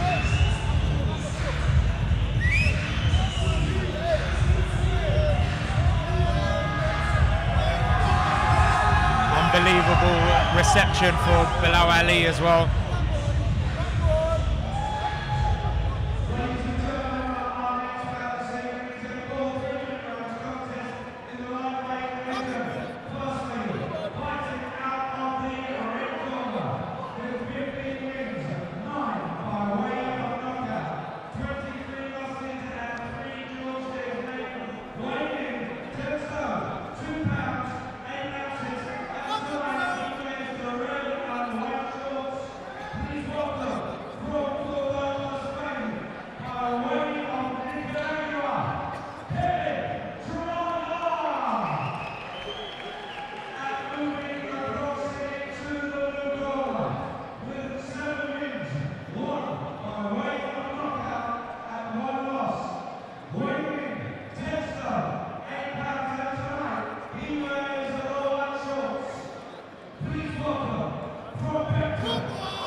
So this is a lightweight contest. Bilal Ali versus Kevin TRANA. Big reception for Ali as well. He's even got Adnan Azim here supporting him. Yeah, massive following. Hopefully he's looking to put on a show today in front of his fans. Starting the fight, coming out strong with a jab. He's trying to fill out his opponent. Ali told me during the week that this is the best camp he's had. He should have moved up to this weight from the beginning, and he feels amazing. How important is that, Khaisy, when you're at a weight where you just feel like natural and you just feel great going into a fight? I mean, it's a lot. I mean, you're more in control. You're more in sense. Yeah, like right now, what Bilal is doing is controlling the center, and he's showing dominance over his opponent, and so he needs to do the first round. Just get behind a jab again, just feeling his opponent out there. You just measure him up, and but Nicaraguans are tough. They're very tough. Very tough opponent. They're tough opponent. They're very yeah. One that comes to mind that Jermaine knows is Ibrahim Ladara. Yeah, tough fighter, real tough fighter. And he's made shocked a few people already, isn't he? Yeah. A good start from Bilal Ali here. Get behind a jab here, and a nice shot to the body. I like the way he's whipping that right hand to the body as well. He's caught him a few times there, made them wince a few times. A good big right hand as well. Real fast pace here from Bilal Ali. What do you say, Nando? Yeah, really fast paced, and he's using the jab well, and he's working the body. What I've been saying for the other fighters to do in the other fights, and he's doing it well. Khaisy, what's your take on so far? I mean, Bilal is right now landing the cleaner shot. He's controlling the ring. He's just getting the confidence out. He's trying to make his opponent take the confidence out of him, and slowly, he's breaking him up. He's just breaking him apart right now. So. There's a nice jab there. Just comes through there.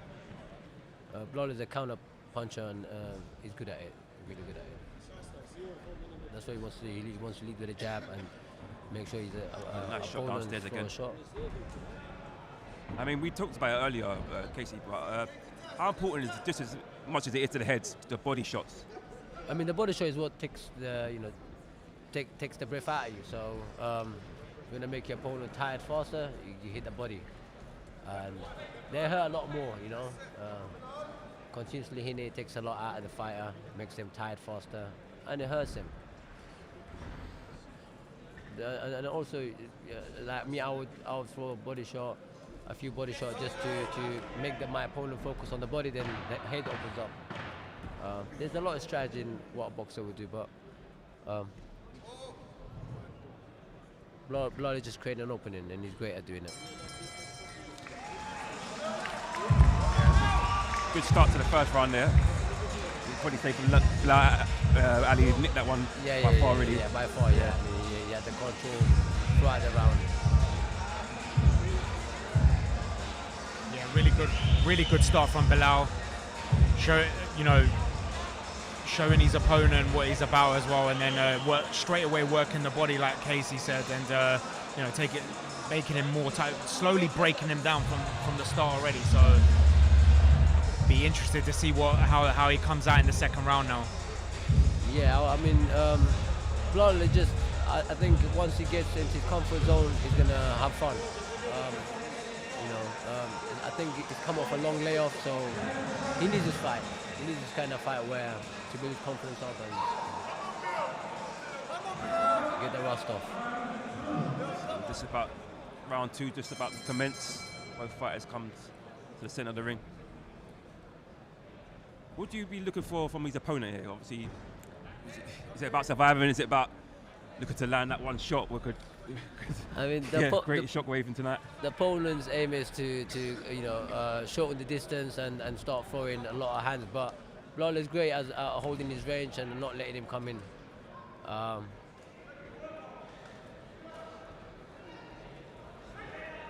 Jermaine, we've discussed it a few times on the show already, but what I like so far about his opponent, he's not here to survive. He's actually here to fight as well. So it's not just about survival. If Bilal gives him the opportunity, he's going for it. So 100%. So what I like is that there's been no opponents so far that have covered up, been there to just survive. So he landed a shot. Good shot there, right hand there. One thing the Krakens are known for is to give a fight. Oh, 100%. They're great fighters. I mean, honestly, they just want to fight. They're not here for a little rest, and they're here to make you work and try to get the win if they can. You, Casey, as a fighter, and you're fighting someone who's got a good record. You can probably say a journeyman, but they're coming forward. How easier kind of way does that make it your night?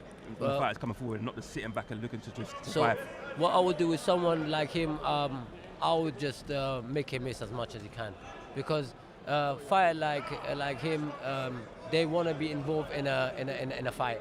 And once you allow him to get involved in a fight, they gain confidence and they do give a fight. So what you do is you make him miss and you get that confidence away from them and start, shooking him up. But look, he wants to be involved in a fight. If you stand there and trying to fight with him and trade with him, he loves it. You get more confident. They become more dangerous. I mean, he's looking at it, as you said, he's become more confident. He's landed a few shots here and there. Would you like to see a bit more from Bilal Ali there? I would like him to keep working on his back feet, landing the jabs, landing the shots, single shots, making him miss. Once that confidence goes, when you do land a shot, it will hurt him. I mean, he missed there as well. I mean, you can sense that jab there. You can walk him onto something there. I mean, Bilal's got a great range over him, so yeah.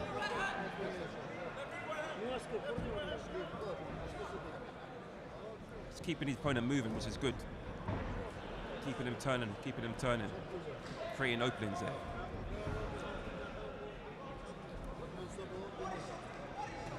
Like you said, look, his opponent, his game, he's coming forward though. He's not coming to sit back. His leg is good as well. He's not coming on a straight line. He's cutting off ring, which is making it a bit harder for Bilal. But Bilal, like I said, as long as he's working on his range, he's landing the better shot at his range, yeah.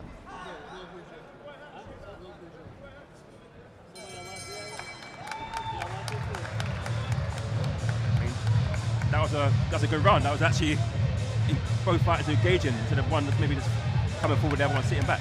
Definitely, that was a very good round, good close round. But I still will give it to Bilal. I thought Bilal had, at the beginning of it, landed a great shot, and towards the end, landed, with his range, landed the cleaner shot. Lando, what do you say in that round? Yeah, it was a good round for his opponent as well. He landed a couple of shots on Bilal, but Bilal, like Casey said, was hitting the cleaner shot. So it was a good round for both. It was an exciting round. It was the best. Yeah. It's the best round so far. So you sense TRANA just gave him a few things to think about though. Obviously, he was getting a bit too comfortable in there, and TRANA's give him something to think about, showing that he's willing to land one, take one to land one. So that's a good thing as well going forward. Not to switch off, basically. Yeah. Yeah.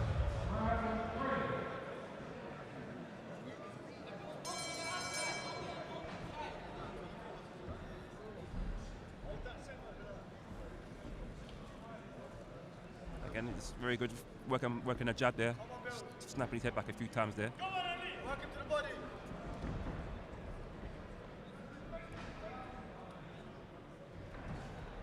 You just sense his opponent could walk onto something though, the way he just keeps coming forward. I feel like if Bilal carries on for the jab and then fakes the jab, pull out a left hook, because the opponent's right hand keep coming forward towards his nose, so there you go, the left hook. And there you go again. See, that's what I would have done. Look at that. I like that. That's what we saw in the first couple of rounds. He was landing shots to the body, and he kind of just, the last 2 rounds, he probably just stepped back away from that. So that's good there. He's landing shots to the body there, showing a bit more variety there.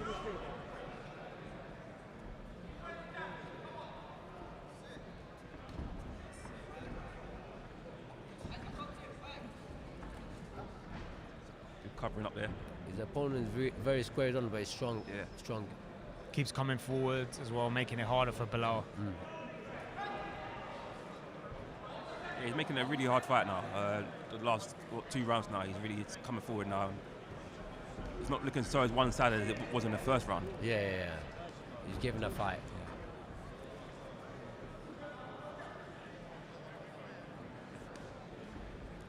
Good couple of shots in the inside there from Bilal.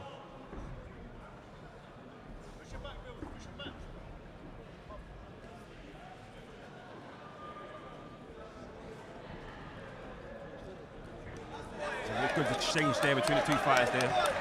Both landed a few good shots there.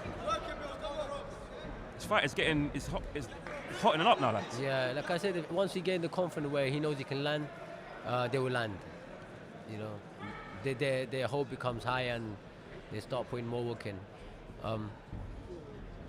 So all Bilal needs to do is slip and slide and then throw. Slip and slide and throw. I feel Bilal's just waiting, got that right hand waiting to land a shot like he almost landed there.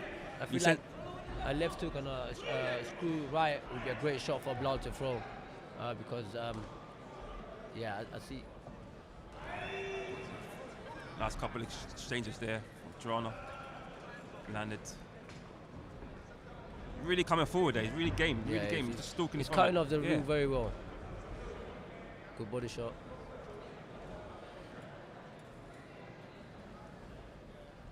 Really busy in this round from TRANA.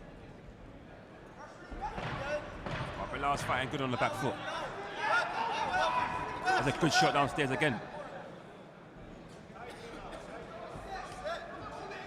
Both fighters. That was a really good round. That's a really good round. It's like every time he lands, his opponent gets more angry and comes more forward and is more aggressive and it's making it harder for Bilal to land anything like a jab or to keep the distance as well. So it's a good round. It's becoming a good fight at the moment. 100%. I mean, that's what makes a good fight. You know, one's a counter puncher, one's a fighter. Once the fight gets close, once you start landing, yeah, it makes a good fight. So. Since TRANA's throwing with more bad intentions as well, you look on his face when he's throwing punches. He's showing shots, throwing shots with bad intention there. Look at the. Yeah, I mean, that's what he needs to do in order to catch Bilal. But I think Bilal got great range and he's got great IQ. Where as long as he keeps moving and keeps sticking to his jab, you know, he got the control of the fight. Does the height and the reach make a difference in this as well? It makes it harder for his opponent. Yeah, of course. I mean, Bilal's got great reach right now, and yeah, I believe if Bilal was shorter, the fight would have been a lot more harder for Bilal. TRANA coming forward again and landing a few shots. Really starting fast in this round here. Don't know what his coach has told him there, but he's come up quite fast in that round. His coach told him his 4th round, walk.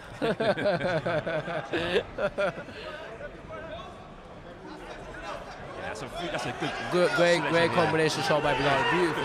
That's what he needs to do. Yeah. Show dominance with them. Yeah. Land more shot like that.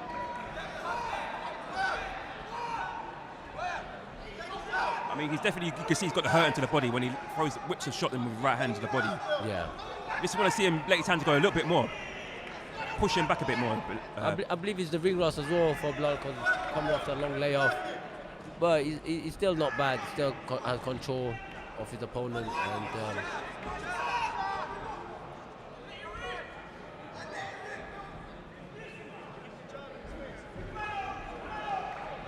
really busy round. This is as the fights go on, as it goes on, you can sense that both fighters really busy in this round, which is good. It's a good right hand there from BILAL. His opponent's landing good shots as well. Yeah, working the body there, TRANA there, bouncing busy on these toes.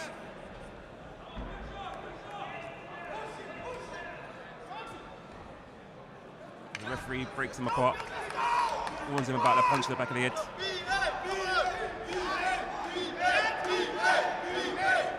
It's a really good pace in this fight. Good combinations there from both fighters there. Great combination. This is what we like to see now. Both of that in the hands go there. Good combination of one, twos. It's a great round there. Yeah, it's a great round. This is probably the best round of the fight so far. 100%. Punches after punches. That's another great head. shot, great uppercut. Another uppercut, whipped in. That's there you go. Great shot to the body downstairs from BILAL. That's the type of shot BILAL needs to work on. Keep hitting the body. That slows him down, chasing him, you know. This fight is non-stop so far. It's great round. Kevin is coming in. You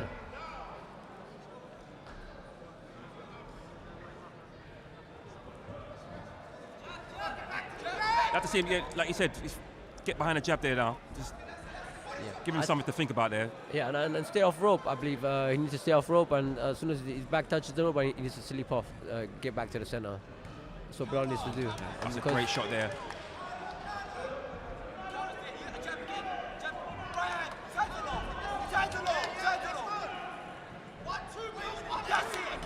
TRANA really coming forward now. Just let his hands go there.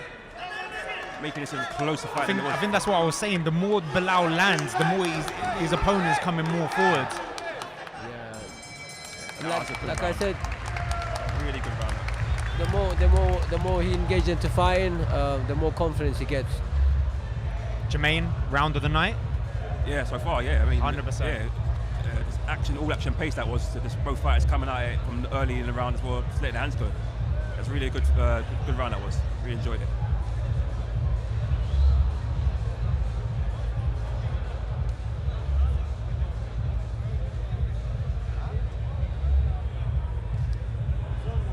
Wait for the judges' scorecards here. Casey, do you think it's close or? I believe BILAL's got the victory. I thought he did enough. Max, I'll give him a round to the opponent, but I have it.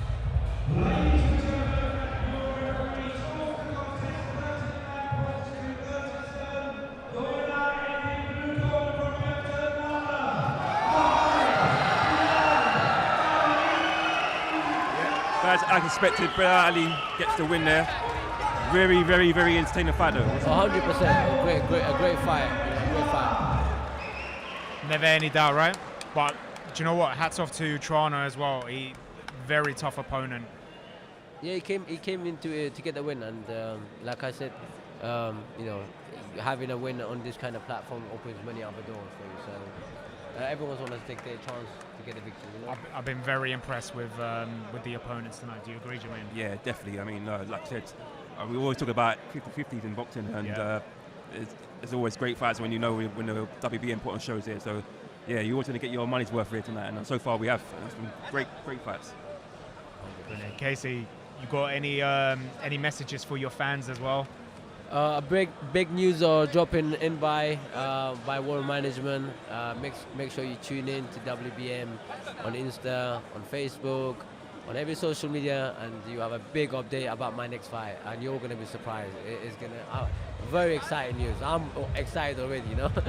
But yeah, can't wait. Just tune in onto WBM Insta, Facebook, and all other social media. Can't wait for that. Always an exciting fight with Casey Kadini, so we can't wait for that. Thank you guys for having me, man. Always. So I was shopping around a bit for different gyms. I tried a few, but there was nowhere quite like Rivals where I felt as welcomed. Sometimes when you walk into a gym, it can be quite intimidating, but here it's very open. It's very people are very welcoming. I think he's going to have a name, you know, in the international scene, not just in England. So it's pretty awesome. I think the difference between this gym and other gym is the coaches. We've got high-level coaches that are here and, you know, are willing to work with you. They've got the best top coaches there, great boxing coaches, top fighters, and then they've got good Muay Thai coaches, myself. Like expert coaching, and you're learning so much and you get really fit. They are the best coaches. As I said, I've tried a few other gyms, but here they just have so much knowledge and they're so willing to share. So if you're ready to learn, then this is the place to be.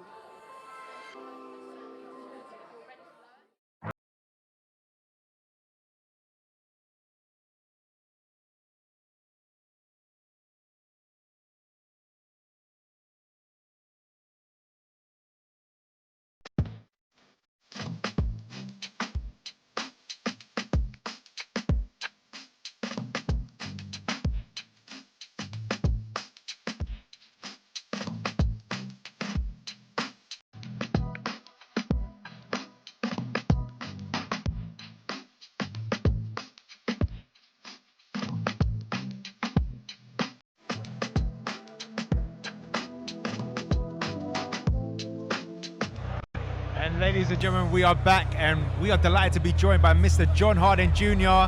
He got a win tonight. In the building. What's good, what's good? We're just going to go to our MC now.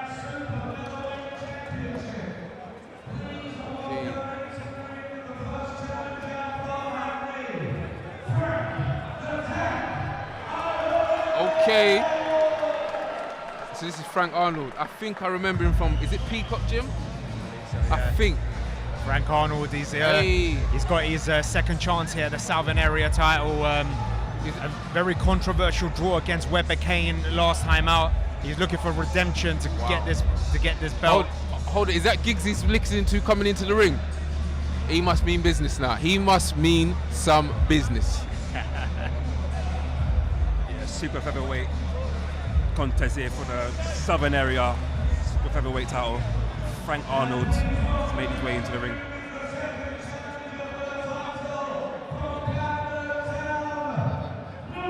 Okay. Newman Hussein, 10-0, 1 KO. Newman Hussein coming from that big win against Khademi in his last fight to win the mandatory for this fight. Jermaine, I know you really rated that last performance from him against Fire. He came in as the underdog as well. Yeah, I mean, he boxed very well. Got a stoppage as well in that fight. As the fight went on, he got stronger and stronger against a good fighter in Udin. So, yeah, I mean, it's a great opportunity for him tonight. He spoke about it plenty of times of fighting for titles, and no bigger chance tonight than on Box Academy to make a statement here against a very good fighter in Frank Arnold. He's coming with a very strong team. His coach, I think that's Joyce's coach. Yes. Can't remember the name. Steve Broughton. There we go. And Daniel Fitzgerald in the corner as well. It looks like it's going to be unbeaten versus unbeaten. Who remains unbeaten? I think Arnold suffered a loss, a shock loss against Brian Medina as well. Okay, was that his last fight or? It was a few fights ago. Okay. I believe two fights ago. I think 2 fights ago. But he's come back with a win recently in his last fight. Okay. Second chance at redemption for a Southern Area title as well for Frank Arnold tonight. I think I really love the stories of people that never give up and keep going on and on again. Something like a bit like Hachizura is like he's never giving up and keep going and going. And I think people like that, like Frank Arnold, should really just get their flowers for just stepping back in and going straight back at it.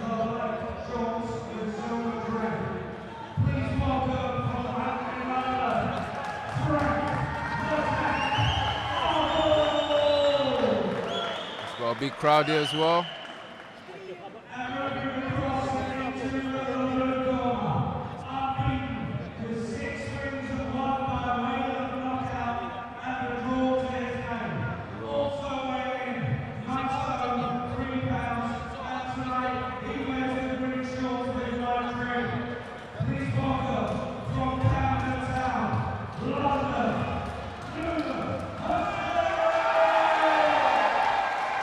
Big support for Newman Hussein as well.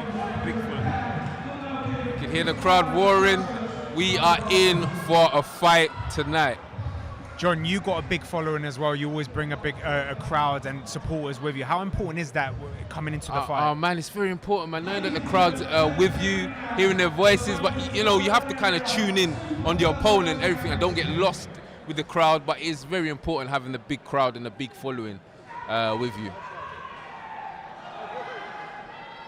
About the fight, Hernando, how excited are you for this fight as we get on the way? I've been waiting for this fight. I've been waiting for the opportunity for Newman as well. He's been talking about it. His wife, Amy Andrews, is the Commonwealth champion, so you can imagine he wants to bring that belt home as well. She has a belt, and you know, redemption as well, because obviously Masood Abdulah lost his Commonwealth belt last weekend. It's same gym. It's redemption now to bring that belt back to the gym and bring some silverware back. Got Frank holding the middle in his southpaw stance. Yeah, Frank, he said holding the middle there. Both fighters just finish each other out there. Just missed. Oh, he hits a nice left hand. He catches him. Very fast pace to the fight. Very fast pace so far to the fight. Frank Arnold, you can see, like I said, second chance of redemption here and winning a Southern Area title here after losing his last time fighting. Speaking off camera, he said he's leaving no stone unturned. He's making sure this time he's leaving with the belt. Controversial draw against Webber Kane. Yeah, I mean, that was very controversial. A lot of people said he won that fight. I'm sure he'd be frustrated by that result, and there's a chance for him tonight now to redeem himself. But there's also a chance for Newman Hussein to win a title and bring it back to his stable. Bit scruffy there. Well, I just came from a scruffy fight myself. Face looks good, John, though. Huh? Your face looks good. I know, no bumps, no chumps. That's it. Now, I think it's very hard in there, especially when someone turns it a bit rough and you're trying to keep it clean. It's very hard. But Frank looks like he's trying to keep it a lot cleaner there. He is holding the middle. A lot of feints as well. Yeah, no real eye-catching punches so far. Both fighters are still finishing each other out so far. Yeah, definitely. I think Hussein's kind of overreaching a bit, but backing off. And you know, Arnold's really just holding that middle. Good block. Oh, good shot downstairs from Arnold there. Nice little combination from Arnold.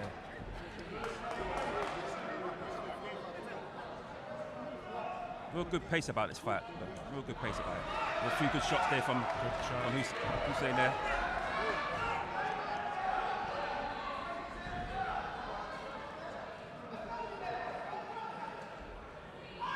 A lot of good inside work here from both fighters. Referees, as they're talking to Frank Arnold about the holding. Oh, nice. Okay. Good 1-2. Okay. Good 1-2. Oh, that comes Arnold returned some. That was a good exchange there. A very good exchange. I think we're heating up. And this is only round one, guys. Yeah. It's round one. Good shot downstairs from Newman Hussein. Okay. Yeah. I'm saying he's starting to turn it up a bit. And he's talking to him. Oh, wow. He's talking. Okay. Okay, Hussein. He's round. talking to him. That's what you like to see. Okay. Bit of back and forth going on there. We're in for a fight tonight, guys. I hope you locked in from out there watching on YouTube. That's it. Ladies and gentlemen, if you're just tuning in, we're live at the Harrow Leisure Centre, Harrow, London. This is for the vacant super featherweight Southern Area title, Newman Hussein versus Frank Arnold. And what a great first round, Jermaine. Yeah, very good, fast paced from both fighters there. Frank Arnold, lucky for me, he started the round quickly on top there. But then back came Newman Hussein there, finishing the round very strong there. It was a very good fight, very good round. It was a very good round, a very good, exciting round. And it was just almost like an introduction to the fight, like we are in for a fight. Arnold was trying to just control with clean boxing in the middle. And then towards the end, Hussein just came with a bit of just flurries and just squeezing that right hand in there. And I was quite shocked and surprised how we just started. It looked like he was about to take over. You can sense both fighters felt each other's power there. Yeah. Like, wow, yeah, you can see it both there. fighters can hit. Yeah. That's the thing. See how this round takes out. Round two of this. Okay, who's going to control the middle? Looks like they both want to control the middle, which is good. That's exactly what it looks like. Frank Arnold was sparring Reece Bellotti, getting ready for this fight. Okay. Reece Bellotti, we know full well what he's about, Jermaine. Yeah, I mean, obviously, he's probably frustrated from his last fight. The last chance he didn't get the chance against the fight, Gomez Jr.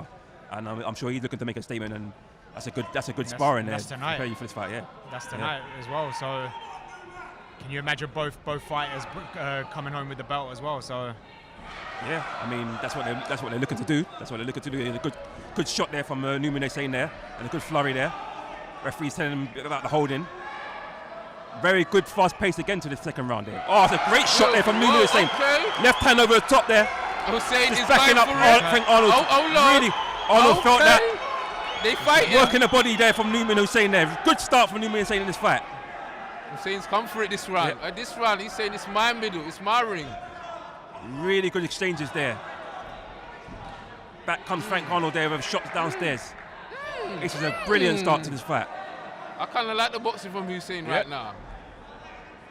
We had Masood Abdulah tell us that he hits harder than him. I didn't believe him before the fight. Oh, that's a good body shot. Back comes Frank Arnold there. This is a really good exchange from both fighters here.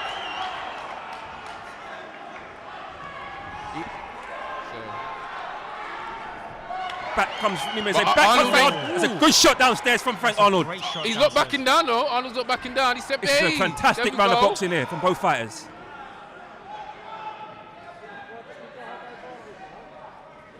Frank Arnold just getting behind the jab there. There's looking for an opening there.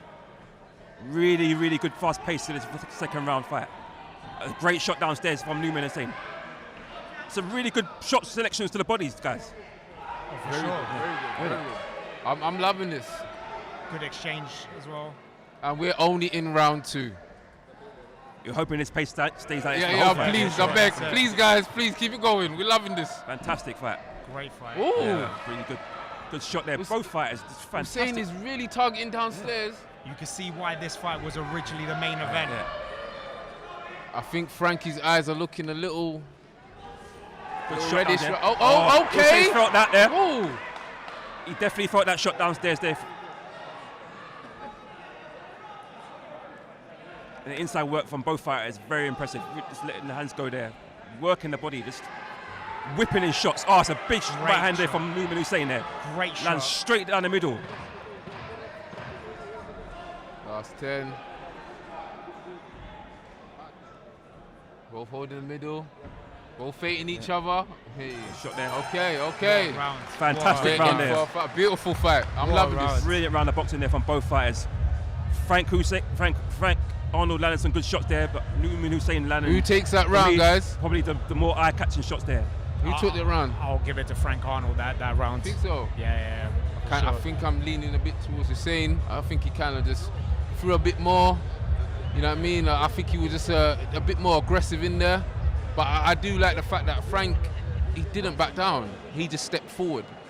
So I can understand in a way if the judges do give it towards Frank, because he just stepped forward and started throwing back. You did see both fighters coming back. One lands, one's coming back and landing their shot selections. Very good shot selection to the body there in that fight. I was very impressed by that. Really good fast pace to this fight. I really hope it continues as we go through. Jermaine, I've been calling for body shots all night, and finally we're getting it in 2 rounds. Yeah, I'm loving it. I like the adjustments Hussein's made from round 1 to 2, because round 1 he was more on the back foot, and 2 he seems a bit more aggressive. Let's see how round 3 plays out. Again, round 3, both fighters center of the ring. Doubling the jab. Ooh, he's looking for that left over the top. Hand just missed. Oh, left hand lands there from Frank Arnold. Hey. Very, very fast pace again in this fight. Hey, I'm loving Frank Arnold's jab though. Yeah, he's definitely coming forward there, trying to take this round now. There we go. Good. Backing his fire up there, Frank Arnold there against Rips. Back who comes Hussein there, with a shot downstairs. Both just letting their hands go really. Just hammer and tong, fantastic. Jermaine, you could tell they've been in camp with Masood Abdulah and Reece Bellotti, right? I mean, both just letting their hands go. This is what we're going to see. This is both fighters. They've come for war. They've come hell for to war. level. And that's what we'll have to see as well. You can see what it means to them. You can see what that belt means to them as well. Definitely. I mean, this is what we want to see in boxing, and WBM are providing it. 50-50 fights here in Box Academy. That's right. I really want to find it interesting how when it gets to mid rounds, if it gets to mid rounds, who takes it over, who flips into their second wind and really takes over or paces themselves for it. I mean, it will take incredible stamina levels to keep this pace up for the rest of the fight, wouldn't it, guys? Oh, for sure. You hit the nail on the head, man, and that's why I'm really intrigued to see how it plans out as we get to towards middle rounds, like past round 5, 6. With inside work. Back comes Frank Arnold there, back in his fight against the ropes. Oh, okay. He's felt that downstairs. Oh, they both felt that shot. Bro, they're both picking some beautiful shots. This is great to see. There we go. Oh, wow. Hussein just sneaked in a little uppercut in there, like boom. I see that as well. Oh, there we go. Oh. This is a really good round. Oh my. Hey, really good. Hey. Overhand right from Newman Hussein, catches Frank Arnold. Ooh, oh, the one shot! Oh my God! My Lord! Frank's going. He's going down. Oh my God! Big round from Newman Hussein. Wow, Hussein, that was the shot from the gods. Oh my God! He's still hurt. Oh Lord! Clinching, hanging on here now. Lord. Another big right hand from Newman Hussein. If Frank gets through this, he needs a medal. Uppercut. He needs a medal to save himself. Oh Lord! Oh, it's a fantastic round. 18 seconds left of the round. Wow. Big right hand again from Newman Hussein lands. And he's fighting back. Oh Lord. As the crowd shouts Newman's name. This is fantastic boxing. Fighting back. Big right hand again from Newman Hussein. Another uppercut lands. If he gets, oh Lord, I can't. Brilliant boxing. I can't believe he got through that. What a round. Oh wow. What a massive round from Newman Hussein. Hats off to Arnold for recovering as well. That was the hand of God. The way he God. recovered from that as well. Big shot. I can't believe that. That was a oh my God moment. I don't know how he's still standing, to be honest. That was like Maradona when he against England when he hit the ball in there. That was a hand of God moment. I can't believe he got through that. Wow. Guys, what would you be saying if you was Frank Arnold's cornerman there? Because he took some big shots there. And he's still standing. He has to keep that left hand up. He has to keep that left hand up because you're looking to throw that left, he's looking to throw that right. And now he's clicked that. His coach is going to be telling him commit to that. So he has to not be in line with that right hand and keep going towards his opponent's left-hand side.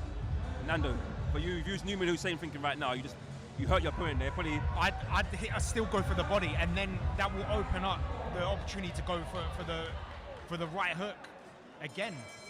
As we commence round 4 of this super featherweight Southern Area title fight, fantastic fight of the night so far.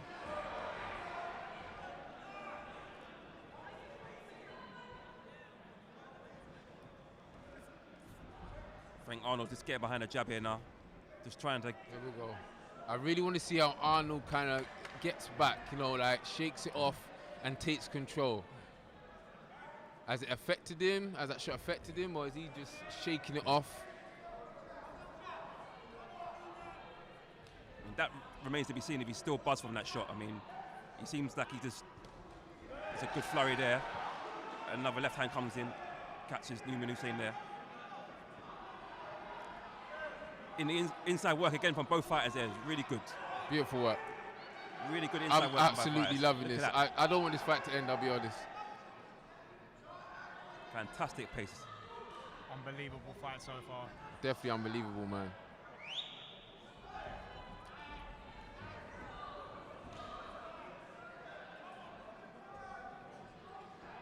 You're just tuning in, vacant Southern Area title, Newman Hussein versus Frank Arnold. Big right hand there for Frank Arnold. We're live at Harrow Leisure Centre in Harrow, London. WBM. Brought to you by Trinity Entertainment and Premier Promotions and Management. Big right hand there from Newman Hussein lands. I like the way you presented it. Have you ever done like hosting on radio or something? We used to do radio. Okay, I knew it. The way you just said that, like We used to do radio. Riverside Radio, South London. We used to do this. Okay, you heard it yourself. If you remember that, put a comment. Very, very good exchange there. Another good jab lands from Newman Hussein there. Back comes Arnold though, in flurry. And back comes Newman Hussein with a good left uppercut there and lands. Really good fight. Really good round yet again. Back comes Frank Arnold there. A shot downstairs. I think Hussein felt that one. Hussein's, he's doing that shoulder roll. Yeah. Oh, okay. Very good body work from both fighters. They're not letting off the middle. Both of them are just trying to just engage the middle. Hussein's on the back ropes for a bit. Both fighters still talking. Newman still talking to him in there. Newman comes back there, straight right hand. Another uppercut down, whipped in there. I think it's clear to say that Frank Arnold's vision's clear now. I think as his round goes on. Yeah, for sure. He's recovered. Yeah, he's looks recovered like from that. He's shaking it off. For sure. And that takes a lot to shake off a shot like that. That wasn't no small shot. Oh no, it's a great you know shot. What I mean? You know what I mean? And just to shake it off the rest of the round and even come back. when it happened, he recovered as well from that. And he's back controlling. I think I would have to give that to him, that round. I would go for Frank Arnold that round. Yeah, because he came, he showed dominance, he held the middle. You know what I mean? So I have to give it back to him. I totally agree with you know that. what I mean? Very, very, very entertaining fight here. It could go either way, really. We're in round 5, halfway through a spectacular fight, which I'm really loving this. It's crazy to think that we've only had 4 rounds already. I would love for JUAN them to have a rematch to do this again. He deserves it. You know what I mean? But it's been a fabulous 5 rounds. I think from this point on, I want to see who really takes control when your body's saying no, and and the second win has to kick in. Who really is the one to really have that discipline to put their mind over their body and stick to the basics, the double jab, the movement, the simple things. Going into round 5 now. Yeah, round 5. This very entertaining fight here. Southern area title, super featherweight title on the line here. John, throughout this show, we've been speaking about how important the Southern area title is. You said to me you want to win a title before you retire one day. Would you be interested in fighting for that Southern area? I would be, before, maybe because I jumped straight to the English. I was kind of like looking up. Whoa! Where are we going with that? It's a fast pace there from Frank Arnold. They're coming up there. There's a good shot there. Really biting down on his double shoulder now, letting his shots go now. It's a good start. Whoa, there we shot. go. Back comes to Hussein now. Good uppercut. You would have thought Frankie didn't even get a hard shot from before. He's just onto him. Another good uppercut there from it's like Hussein. he's got no fear. Another left hand. And he was doing this against Fayakhouddin as well. It kept connecting. Who was doing that? Sorry, Newman Hussein in his last fight against Fayakhouddin. Yeah. He kept connecting with that uppercut as well. Okay. Referee's just having a talk to Frank Arnold there. Back comes Newman Hussein backing him against the ropes, quick fly, but back comes Frank Arnold there, backing his fight against the ropes. This is fantastic. This is fantastic fighting. Oh, there we go. The big exchanges between both fighters landing back and forth. Hussein's got him backed against the ropes now. As Arnold just ties him up here. Referees have timeout. There's always different parts of the fight that you have to try and conquer. Like there's parts when it's like, you're in the hold and someone's holding you and sneaking a few shots, and those shots do take a toll. You know what I mean? Those shots still take a toll. You know what I mean? I would say he's probably warned him there that if he does it again, he's probably going to take a point there. I feel like Hussein's depending on that right hand again. Do you think his corners told him about the right hand? Yeah, I mean, they both possess power in the right hands, as you've seen. Good shot there. Whoa, okay. 1-2 down the middle. Left hook by Arnold. Wow. Left hook by Arnold. I think he's been told by the referee that he thinks one more time he's going to take a point off him. Now he's come back to try to get him out of there. It's a really entertaining fight. Really entertaining, beautiful, wonderful.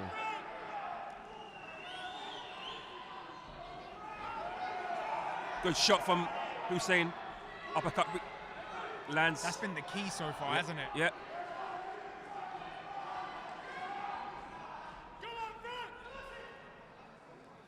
The energy levels of both fighters today is fantastic so far. Phenomenal. Beautiful. I mean, to keep this up for 3 minutes of each round, fantastic to watch.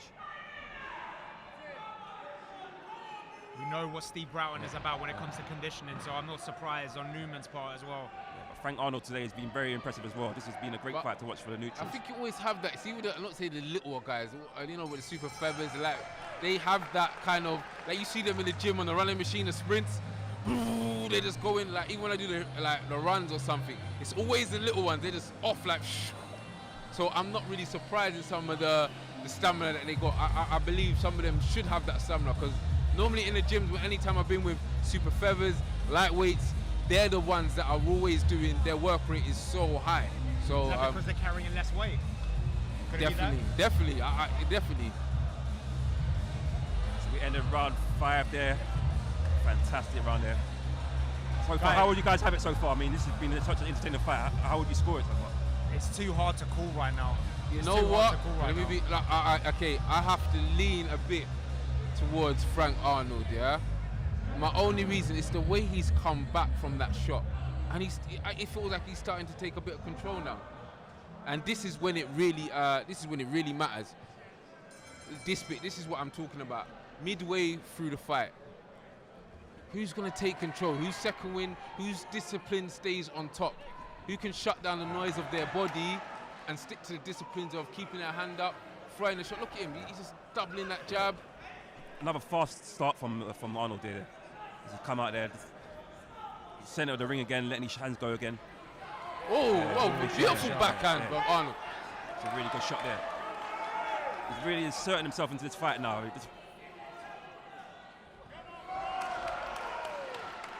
Another shot there. Good shot there from Newman Hussein there. Back comes Arnold there with a shot downstairs.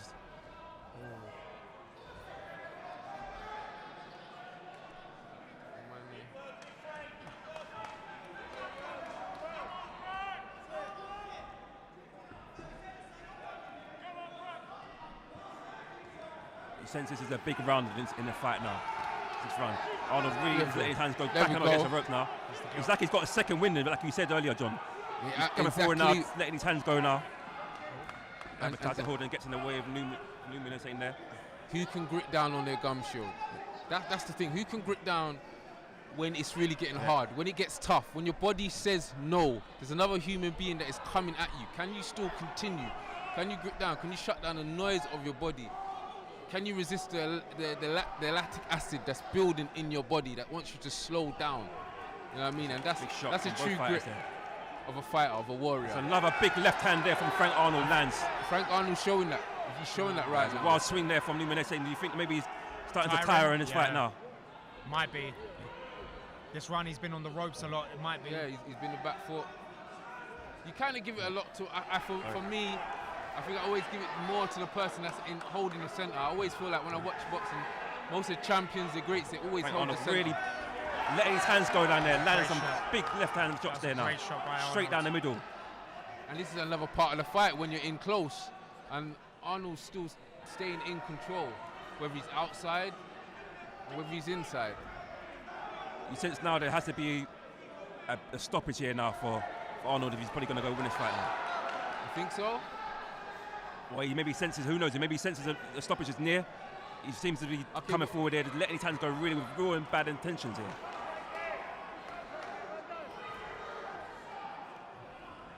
Good movement.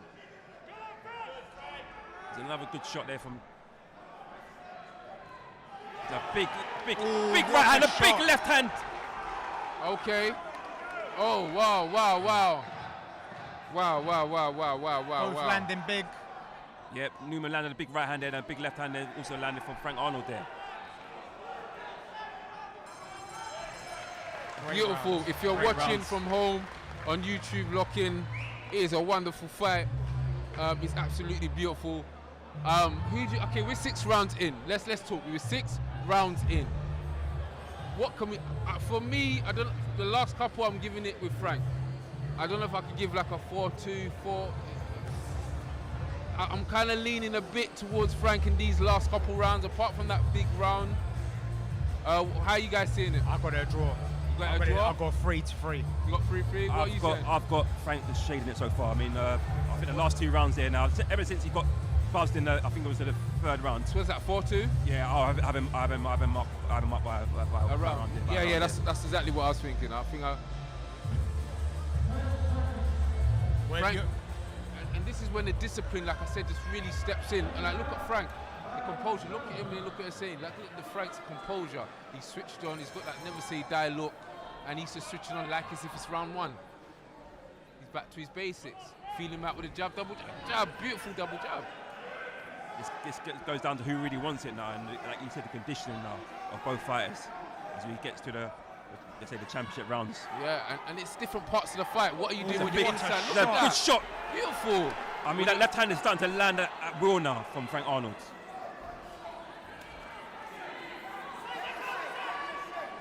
And back comes Newman Hussein there with a flurry there. A big right hand from Newman Hussein. Lands flush. Brilliant. Brilliant boxing from both fighters.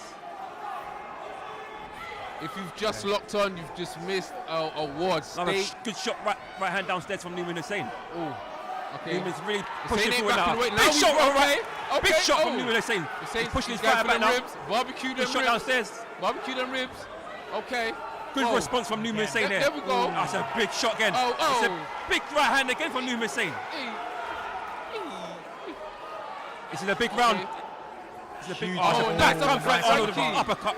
He returns the favour. He returns the The favour. referee says this. Ref ain't having that now. Yeah. Ref ain't having that. It's a talking to for Newman Hussein there for the ref. Whoa. It's a big round now. Okay. Back comes Frank Arnold there. Nice little turn though, and he tried to put his head down. Little smart move there, a little dirty move there. Another telling there off. There we go, a little telling off. Okay, buy some time. Whoa! Back comes Frank Arnold now. Nice little left. He's picking him. Up against the ropes then. Back fires back Newman Hussein. This is action packed. This is beautiful. Beautiful discipline from Frank. Yeah. Nice turn from Hussein. He's spinning around. Back comes Newman Hussein now. This is fantastic to watch. Beautiful work. If you love boxing, make sure you're locked in on watching it now. Guys, I know Big we're right only hand in February, but Fight of the Year contender. I'm putting it out there right now. Fight of the Year. You're watching Fight of the Year. Contender. Big right hand again from Newman Hussein there. Big left hand from Newman Hussein. Big right hand again from Newman Hussein. Back comes Frank Arnold with right hand. I mean, the stamina levels of engine. But the recovery from Frank Arnold every time he takes a big shot. right hand just misses from Newman Hussein there. He takes a shot and then gives it back. The recovery from Frank Arnold is unreal. Incredible.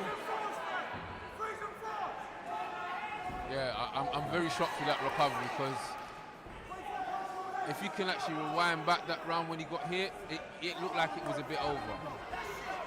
You've got to be impressed with the way he's come back since that round. You know what I mean? But then this has been a big round for Newman Hussein as well. But who's it go to? That's the question, lads. It depends how the judges are scoring it, but in you guys' opinion, I mean, this round it's very even because it's very even. The first, say Frank Arnold started the round very fast, landed some good shots there, but then Newman Hussein came back in the middle of that round, and then it slightly went towards Frank Arnold towards the end of that round. So. Who do you give it to? You got to be, come on, don't sit on the fence. Look, he's trying to sit on the fence, bro. I'm giving it to Newman. Come on. Give it to Newman. Yeah, I've got 4-3 Newman at the moment. You got 4-3 Newman? I mean, it's very close, it's very close. John, what about you? Whoa. I think Arnold's edging it by 1. So 4-3 Arnold. Yeah. I think if this is the round. Like, okay, we're going into round 8, and we've got 3 more rounds of action packed. And like I've always just been saying, this is it. This shows the conditioning, the discipline. Can you switch on mentally? Because now is when it gets hard. It gets hard. This is when your body's saying, you know what, like I've had enough now. I want to sit down. But look how Frank's entering the round. Look at him. Like he's just. John, as a fighter, I want to ask you. I've been watching both as they go back to their corners. I see Arnold just calm and Newman is breathing heavy. Exactly that, and exactly that I'm seeing. And the way Arnold is just starting the round, and he keeps starting that same move, double jab, double jab, sticking to the basics. But Newman is still dangerous. He still possesses power, as he's hurt. You can see before he's hurt Frank Arnold. That's what makes it so interesting, this fight. Because even though he's breathing heavy, he's not showing any signs of decline anyway. He's just coming forward. He's giving it back to him. I mean, I think he's going to take a picture of a shot for this fight to end. Another big right hand there from Frank Arnold there. I mean, the pace of this fight, to keep it up for this amount of time, we've reached round 8 now. Absolutely incredible from both fighters.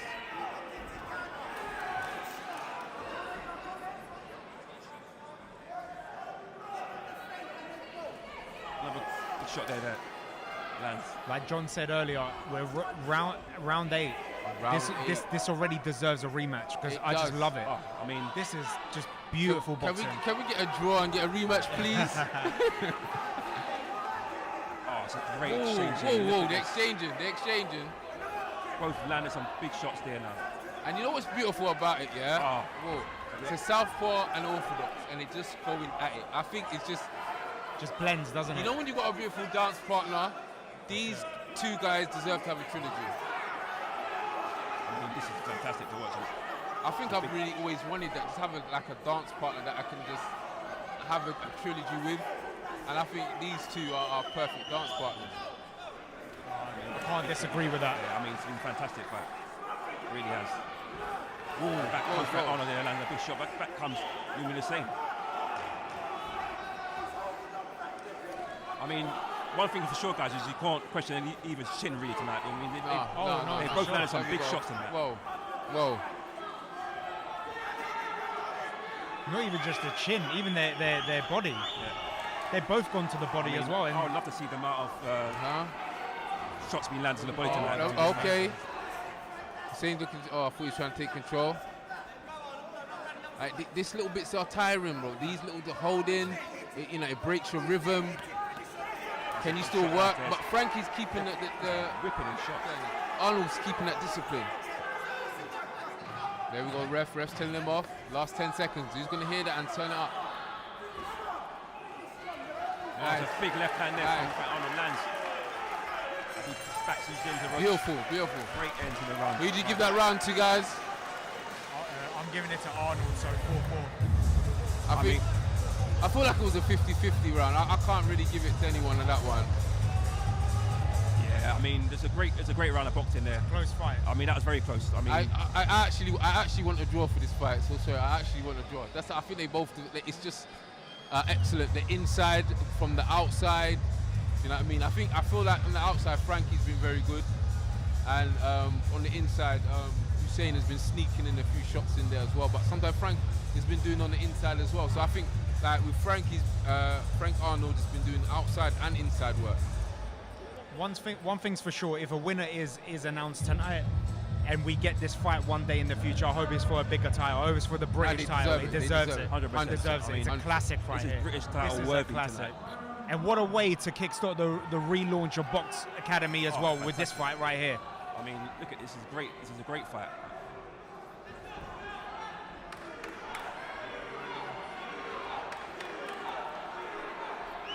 The chance of Newman going around here at the Harrow Leisure Centre.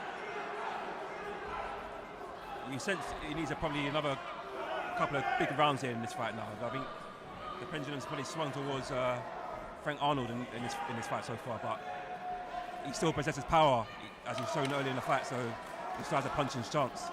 But really good fight so far.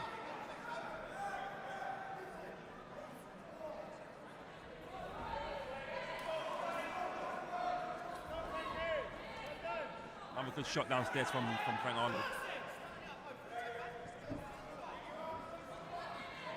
The pace of the fight seems to slow down just a little bit, but as I say that, they both start swinging again.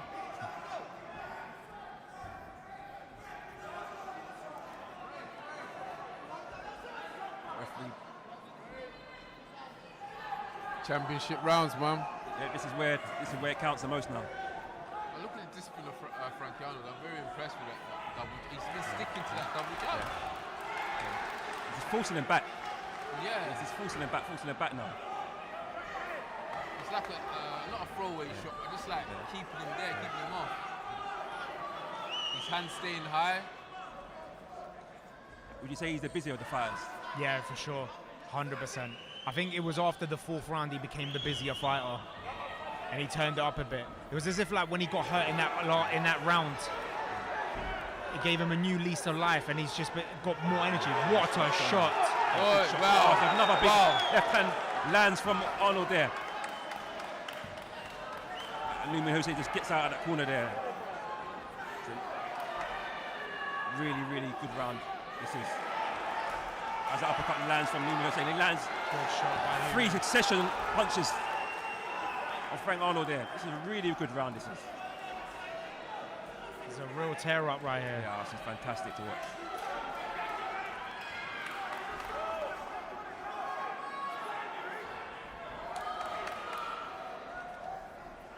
Newman just bouncing around on his feet now, lands a little jab there.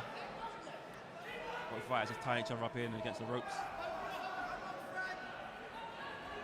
This is where you want to see someone be busy now.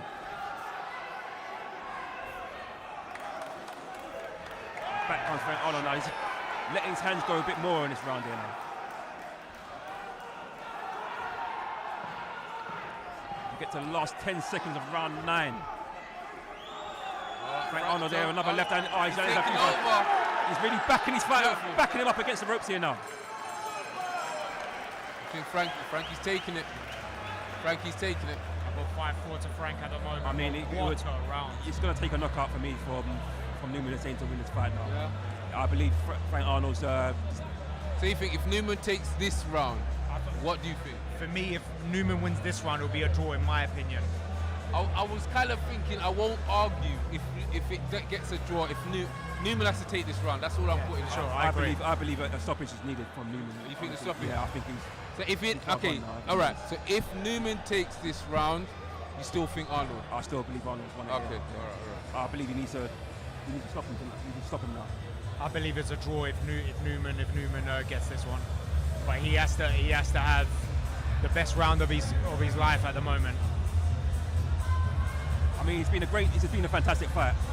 I mean, both fighters have nicked rounds here and there, dominated rounds. But I think ever since he's been rocked, buzzed, I think Frank Arnold took the fight a bit away from Newman now. So I want to see what this championship round possesses.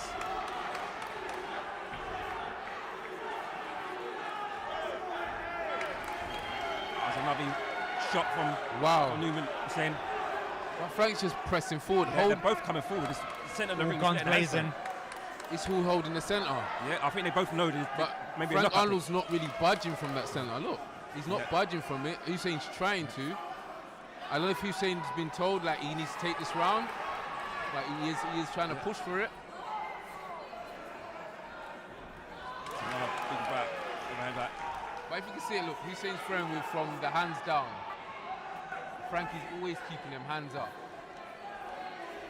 Oh my God! From Newman Hussein lands, but back comes Frank Arnold there. Wow. Fantastic.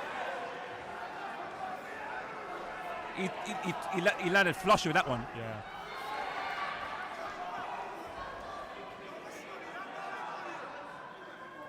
Really good work here from Hussein inside now. The referee breaks the two fighters up. It's a big, over a minute or so in this round now. Back comes Frank Arnold there now. I think he might have hurt Newman a little bit there. But back comes Newman Hussein there. Oh, this is incredible. Both recovery from both fighters. Oh, back comes Frank Arnold there. A flurry of punches there. Back to Newman Hussein against the ropes here. And both fighters clinching now, and tying each other up. The referee breaks up again.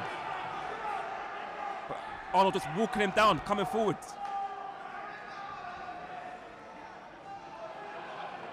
The energy levels of this fight, both fighters, is incredible conditioning. Honestly, look at this.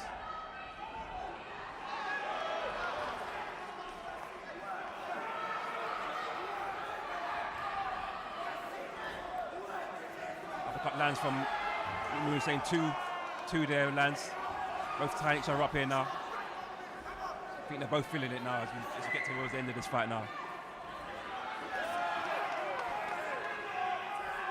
3 seconds left. Who wants it more? Who wants it more? This is where you bite down on the gum shield now. This is where all the training and all hard works.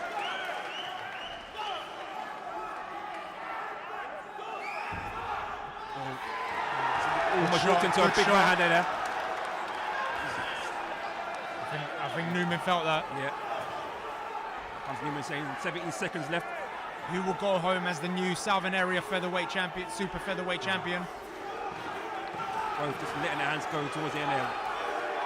Wow. Incredible. Wow, Incredible. 5 seconds. I think we got a winner. Wow, beautiful. What a fight. I really want to hear these scorecards. Absolutely incredible. Classic. I can watch that all over again, honestly. That was fantastic to watch.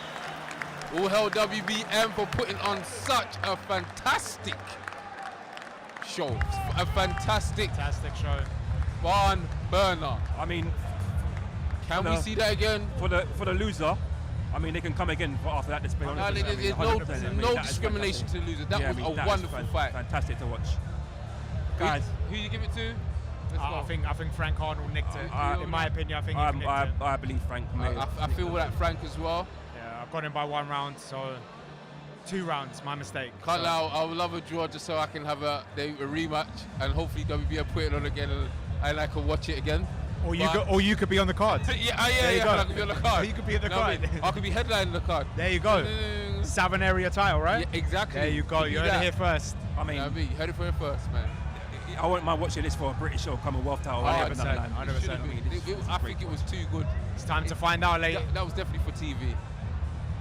Ladies and gentlemen, it's time to find out who will go home as the new Southern Area Super Featherweight champion. I want to hear these scorecards, but please, well done for Frank Arnold for coming back from that shot for round 3. Let's hear it. Is it unanimous? Let's see.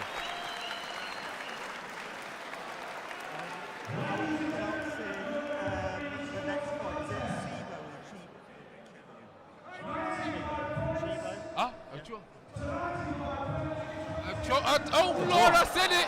I said it, I don't know if I've cursed it. I'm so sorry. But we have to see that again.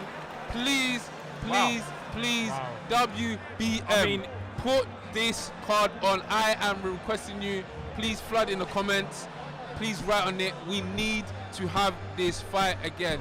No, it was wonderful and it was beautiful. I mean, Frank Arnold credit to both men. Looks more upset of the two, if I'm honest with you. Yeah, I agree.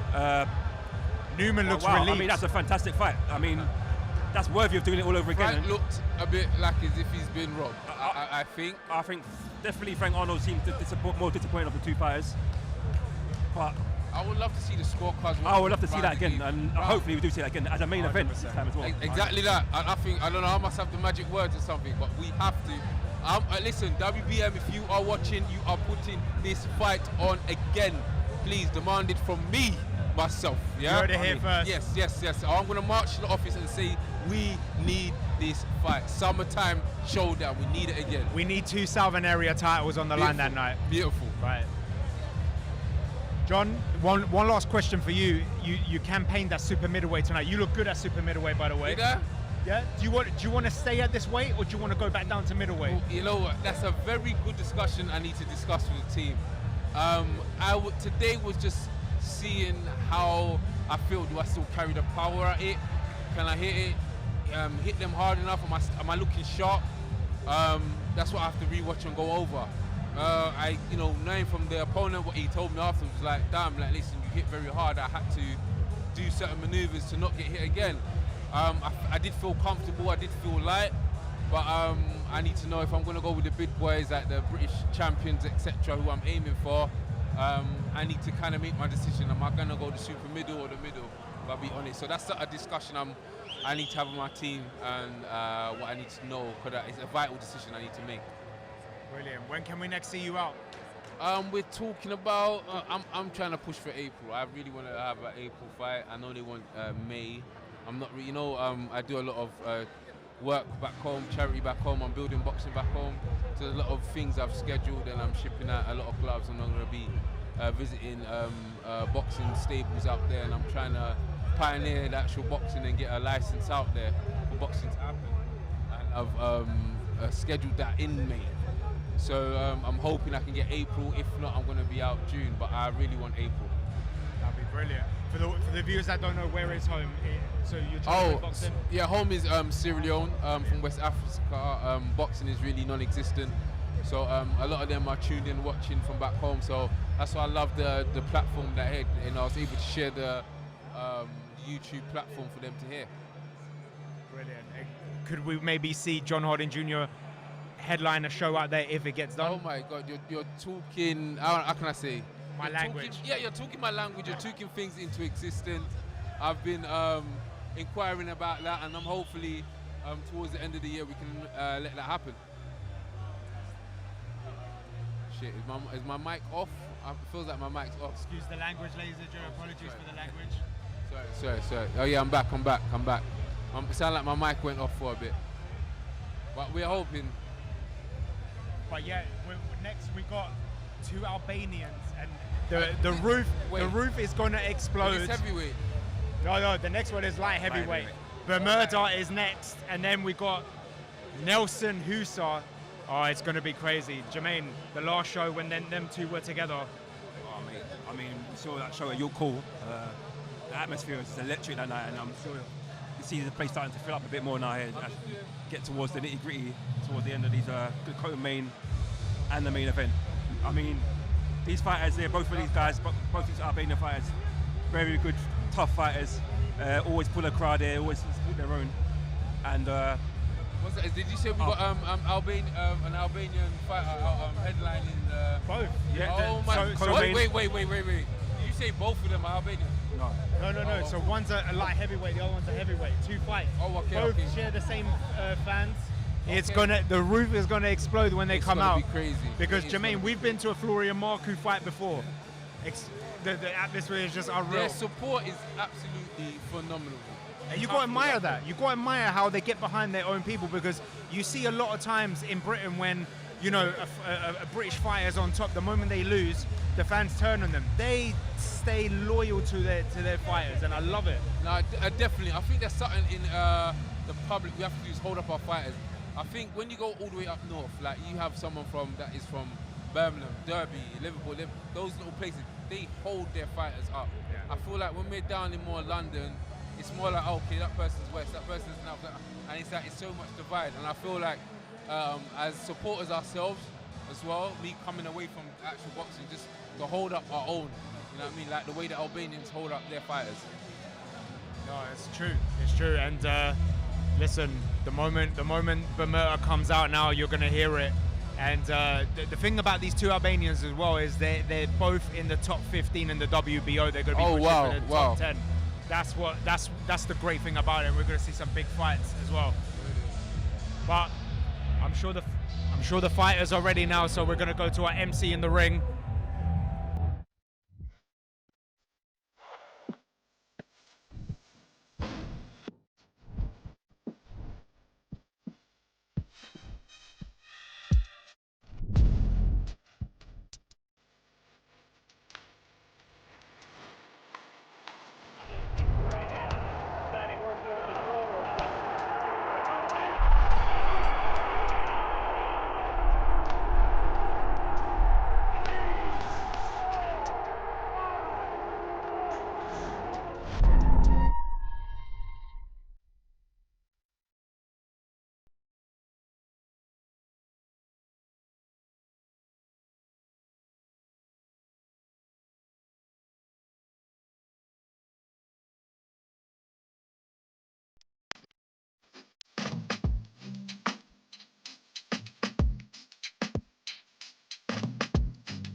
Ladies and gentlemen, we're back now, and it wouldn't be right to have 2 Eagles in the building. We got a third one. It's Nerado Yemeri. Nerado, we're gonna let the MC talk, and then we'll come back to you if that's okay.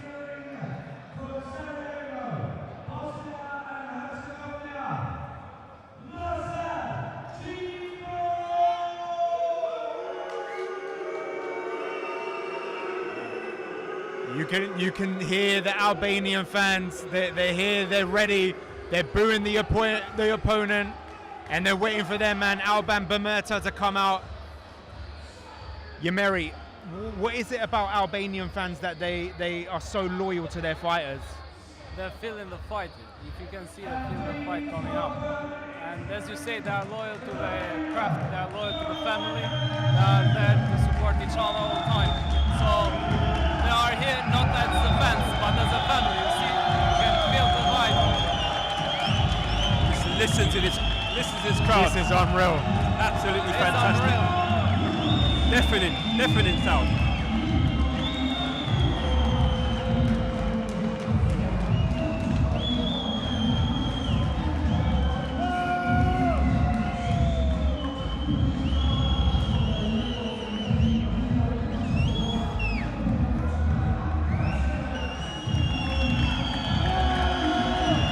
Listen to this crowd.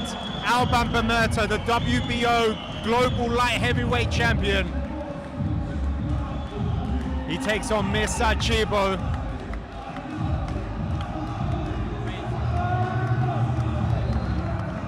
He is 10-0. He is number 15 in the WBO ranking.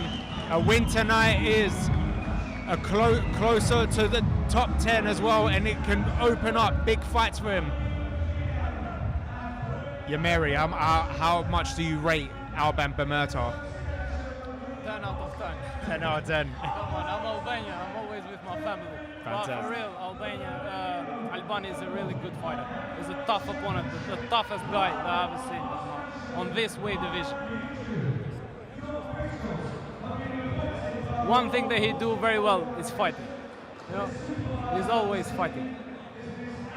You see, he just gave you a wink now. He's ready for business. Yeah, as your English boy says, he knows the apple. He looks locked and loaded, doesn't he, Jermaine? Yeah, he does. I mean, I think the crowd looked locked and loaded as well. I mean, fantastic. Listen, the atmosphere is unreal. They always bring a crowd. It's incredible.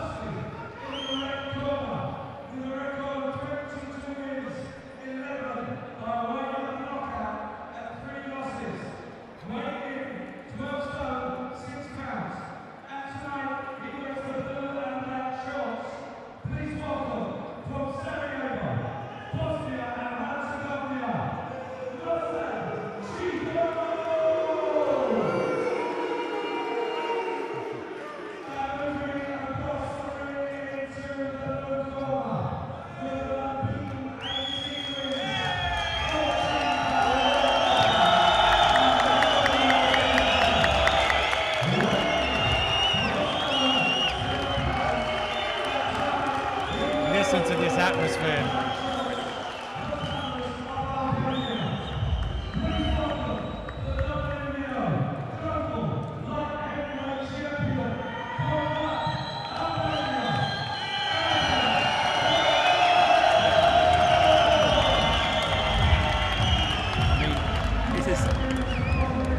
Promoter's second fight in the UK, you'll think it's his 10th or 13th fight. I mean, it's incredible. You know, the atmosphere tonight is fever pitch. Geraldo, Albania has officially taken over Harrow, right? 100%.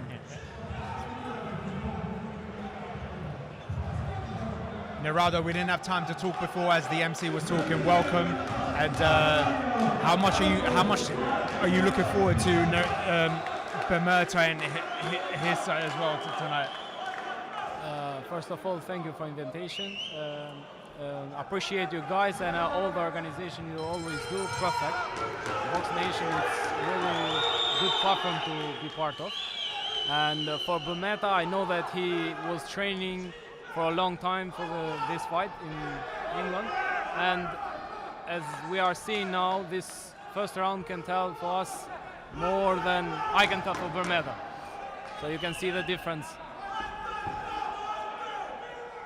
Yeah, very good start. Both fighters just finish on right. Bermerta lands a good flurry downstairs. You can see that what I can see is the difference on mentality, even in the first round. What mentality do you see in his opponent at the moment? His opponent is scared. That's what I can tell. Look. Bermerta's coming forward there, just letting his hands go early. Hunter and a hunted. Chibo on the back foot.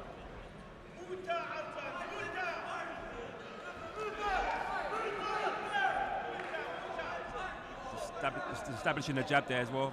Very good. Ooh, good shot. You can see Bermerta very heavy-handed fighter, very good, possesses power in his hands. And he lands a few good shots there already. There's a shake of the head there. He felt his power and said nothing.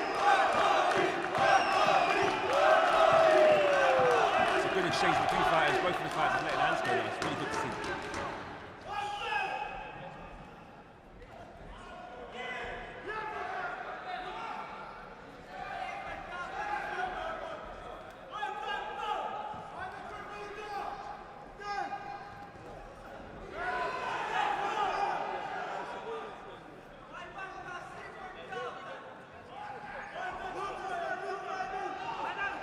First round looking for the big shot.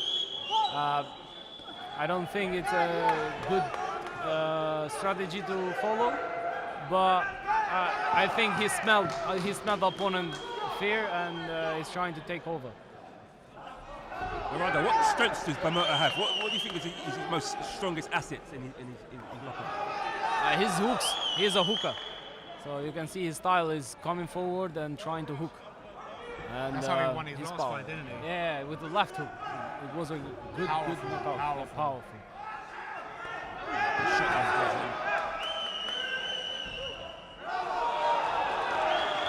Using the jab well as well.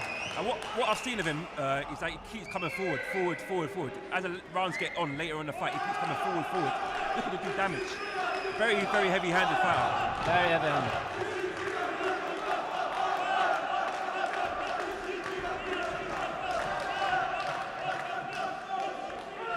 Good shot there. Very good run. Really good run. Chiba on the back foot the whole time, and Bamota using the hooks, working the body as well, and using the jab really well as well. Yeah, very good start from Bamota there. Worked the body very well, kept coming forwards. Landed some good shots downstairs. Narada, how impressive have you been so far off the first round from Bamota? I'm happy because he do big punches and he can get the opponent on a different angles. This is the job. So job for the first round is done. We're looking forward, and I think and I hope and I predict a knockout on the late rounds. Maybe even in a 4-5, maybe can happen. Narada, talk about yourself. I know last year you were supposed to be out on fighting at your pool. Obviously, you were very frustrated you didn't get the fight. Any news on when you're going to be next out? We're looking forward on April, in the beginning of April, and I can't say a date, but maybe around 12 April. I know that the last fight, it was the first time you went down in weight, because you usually campaign at welterweight, super welterweight. Are you going to campaign to your normal weight this time? I'm looking for this fight. I'm looking something in the middle, maybe no super lightweight or welter, but looking something around 65, just to try my body and to see how it works. Whereas last time it was a really hard work for me, and I was really focused, and for 4 months to get that shape, and it got cancelled in the last day. That's why I was so frustrated. I mean, we don't really talk about that with fighters. The time and the money and they spend into training camps and just for fights to get cancelled. How frustrating is that as a fighter? The trains are hard, put money and time into a training camp and for it to get pulled.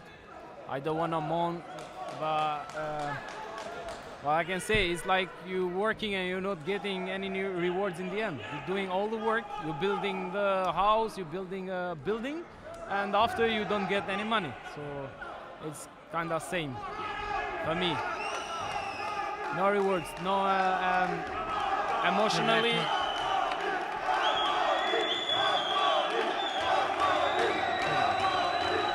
Good shot selection. I just love the way Bamota just whips the left hand to the body. The opponent looks tired. Yeah, I mean, I think he looks winded as well from the body shots. I mean, that left hand to the body is just causing all sorts of trouble to him. He's just whipping it in as well, and you can see it's hurting him. He's tucking his body up, tucking his arms in. He's definitely feeling that power. Could it be the first knockout of the night, Jermaine? Yeah, I mean, or even the knockdown. As you get to light heavies and heavyweights, these guys pack a punch. So, and that's what we're going to see tonight. We haven't seen that yet, so fingers crossed. That's as we said it. And look what you said. So his big right hand drops him there, and that was coming. He possesses so much power. Makes his way to feet, the referee pulls him in. Is he good to continue? Will he finish him? He's got 39 smells blood seconds. here, Bamota. I think Bamota smells blood here now. Works the body downstairs yet again. Another big right hand. Oh, back comes Saber with a right hand on the top. Back comes Bamota again with a left hand. A right hand. Really just working the body now. Coming forward now. He senses blood. He senses the end is near. And down goes Saber again. Big right hand to the body. And I can't see him getting up from this one. Chibo down for the second time.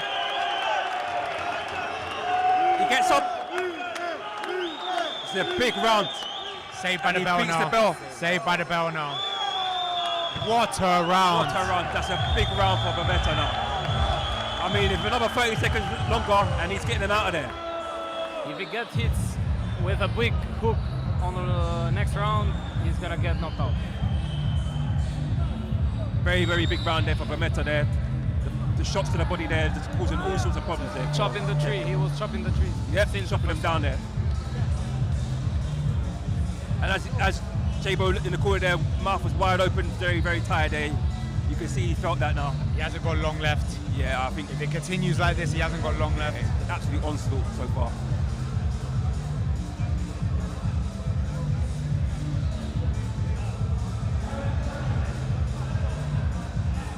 Referee's keeping a keen eye on J-Bo there because he's checking if he's okay to continue here.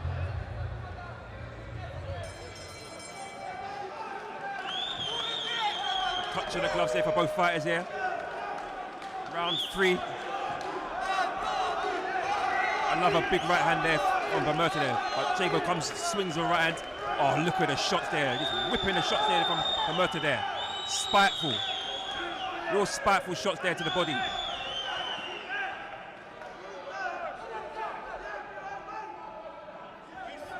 There's another big right hand. Some J-Bo with a big overhand right as well. Oh, this is livening up now. There's a big combination there from Babetta. Another big uppercut there lands. He backed his man against the ropes here. This selection of punches, combinations. Another big shot! And there goes J-Bo! Yes, again for the 3rd time in his fight. The referee counts. Is he going to make it? Is he going to beat the count? Referee has a look. It's all over. It's over. Babetta is victorious once again.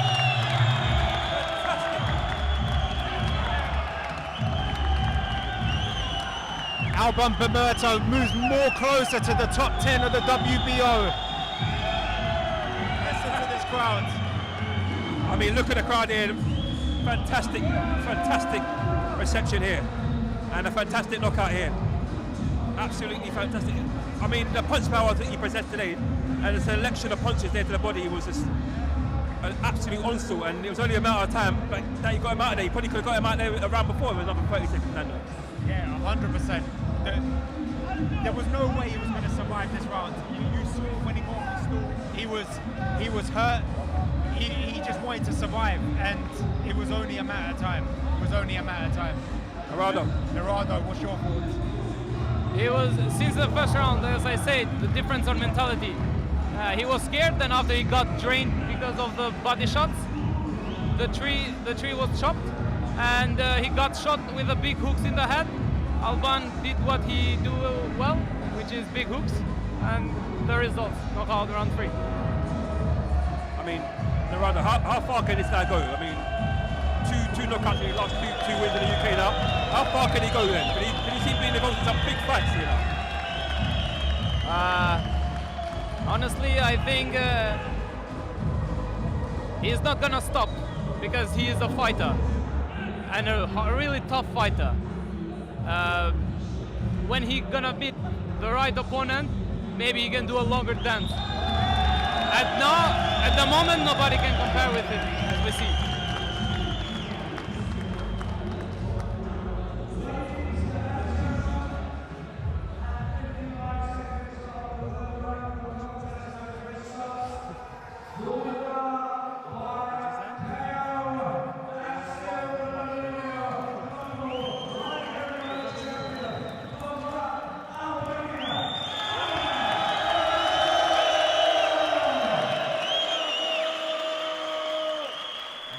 Babetta goes 11-0. He retains his WBO Global Light Heavyweight title. Some big fights out there for him. Some big fights. Jermaine, even against British fighters. Yeah, I mean, like I said, he pulls a big crowd here. I'm sure a lot of promoters will be looking at potentially matching their fighters with this guy and having a massive fight in the UK. Potentially a place like Copper Box Arena, because I think that can hold a lot in terms of his fans, or even O2 Arena. I mean, it's a fantastic look. Look at the crowd tonight.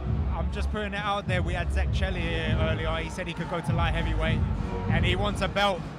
Imagine Zac Chelly versus Bermerta. That will be fireworks.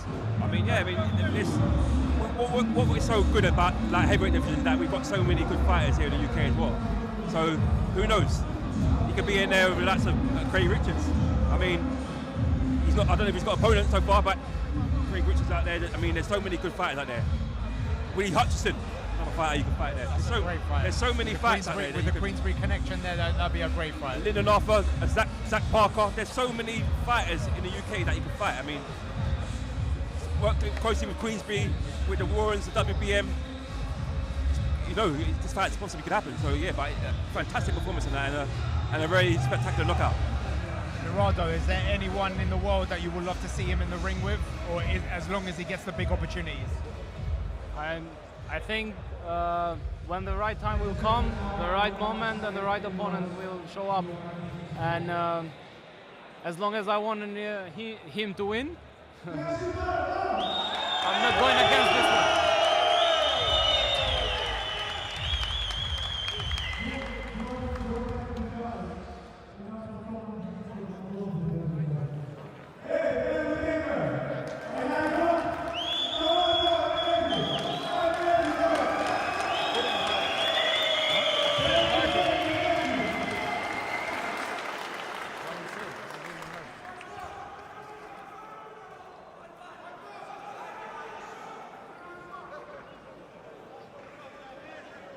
Jermaine, Narado, did you hear anything? Honestly, I couldn't because of headphones as well. I'm sure he thanked the fans, and I'm sure... Yeah, but he was calling someone out, I think. Yeah, I think he was calling someone out. It would have been good to maybe have heard that, maybe we got him over and find out who he was calling out. Yeah, I mean, after a statement like that, I'm not sure that person's going to want to fight him, to be honest. Oh, 100%, 100%. I want to ask somebody now what he said. Yeah, it'd be great to know who he's called out, because it would be a great, regardless, it'll be a great fight. And I'm sure for him to call someone out, it's a big fight. It's a big opponent, big name. We're just going to go to an ad now and we'll be right back.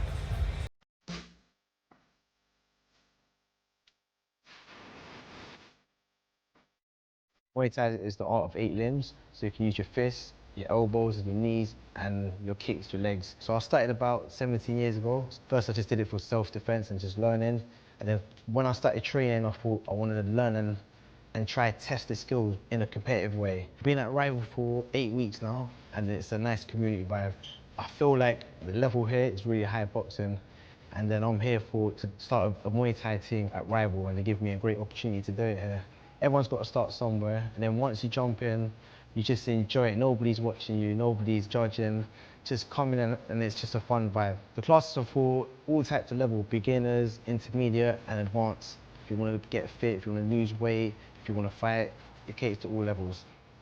They've got the best top coaches there, great boxing coaches, top fighters, and then they've got good Muay Thai coaches, myself. The energy, you can't match it. This is the heart of Caledonian Road as well, so like, you can't beat it. You go to any other gym, it ain't the same. They just come in and smash some pads, and then you feel great after.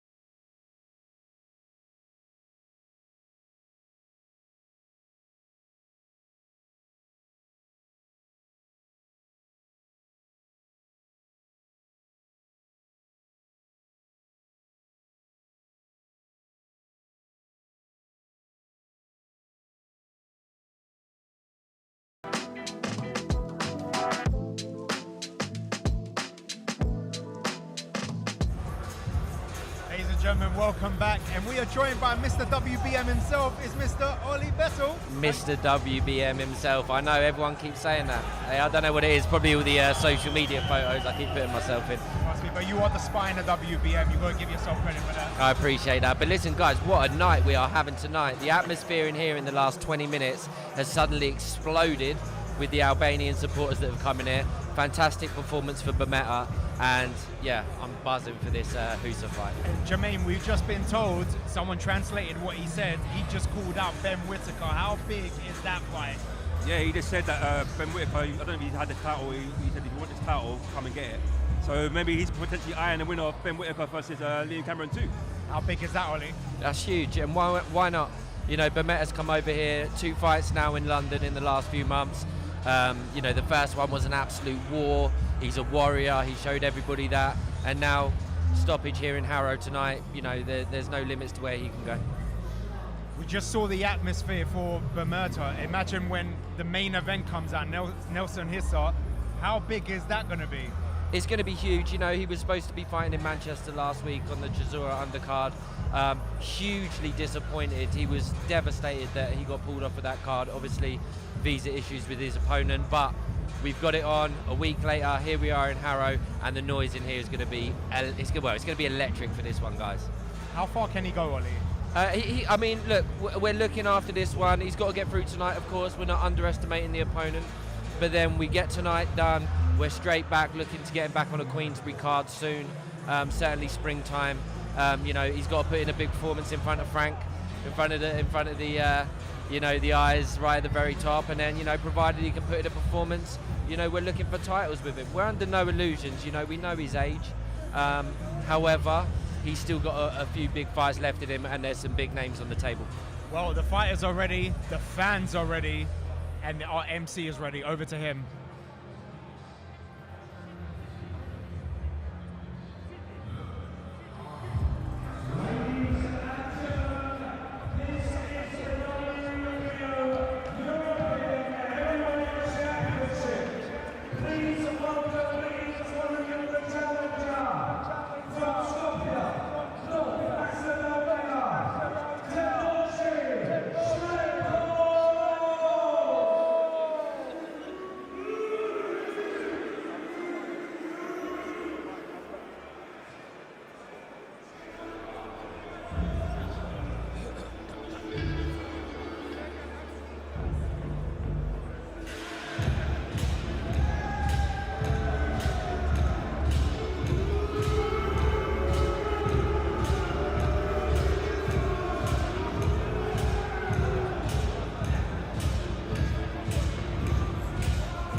Cvetkov coming down to the boos of the Albanian fans.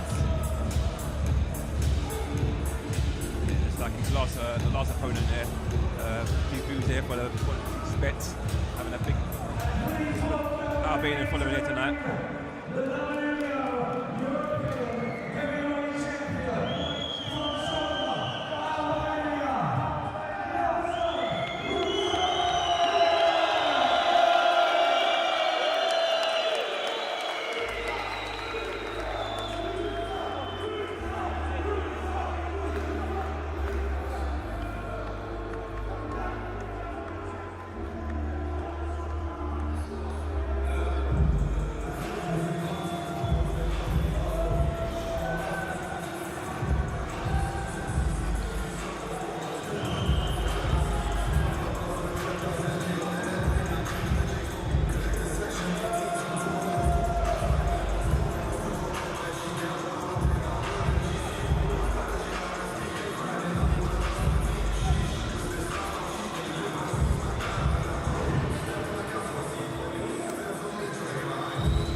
Heavyweight Nelson Hussein defending his WBO European Heavyweight Championship. Just listen to this atmosphere, Ollie. How amazing is this? Yeah, it's amazing. It's exactly what we knew it was going to be. You know, we heard the noise at York Hall last year, and tonight's going to be louder. There's no doubt about that. Jermaine, can you imagine if this man fought in a big arena? Yeah, I mean, like we just said, Bermetta just a minute ago, and Hysa. I mean, these guys can headline big events. Like I mentioned, Copper Box Arena. I mean, look at this. I'm sure they can sell more tickets as well. So.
we are.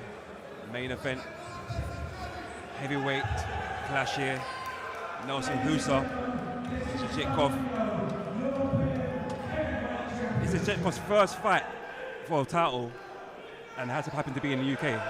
How big a chance is for him? Obviously, we talk about Hysa, but how big a chance is the opportunity for? Yeah, huge for his opponent as well. You know, his opponent's not here to roll over, so you know, Hysa's going to have to be sharp here from the get-go. He's going to have to be switched on. He can't play into the occasion. He's got to be looking right in front of him. Let's see what happens.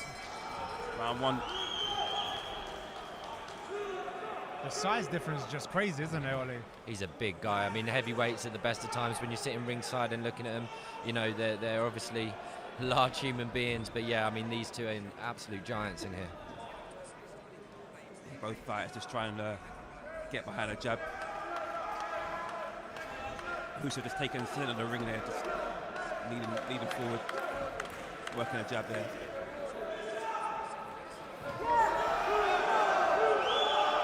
Ollie, what would you say is Hysa's strength in terms of a fighter? What's in terms of his ability? What would you say his strength is? You know, obviously the power. You know, that goes without saying. But as we just saw there, he's nimble as well for a big guy. You know, he's very evasive. Defensively, he's yeah, a lot more nimble than you'd probably think a guy that big would be. But again, I mean, he's so used to being on the front foot. We see the offensive more than the defensive. You know, big powerful shots already. Yeah, as you just seen there, he whipped in a few good shots to the body there, and right hand there. Came whipping in there, good shots there, start of the fight. The impressive thing is, the impressive thing is, it's not even the way he moves or how big he is. It's the fact that people don't realize he's 40 and he don't move like a 40-year-old. No, and you know what? A lot of it comes down to the boxing brain. You know what it's like with fighters. What they may lose physically as they get older, they start to gain in knowledge, and you can see that with Hysa. Very relaxing there. It's very relaxing there. Just moving around very well.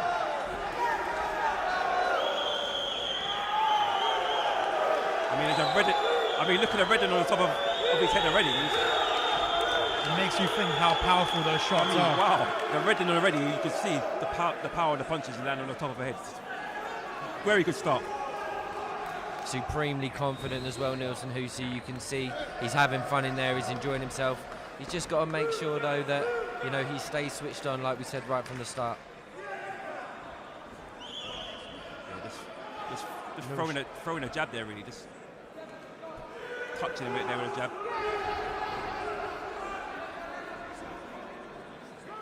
Ollie, how important is it for his confidence as well to have a crowd like this behind him? Yeah, hugely important. You know, it's you know, again, go back to what I'm saying. These are big opportunities for Nelson Hysa. You know, he's got to impress quickly in the UK. He's come over, he's taken his opportunity at the end of last year, and you know, a win here, a stoppage, you know, especially with the crowd this big in here and all these eyes on him, you know, it's a must for him, really. But yeah, the confidence it will give him to stop his opponent in front of him tonight would be huge.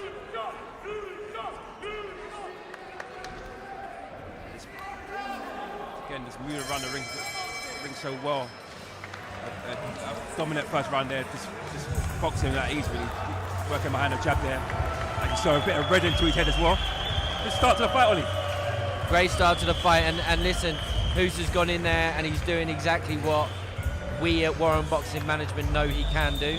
But again, nights like tonight, they're the opportunity to show everybody else what he can do. There'll be a lot of people watching Hysa tonight that will have watched that first round that will be surprised.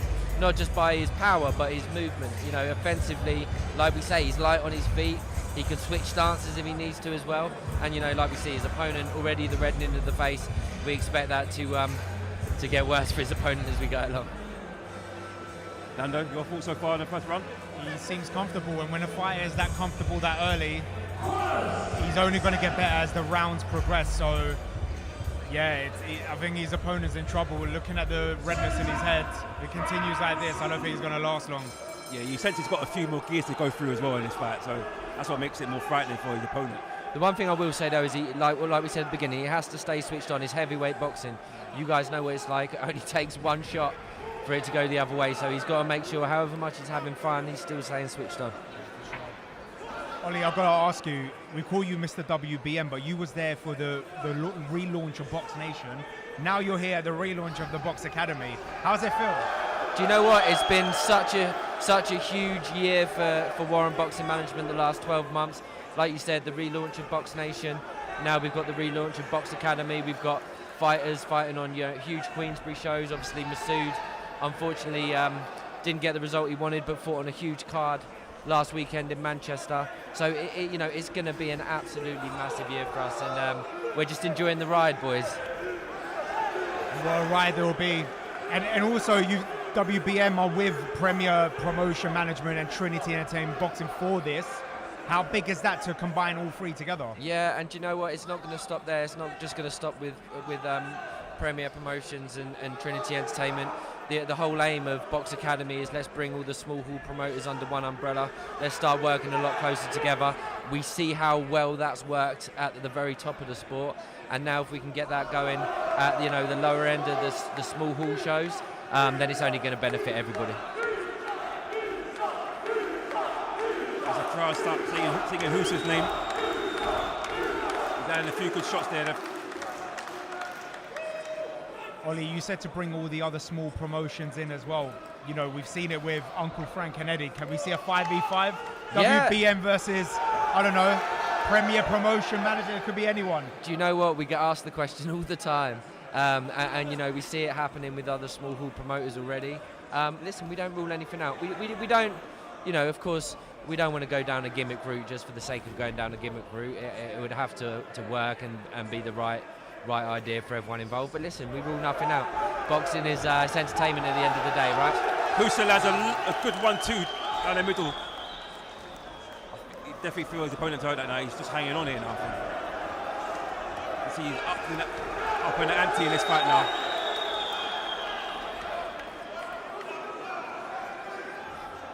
He's got to stay a bit patient though. Just wait for that opening to come his way.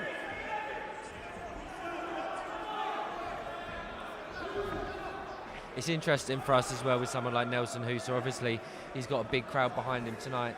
But if he finds himself one day fighting at one of those bigger arenas, he's going to have even more fans behind him. And sometimes that crowd, when they're excited, they spur fighters on, of course, but sometimes they can push them to be a bit over-eager at times, as well. So he's just got to keep boxing well, play to his strengths. Yeah, I agree with that. I mean, just wait for an opening, be patient, don't rush things. Because that's when you make mistakes and then when you walk onto something. So I agree with you there. But listen, take nothing away from him. What a fantastic opening couple of rounds. Yeah, it's very relaxing there. And like I said, I believe he can go a few more gears higher as well in this fight. Just basically fighting at his comfortable pace at the moment. Nando, how did you find that round? Yeah, his opponent, listen, he's trying to survive now. At the beginning, he looked like he was here to fight, but I think it's starting to get onto him as well, and he looks hurt as well. That jab is key. That jab is key. It's literally pushing him back onto the ropes. I want to see him work. I know I've been saying it all night, and we got it in the last fight. But I think with his power, he should work the body as well. He has to break him down a bit. It will slow him down. The opponent's already slow. It will slow him down. You see him do it in the first round when he's whipped a few shots with right hand under the body, and he was hurt. Yeah. But you also want to see a bit more of that as the fight goes on. Hopefully we do see that. Don't get me wrong, the KO is great, and it would be a great highlight reel, but Ollie, even at his age right now, isn't it great important to get the rounds in as well at the same time? Yeah, absolutely. And listen, he's got a fantastic knockout. Oh, there we go, right on cue. So right on the top of the head there was. Lovely exchange, lovely right hand there. And where he's caught him there, I don't think he's going to get out from that one. I don't think he's going to get the rounds in. He's staggering back. He's called a referee's keeping the clean eyes. It's over. It's over. Round 3. Fantastic win. And it was only a matter of time. That right hand detonated on the top of his head. And that was it. And listen, that's what we brought him over here to do. We were about to answer a question about the rounds. Yeah, of course, getting rounds in is always worthwhile to a fighter, but we've brought him over here to knock people out. That's what he does best. That's what he's just done again. There's that saying, you don't get paid for overtime, and you don't get paid for overtime. Yeah, and he's done his work tonight. He's got him out there. Fantastic performance. So I'm being called to the ring now to do the post-fight interview. It's been a pleasure, gentlemen. Been a pleasure, mate. Thank you so much. Ollie. Mr. WBM there. He's going to the ring to interview Nelson Hysa. Yeah, another stoppage win there for Nelson Hysa. Come off a brilliant knockout for ALBERTO as well. So a fantastic night for the Eagles tonight.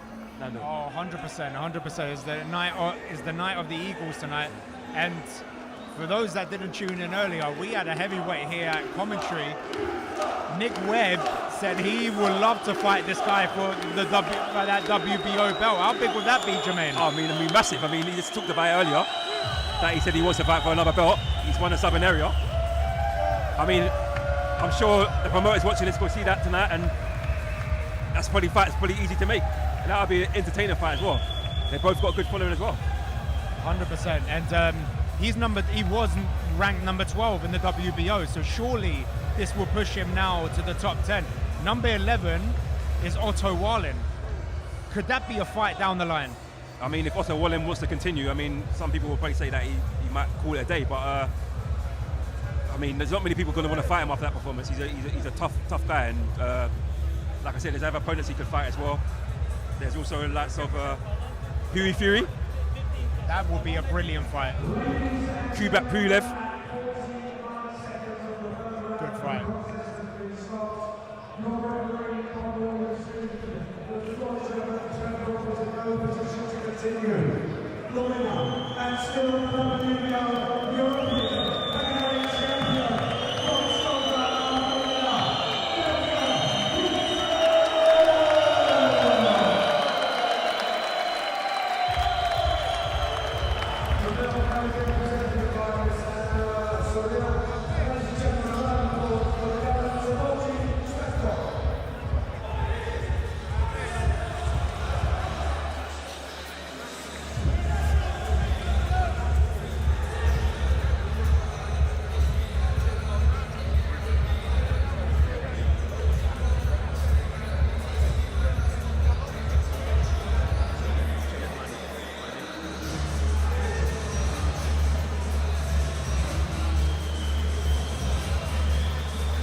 Ladies and gentlemen, Nelson Hysa still your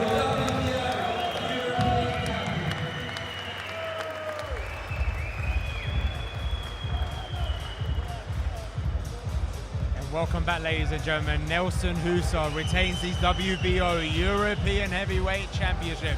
He said he wants to take step by step, Jermaine, but a win like this probably has put him in the top 10 of the WBO. I want to name some names for you. I looked at the from 10 to 8. Otto Wallin, we spoke about this. Akoli Riakpo, Jared Anderson, Fabio Wardley. I mean, some big fights out there. I mean, some people will probably mention probably on the brink of fighting for a world title soon as well. But I mean, why not? I mean, he has a big crowd following as well. He's probably looking to just get out there and fight big names now because he's not getting any younger. So why not? Why not take his names? You mentioned those guys. I mentioned the likes of Kubrat Pulev, Huey Fury, Gassiev, Gerard Miller as well. It's a fighter out there. That's a big. And you mentioned earlier who was sitting alongside us, Nick Webb. Why can't we have that fight there? Yeah, 100%. Nick Webb, Southern Area champion. It makes sense. He said he wants to vacate that belt for Tommy Welch. If he gets a big opportunity like this, why not?